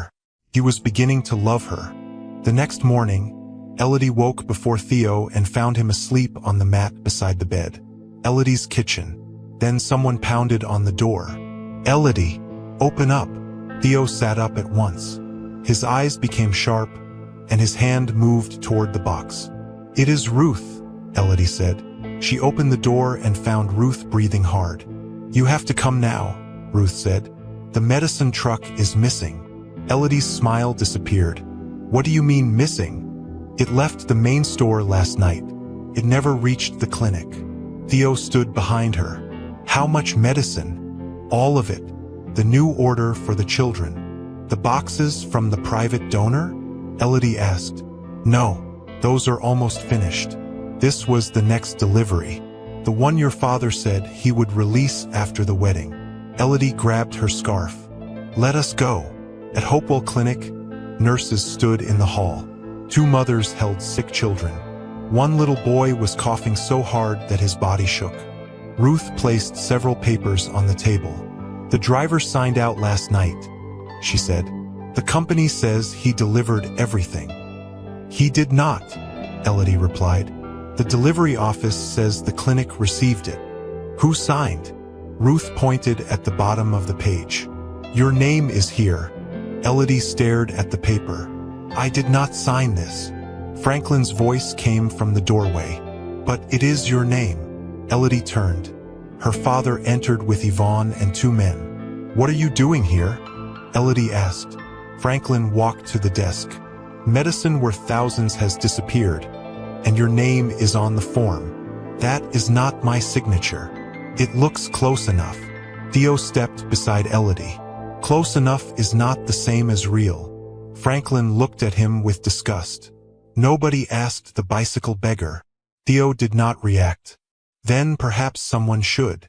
Yvonne folded her arms. Elodie, the clinic may close if the medicine is not found. You think I stole medicine from sick children? Elodie asked. Franklin picked up the form. You lost your home. You needed money. Then you suddenly started a business. My business sells bread and pies. Small businesses can hide large money. Elodie's face became hot. You planned this. Franklin's eyes narrowed. Be careful. You said the clinic would lose everything if I left. I married Theo so you could not punish the children without looking cruel. Now the medicine is gone, and my name appears on a false paper. Franklin stepped closer. You have always believed your kindness makes you better than me. This is about children who cannot breathe without that medicine. Then tell us where it is. I do not know. Franklin turned to the board members. Until this is solved, Elodie should not touch any account, supply room, or clinic paper. You cannot remove me, Elodie said. I still control the fund. Theo picked up the form before Franklin could stop him. Put that down, Franklin ordered. Theo ignored him and studied the page. He looked at the date, driver number, and small marks near the top. What do these symbols mean? He asked Ruth. They came from the transport company. No, Theo said. They came from Varelli. The room became quiet. Franklin frowned. What are you talking about? Theo tapped the paper. This is a Varelli Motors shipment code. Ruth shook her head. Why would a car company move medicine? They would not, Theo replied. Not openly. Elodie watched him. How do you know that code? Theo did not answer. Franklin laughed. He is guessing. Theo pointed at the letters and numbers. The first part is the factory branch. The next part is the truck type. The last number is used only for private company loads. One of Franklin's men leaned closer. That is correct. Franklin looked sharply at him. How would you know? My brother works in transport. Theo turned the paper over. This copy was changed after the truck left the store. Ruth stepped nearer. How can you tell? The ink is darker here. The time was changed. The clinic stamp is real, but it was pressed before the signature was added. Elodie's voice became low. And my name? Copied. Franklin grabbed the form. Enough. Theo did not move. The truck did not come here. It was sent somewhere else. Where? Elodie asked. Theo looked at the code again. A private storage yard near the old highway. Franklin stared at him. You speak as if you have seen this system before. Theo met his eyes. I have. The answer changed the air in the room. Yvonne gave a nervous laugh. Perhaps he once washed cars there. Theo turned to Ruth. Call the police. Tell them to check yard 17 before the truck moves. Franklin struck the desk. No police. Everyone looked at him. Elodie's eyes narrowed. Why not? Because public trouble will damage the clinic. Missing medicine is already trouble. I will handle it. You handled my wedding too, Elodie said. Look where that brought us. Franklin's face hardened. You are still my daughter, And you are still hiding something. Before he could answer, Ruth's phone rang. She listened, then covered the speaker. The police found the truck, she whispered. It is at yard 17. Elodie looked at Theo. Franklin went pale for 1 second, but Theo saw it. Most of the boxes are still there, Ruth continued. 2 men ran when the officers arrived. The mothers began to cry with relief. Elodie turned to her father. You blamed me before checking anything. Franklin pointed at Theo. This man is the reason trouble follows you. No, Theo said. Trouble was already here. I only noticed it. Franklin walked close enough that their faces were inches apart. Who are you? Franklin asked. Theo's voice stayed calm. A man who reads before he accuses. Franklin left without another word. Yvonne followed him, but she looked back at Theo twice. By afternoon, the medicine reached the clinic. The children received treatment, and the nurses returned to work. Elodie found Theo outside beside his bicycle. You knew exactly where the truck was, she said. I read the code. You knew the code before anyone explained it. Yes. You knew how Betrayal Motors marks private loads. Yes. Then tell me why. Theo tightened one of the bicycle bolts. Not here. You always say that. Because people listen. Who? Theo looked across the road. A black car was parked near the market entrance. Its windows were dark. Elodie followed his eyes. Has that car been there long? Since we left the clinic. Are they watching us? I do not know. You do know. Theo stood. Go inside. I am not a child. Then act like someone who understands danger. Elodie stepped in front of him. Do not speak to me like that. Theo lowered his voice. Please, go inside. Something in his face made her obey. Across the city, inside a glass office at Betrayal Motors, Russell Creed stood near a wide window. A man placed a photo on his desk. The picture showed Theo outside Hopewell Clinic. Russell stared at it. That is impossible, he said. The transport code was exposed, the man replied. The medicine was recovered because someone knew the private yard number. Russell picked up the photo. Who else saw him? Several people. We searched for his body for 6 months, Russell said. Now he appears beside a clinic with a bicycle. What should we do? Russell looked toward the city below. Find the house. Find the woman. Find out what he has told her. And if it is really him? Russell's face became cold. Bring him to me before the board learns he is alive. That evening, 2 men entered the market and began asking questions about the beggar who repaired bicycles. The 2 men moved from stall to stall, showing Theo's picture and asking questions. Elodie watched from behind the curtain. They are asking for you, she whispered. I know. One of them described your bicycle.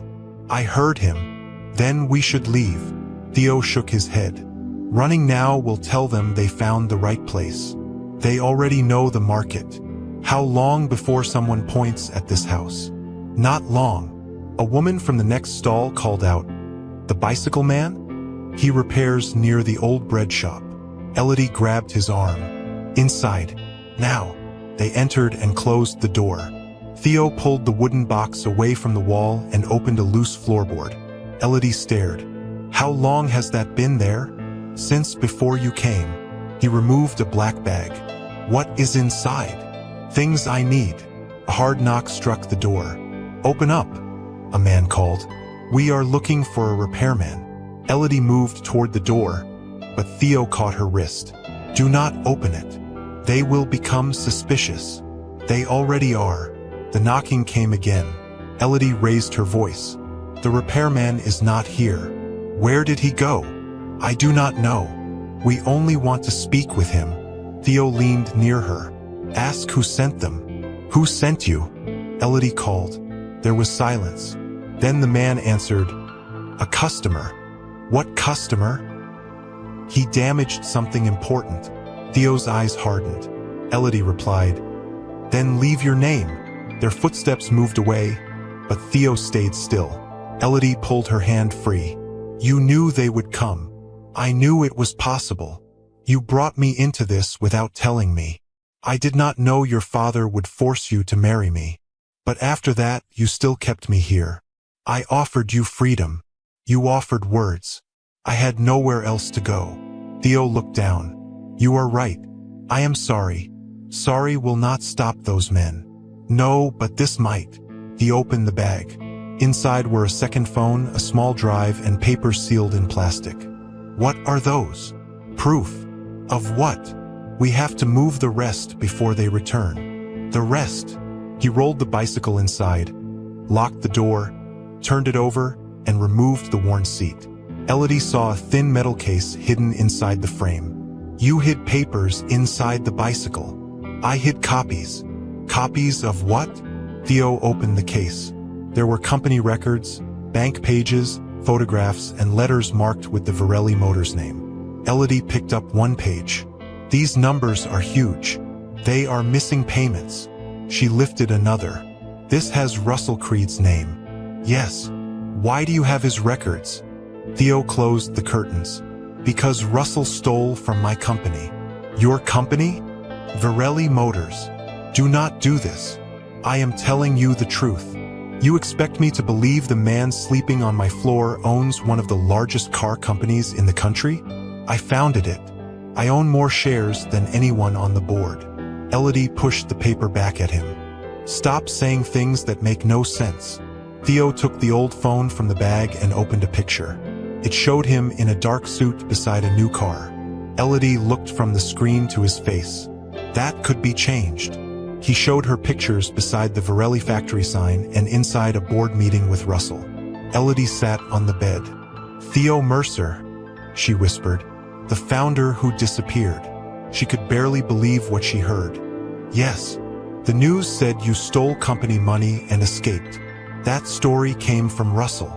Some reports said you died. He hoped I had. Tell me everything. 6 months ago, I found false payments inside Varelli. Money was being moved through fake transport jobs, supply orders, and private yards. Russell controlled most of it. The medicine truck. It used the same system. Why would he steal medicine? He did not care what was inside. He needed the route to move goods and money without questions. Did my father know? I do not have proof yet. But you think he did? Theo nodded. Harper Estates appears in some records. You knew my family was involved before the wedding. I knew the company name. I did not know how much your father knew. Then why were you outside his gate? I followed one of Russell's transport men there. My bicycle chain truly broke. I asked for water because I needed a reason to stay. So meeting me was part of your plan? No. I watched a truck enter. Then you came outside and gave me food. Elodie's eyes filled with anger. You let me think you were helpless. I needed people to see a beggar. Why? Because rich men look through poor people. Guards ignore them. Workers speak near them. A man in a suit is watched. A man on a broken bicycle is forgotten. And the attack? Russell learned I had copied the accounts. He asked me to meet him on a mountain road. He said he wanted to explain. What happened? A truck hit my car from behind. I lost control and went over the side. The car burned, Theo continued. Russell thought I was inside. I had been thrown out before it caught fire. A farmer found me and hid me until I could walk again. Why did you not go to the police? Russell had people inside the company and transport offices. I had part of the proof, but not enough. If I returned too early, he would destroy the rest and try again. So you disappeared. I changed my clothes, stayed near the market, and followed the routes. You carried all this around while I sat behind you. Yes. You slept beside me while men wanted you dead. Yes. You paid for the clinic from a company account. From a private account Russell could not reach. Elodie's voice broke. You should have told me. I wanted to. When? After they dragged me away. I was trying to protect you. You married me and made me part of your life. You had no right to decide what truth I could handle. Theo lowered his head. You are right. She wiped her eyes. Stop saying that as if it fixes anything. It does not. Do you even care what happens to me? Theo looked up. More than I planned to. That is why I was afraid to tell you. Everyone close to me becomes a target. I was already a target when my father used the clinic against me. I know. Then no more half-truths. Theo nodded. No more. A bicycle bell sounded outside, followed by a market boy's voice. The men are coming back with others. We have to leave. Elodie took the metal case from him. He frowned. What are you doing? You said those papers can expose Russell. They can help. Then I am carrying half. No. She held the case tighter. You do not get to hide everything again. Theo looked at her. This could become dangerous. It is already dangerous. You can still walk away and let Russell close my mother's clinic, steal from your company, and use my father's business to hide it? Elodie. No. I am angry with you. I do not trust you fully. But what Russell did is wrong. Theo's voice softened. What are you saying? She placed the case inside her bag. I am saying I will help you find the rest of the proof. The men's footsteps grew louder outside. Theo lifted the bicycle, and Elodie opened the back door. For the first time, they were not only husband and wife because of a cruel paper. They were partners in a fight that could destroy everything Russell had built. Elodie and Theo slipped through the back door just as the men reached the front of the house. Theo pushed the bicycle between two narrow walls, and Elodie followed with the metal case inside her bag. Where are we going? She whispered. To a place Russell does not know. You said no more half-truths. Theo looked over his shoulder. An old repair shop near the bus station. A man named Bernard owns it. He helped me after the crash. A loud bang came from behind them. Open this door, one of the men shouted. Theo grabbed Elodie's hand. Run. They moved through the market, passing closed stalls and piles of empty boxes. Elodie could hear the men behind them. There, someone yelled. Theo pulled her around a corner. A small delivery van was parked beside a fruit stall. Theo banged on the window. The driver looked up. What is wrong? We need to reach the bus station. I am not a taxi. Theo pulled out some money. Now. The driver opened the side door. Elodie climbed in first. Theo threw the bicycle inside and jumped after her. The van drove off as two men reached the road. Elodie looked through the back window. They saw us. Yes. What happens now? Theo touched the metal case. We keep the proof safe. And after that? We find the records Russell still has. Elodie stared at him. You sound calm. I am not calm. You do not look afraid. Theo gave a tired smile. I learned how to hide it. The repair shop was old and dark. Bernard, a heavy man with gray hair, opened the door and pulled them inside. You brought trouble, he said. Trouble was already following me, Theo replied. Bernard looked at Elodie. Is this the woman? Elodie frowned. What woman? The one he married. Theo quickly said, Bernard, not now. Bernard shook his head. You disappear for 6 months, return dressed like a beggar, and then marry a rich man's daughter. I have many questions. So do I, Elodie said. Theo placed the metal case on the table. Can you hide this? Bernard opened it and went pale. Russell knows you are alive? Yes. Then this place is not safe. It only needs to be safe for one night. Before Bernard could answer, Elodie's phone rang. Marissa's name appeared on the screen. Elodie looked at Theo. Answer it, he said. She put the phone to her ear. What do you want? Marissa's voice sounded weak. I need to see you. Why? I cannot explain on the phone. You mocked me in front of thousands of people. Now you suddenly need me. Please, Elodie. The word surprised her. Marissa almost never said please. Where are you? Elodie asked. At the old garden cafe near Father's office. Theo shook his head. Elodie covered the phone. She sounds afraid. It could be a trap. I know. Marissa spoke again. Preston is watching me. I think he has done something terrible. Elodie's face changed. What did he do? He used my name for company papers. I signed things I did not read. Theo moved closer so he could hear. Marissa continued. He said it was for a new property deal, but I found payments from Varelli Motors. Elodie looked at Theo. Stay where you are, she said. I am coming. Theo grabbed her arm after the call ended. You cannot go. She may have proof. She may also be working with Preston. She sounded scared. Fear can be acted. So can kindness, Elodie replied. You know that better than anyone. Theo let go of her arm. The words hurt him, but he did not argue. Bernard looked between them. You should not go alone. I will go with her, Theo said. No, Elodie replied. If Russell knows your face, you will lead him straight there. You are not meeting Preston without me. I am meeting my sister. And if Preston is waiting, then I will leave. Theo stepped closer. You think he will allow that? Elodie lowered her voice. I need you to trust me once. Theo looked at her for a long moment. Take this, he said. He handed her a small phone. One button calls me. Another starts recording. Elodie put it in her pocket. At the cafe, Marissa sat in the far corner wearing a large hat and dark glasses. Her hands shook around a cup. Elodie sat across from her. Where is Preston? I do not know. What did you find? Marissa looked around. He made me sign papers for 3 companies.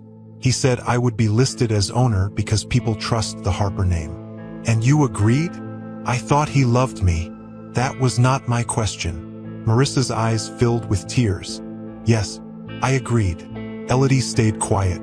Marissa leaned forward. He moves money through the companies. I found a file with Russell Creed's name. Do you still have it? No. Preston caught me. What happened? He took it and locked me inside the house. Elodie stared at her. How did you get out? I told him I wanted to meet you and bring you back to father. Elodie's body became stiff. So this is a trap. No, I lied to him. Does he know where we are? Marissa looked down. Elodie stood. You told him. I had no choice. You always have a choice. He said he would destroy father. Father tried to destroy me. Marissa rose too. You do not understand. Preston controls everything now. A man's voice came from behind them. She understands enough. Preston stepped from the side door with 2 security men. Elodie reached for the small phone in her pocket. Preston smiled. Where is your husband? I came alone. I do not believe you. Marissa moved toward him. You promised you would only speak to her. Preston pushed her aside. I promised nothing. Elodie turned toward the front door, but the guards blocked it. Preston walked closer. Russell wants the bicycle man. Then ask Russell to find him himself. He will. But first, you will tell me where the records are. I have no idea. Preston's smile disappeared. Do not make this difficult. You already made it difficult when you used my sister like a pen. Marissa stared at him. Preston glanced at her. Do not listen to this jealous woman. Jealous? Elodie said. Of what? The car? The lies? The hand on her shoulder every time she tries to speak. Marissa's eyes dropped. Preston gripped Elodie's arm. You will come with me. Elodie hit the record button inside her pocket. At the repair shop, Theo's phone lit up. He heard Preston's voice through the open line. Russell knows Theo has the papers. We planted enough at his house to make him look like the thief. Theo stood so fast that the chair fell. Bernard grabbed his coat. Where are you going? To get her. Back at the cafe, Preston pulled Elodie toward the rear exit. You planted records? Elodie asked. Preston smiled. By now, the police are searching your house. Marissa went pale. You said you were only looking for Theo. I said what you needed to hear. Sirens sounded outside. Preston released Elodie. A police officer entered with 2 others.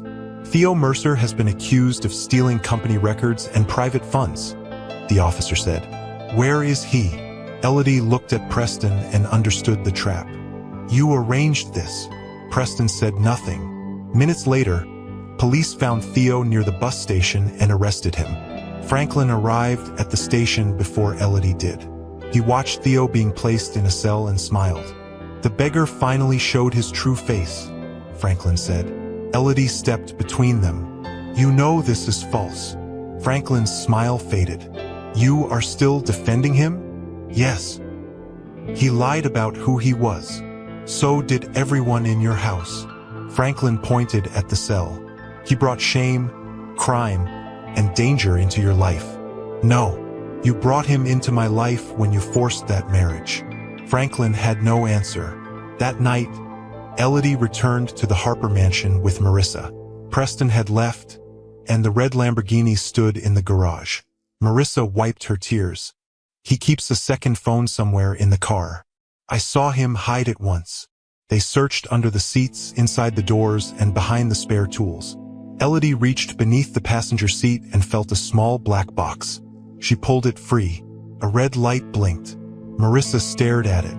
"That is not a phone." Theo's small recording device was still in Elodie's pocket, but this box was older and full of saved files. Elodie pressed one button. Preston's voice filled the garage. "Russell, the medicine route worked. Franklin will blame Elodie. Once Theo appears, we will plant the records and let the police take him." Another voice answered. It was Russell. "Good. After that, the board will never hear his side." Elodie and Marissa looked at each other. Inside the shining red Lamborghini, they had found the first clear proof that could free Theo and destroy the men who trapped him. Elodie held the black recording box while Preston's voice filled the garage. "Once Theo appears, we will plant the records and let the police take him." Russell's voice answered. "After that, the board will never hear his side." Marissa covered her mouth. "He used my car to hide this," she whispered. Elodie stopped the recording. "We need to make copies before anyone knows we found it. What if Preston comes back? Then we do not stay here." They took the box to Bernard's repair shop. Bernard connected it to an old computer and copied every file onto 3 small drives. Theo was still inside the police station when Elodie arrived with one copy. The officer at the desk looked tired. "Visiting hours are over.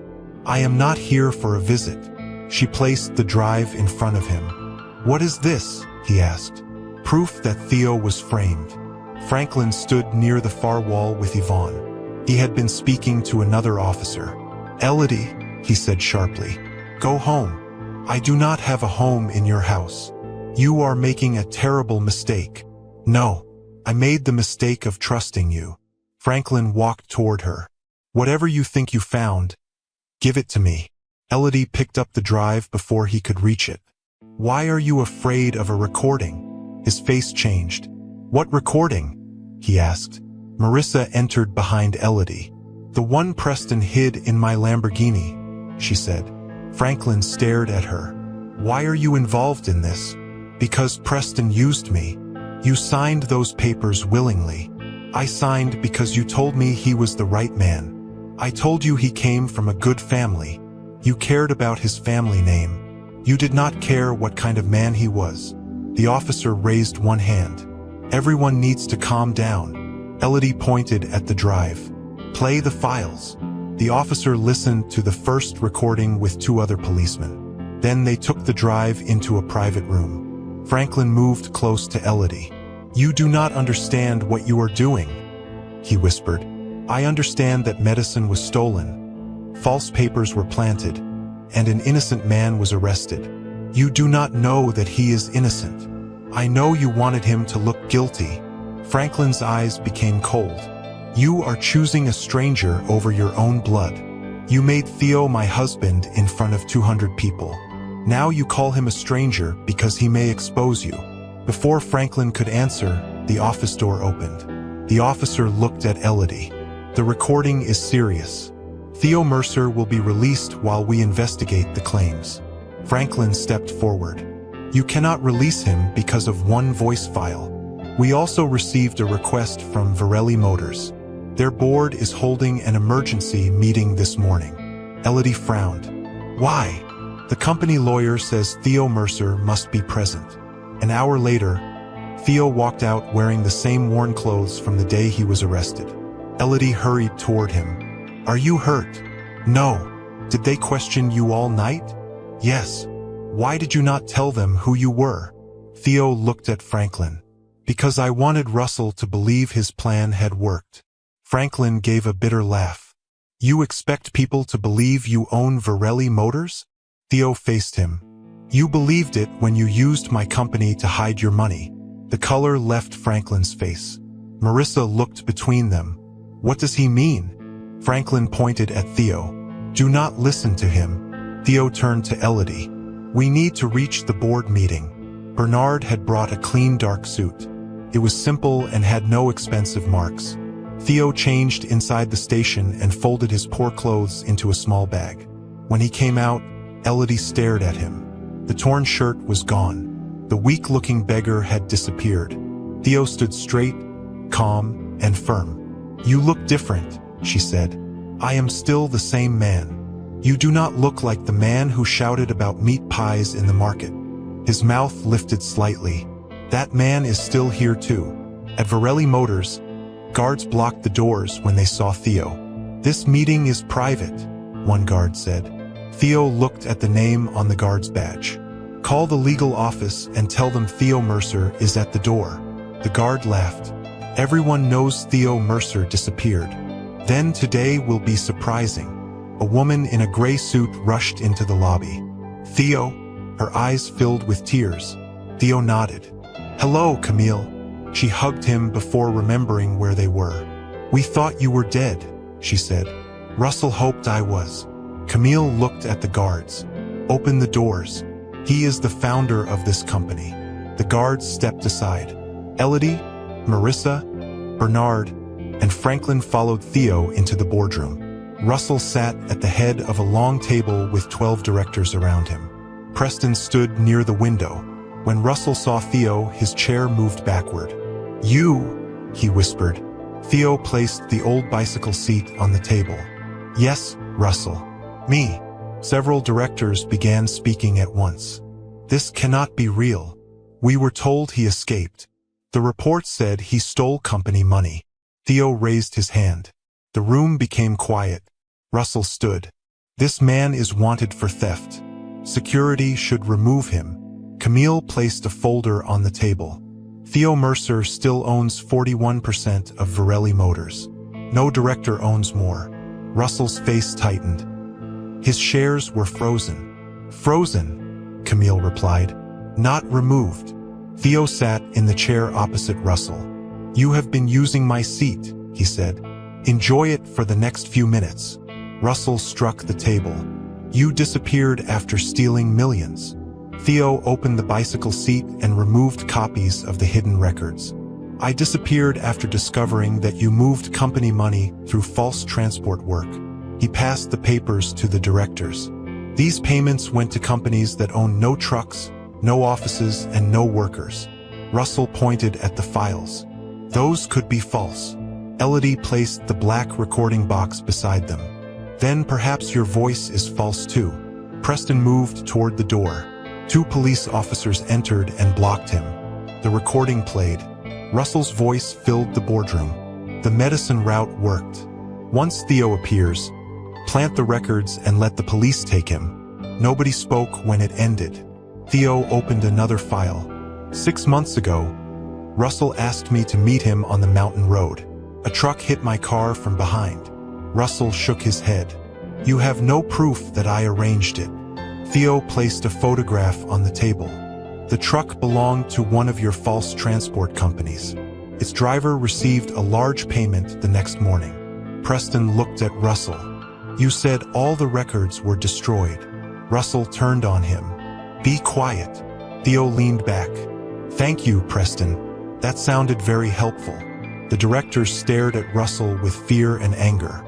One older director spoke. Where did the stolen money go? Theo opened the last file. Some went into Russell's private accounts. Some passed through property companies controlled by Preston. He looked toward Franklin. And millions passed through Harper Estates. Marissa slowly turned toward her father. No, she said. That is not true. Franklin moved toward the table. These are normal business payments. Theo held up a signed paper. This payment approved a fake building project. No building was ever started. Franklin's voice rose. I trusted Russell's company. You signed the papers after your finance officer warned you that the numbers were false. Theo placed a copy of the warning beside the payment. Elodie stared at her father. You knew. Franklin looked at her. I was protecting our company. You stole medicine from children. I did not know medicine was inside that truck. You knew the routes were false. Franklin said nothing. Marissa touched the red car key in her handbag. What about my Lamborghini? She asked. Nobody answered. She looked at Franklin. Father, where did the money come from? It was a gift. From which account? Theo slid one final record across the table. Marissa read it, and her hand began to shake. The Lamborghini had been paid for through one of Preston's false companies. The money had come from Varelli's stolen funds. My car was bought with stolen money, she whispered. Preston looked away. Marissa dropped the key onto the boardroom table as if it had burned her hand. The bright red Lamborghini had once made her feel like the luckiest daughter in the world. Now she understood that it was not a gift. It was proof. Marissa stared at the paper on the boardroom table. My car was bought with stolen money, she whispered. Preston looked away. Marissa turned toward him. Look at me. He said nothing. I said look at me. Preston finally faced her. You knew, Marissa said. You knew the money was stolen. Preston stepped back. This is not the place. You used my name. You used my father's company. You used my car to hide your recordings. I was protecting you. From what? From losing everything. Marissa gave a broken laugh. You are the reason I am losing everything. Russell moved toward the side door, but the police officers blocked him. You cannot arrest me because of old recordings, he said. I am the acting head of this company. Theo stood slowly. You are the man who tried to kill the owner of this company. Russell pointed at him. You have no proof that I ordered the crash. The driver is alive, Camille said. Russell froze. Theo watched his face. He agreed to speak after he learned you planned to blame him for everything. That is a lie. Russell Creed, you are under arrest for fraud, theft, and the planned attack on Theo Mercer. Russell pushed the officer's hand away. Do you know who I am? Yes, the officer replied. That is why we came with more men. He shouted across the table. Theo, you think you won? This company is broken. The board will turn against you. The workers will blame you. Theo did not raise his voice. The workers will learn who stole their money. Russell kept shouting as the police let him out.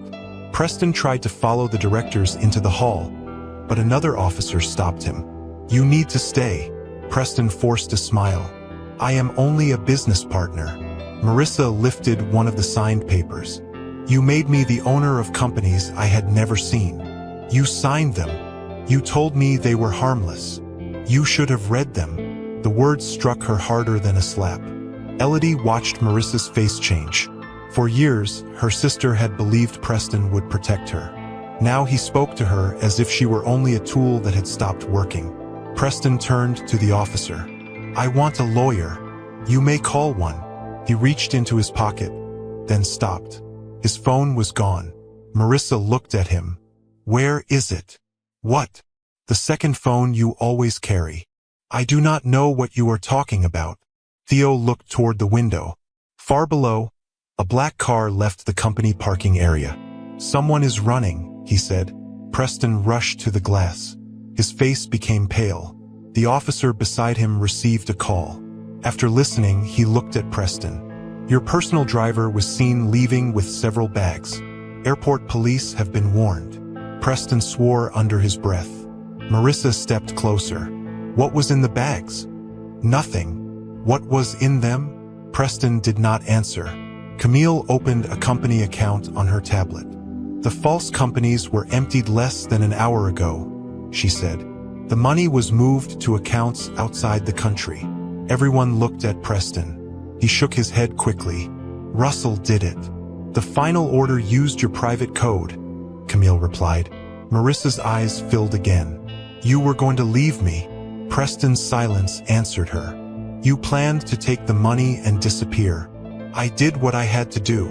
And what was I supposed to do? You still have your family. Marissa looked at Franklin. Her father stood near the wall while two company lawyers read the papers connected to Harper Estates. One lawyer closed the folder.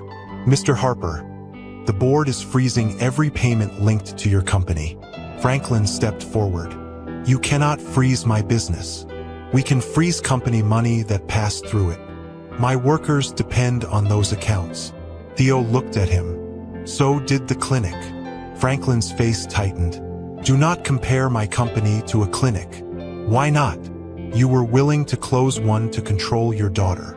Franklin turned to Elodie. Tell him this has gone too far. Elodie stared at him.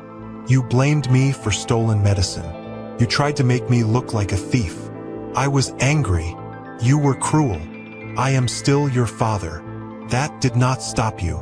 The lawyers told Franklin that he could no longer control Harper Estates while the records were checked. His office keys, account access, and company cards were taken. Yvonne called twice, then stopped answering when she learned the police wanted to question her. By evening, the boardroom was empty. Russell was in jail. Preston had been held for questioning while officers searched for the missing money. Franklin had lost control of the company he once used like a weapon. Marissa sat alone in the lobby. Outside, police workers opened the red Lamborghini. One officer placed a label on the door. Marissa stood. What are they doing? Elodie looked through the glass. Taking it as evidence. No. Marissa hurried outside, but an officer stopped her. That car is part of the case. It belongs to me. The payment came from stolen funds. Marissa looked at the red car. Only days earlier, people had taken pictures of her beside it. She had believed it proved she was loved. Now strangers opened every part of it while cameras watched. She removed the house key from her bag. At least I can go home. Franklin looked away. Marissa frowned. Father, the house may also be checked. What does that mean? It means we cannot stay there tonight. Marissa stared at him. Where am I supposed to go? Franklin did not answer. Elodie felt sorry for her, but she remembered the videos, the laughter, and the way Marissa had watched while their father forced the marriage. You can stay with Ruth near the clinic, Elodie said. Marissa nodded without pride. Theo then led Elodie to a company car. Where are we going? She asked. To my house. You have another house? A company home. It was kept ready after I disappeared. The house was larger than Franklin's mansion. Workers opened tall doors, and lights came on across rooms. Elodie stood in the entrance. Theo watched her. You are safe here. She looked at the stairs, the glass walls, and the expensive furniture. Safe? Yes. You brought me here after hiding this from me for weeks. I wanted to tell you. You always say that. I was afraid. So was I. I slept beside a man being hunted and did not know why. Theo moved closer.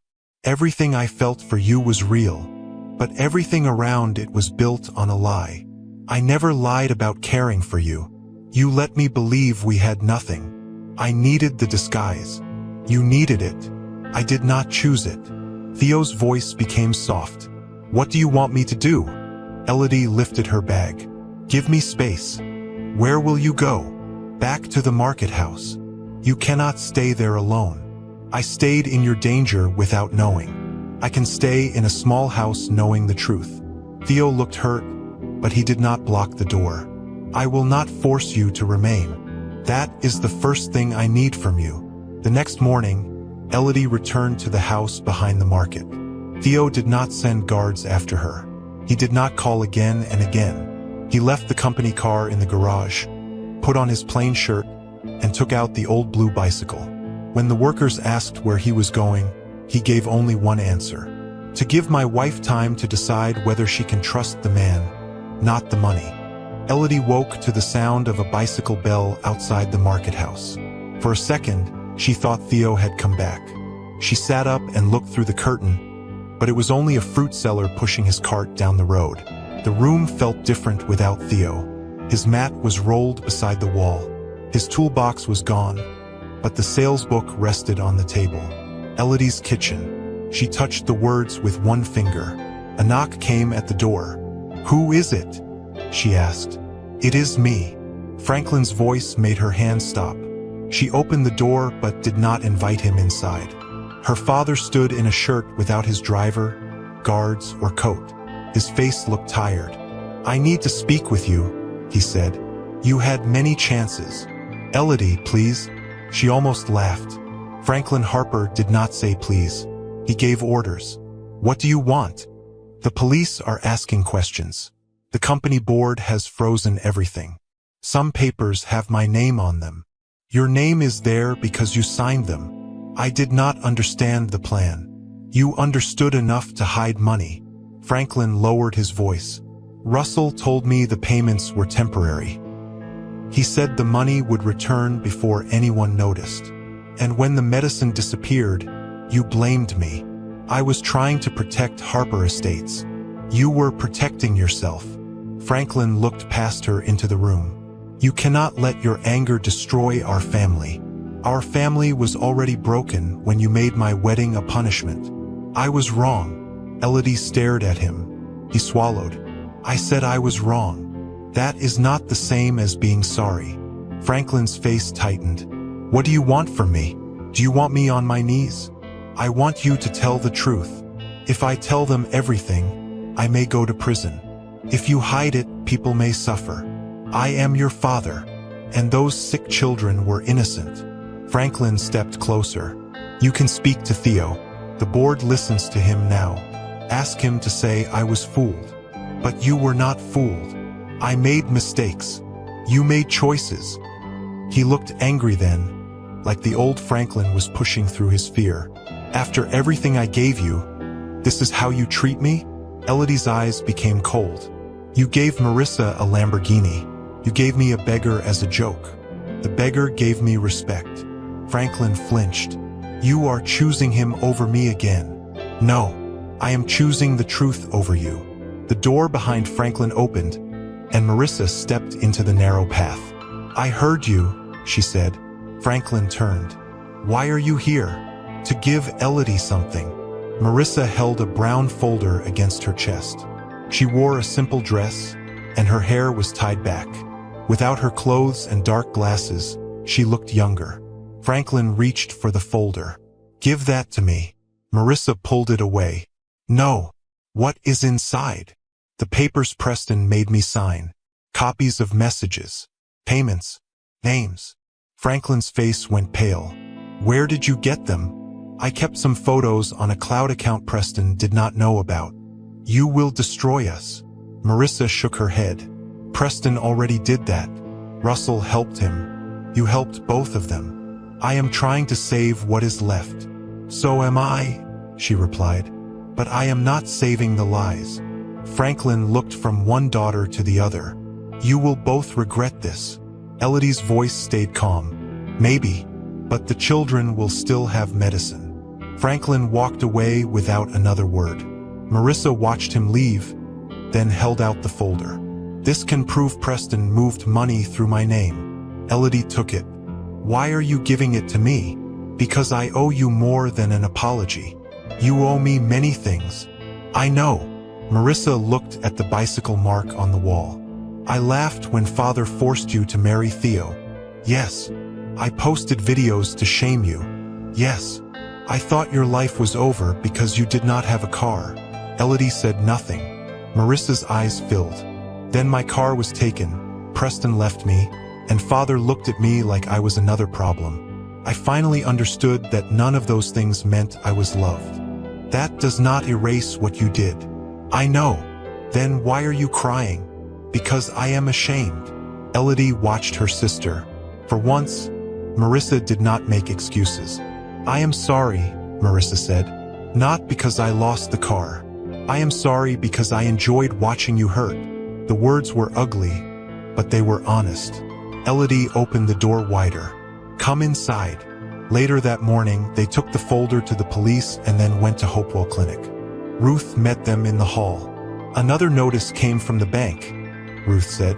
The clinic fund may be frozen with Harper Estates. Elodie looked at the children waiting for treatment. That will not happen. How can you stop it? By removing the clinic from my father's control. That afternoon, Elodie met Camille, 2 lawyers and 3 doctors. They created an independent charity for the clinic. No Harper family member could control the money alone. Every payment would need records, and the doctors would decide how the funds were used. Franklin called during the meeting. "You cannot take my name off that clinic," he shouted. "My mother built it. I paid for it. You used it to control me. You are stealing my family's work.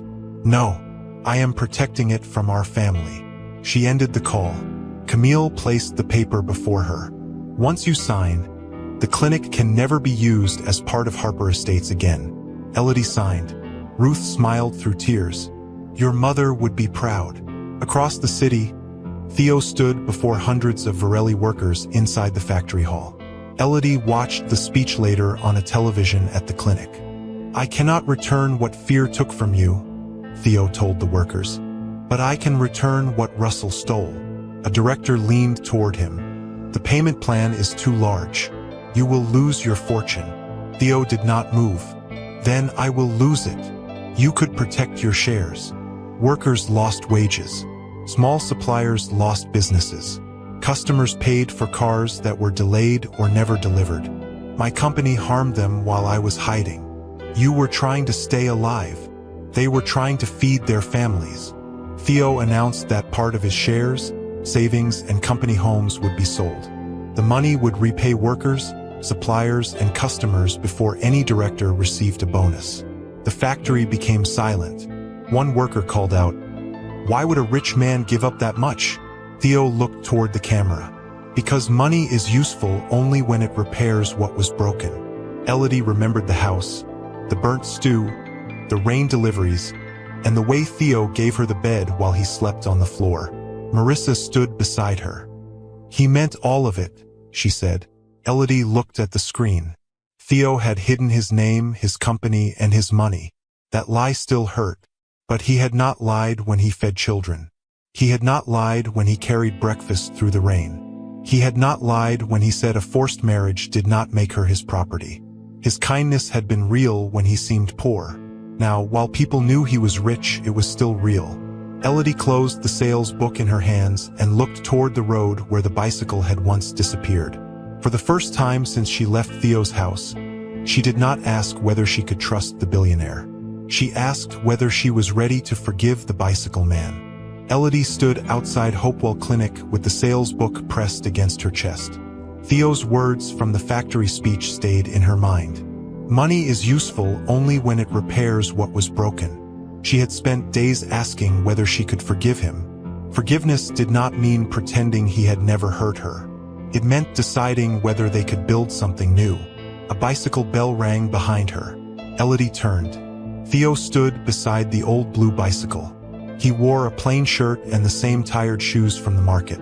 There was no driver or expensive car. "You came," she said. "I was not sure you wanted me to." "I was not sure either." Theo rested one hand on the bicycle seat. "I can leave." Elodie looked at him. "You always try to leave before the hard part." "I thought giving you space was right." "It was. But space is not the same as disappearing." Theo nodded. "Then I will stay." They walked into the clinic garden while children played nearby. "The clinic looks different," Theo said. "It belongs to an independent charity now. My father can never control it again." "I heard." Marissa gave the police more papers. "I heard that too. You hear many things. I still know people at Varelli." Elodie gave him a small look. "That sounded proud." "I am trying not to sound like a billionaire." "You are failing." They smiled for the first time. Then Elodie's face became serious. "You lied to me." Theo's smile disappeared. "I know. You let me believe you had nothing." "Yes. You decided danger was easier for me if I did not understand it." "Yes. You married me while hiding a life that could place me in danger." "Yes." Theo did not defend himself. Elodie approached. "Why are you not arguing?" Because every word is true. Do you regret the disguise? No, it kept me alive. Do you regret hiding it from me? Every day. She searched his face. Would you do it again? Theo breathed. I would still hide from Russell and follow the trucks. But after your father forced that marriage, I would tell you the truth sooner. That is not a perfect answer. It is the honest one. Elodie looked toward the children. I do not need a perfect man, she said. I need a man who stops choosing for me. Theo nodded. Then I will never make that choice for you again. He reached into the bicycle basket and took out a small wooden box. Elodie stared at it. Theo, this is not what you think. It looks exactly like what I think. He opened the box. Inside was a simple ring. Theo lowered himself onto one knee. Elodie stepped back. Get up. His face fell. I understand. No. Get up because I will not let you ask me while kneeling in dust. Theo stood again. She folded her arms. Now speak. He held the ring between his fingers. Elodie Harper, the first time we married, you had no real choice. Your father used children to trap you, and I stood beside you because I did not want you to face him alone. Her eyes filled. This time there is no threat. There is no contract, board, mansion, or money you must accept. You can say no, and I will still protect the clinic. You can walk away, and I will never punish you. Elodie's voice shook. Why do you want to marry me again? Because you saw a hungry man when everyone else saw dirt. Because you worked before sunrise. Because you stood beside me even when you were angry. Because I loved you when we had burnt stew, a leaking roof, and one bed. You slept on the floor. I remember. You snored. I do not believe that. You did. Theo smiled. Then I promised to deny it for the rest of my life. Elodie looked at the ring. Do not marry me because I helped expose Russell, she said. I am not. Do not marry me because you feel guilty. I do not. Do not give me a mansion and call it love. I will give you truth, time, and every choice that should have been yours. Elodie held out her hand. Yes. Theo did not move. She laughed through her tears. I said yes. Are you sure? This is the first marriage question you have asked me properly. Do not ruin it. He slipped the ring onto her finger. The children cheered. Ruth clapped, and Marissa followed with tears in her eyes. You knew? Elodie asked. Marissa nodded. Theo asked if he could come today. You helped him. I only told him not to bring a red sports car. Theo looked offended. I came on the bicycle. That was the correct choice, Marissa said. The wedding took place 2 weeks later in the clinic garden. There were no gold gates, cruel guests, or legal papers. Elodie wore a simple white dress made by a market woman. Theo wore a dark suit, but he arrived on the old blue bicycle. Before the ceremony, Theo stood beside her. Last chance, he whispered. To run. To choose. Elodie took his hand. I already did. Ruth led the ceremony. When she asked Elodie if she accepted Theo freely, Elodie looked straight at him. I do. When she asked Theo, he answered without looking away. I do, and I will spend my life respecting that answer. The children threw flower petals. Bernard rang the bicycle bell so loudly that everyone laughed. Marissa worked at the clinic after the wedding. At first, she complained about early mornings and heavy boxes, but Ruth allowed no excuses. You wanted a fresh start, Ruth told her. Fresh starts still require work. Marissa learned to check medicine lists, serve food, and speak kindly to worried parents. She sold her expensive clothes to repay part of the money connected to Preston's false companies. Preston was charged with fraud after police found the missing accounts. Russell faced charges for theft and the attack on Theo. Franklin admitted his part after Marissa's records proved he signed the false payments. He lost Harper Estates and waited for the court to decide his punishment.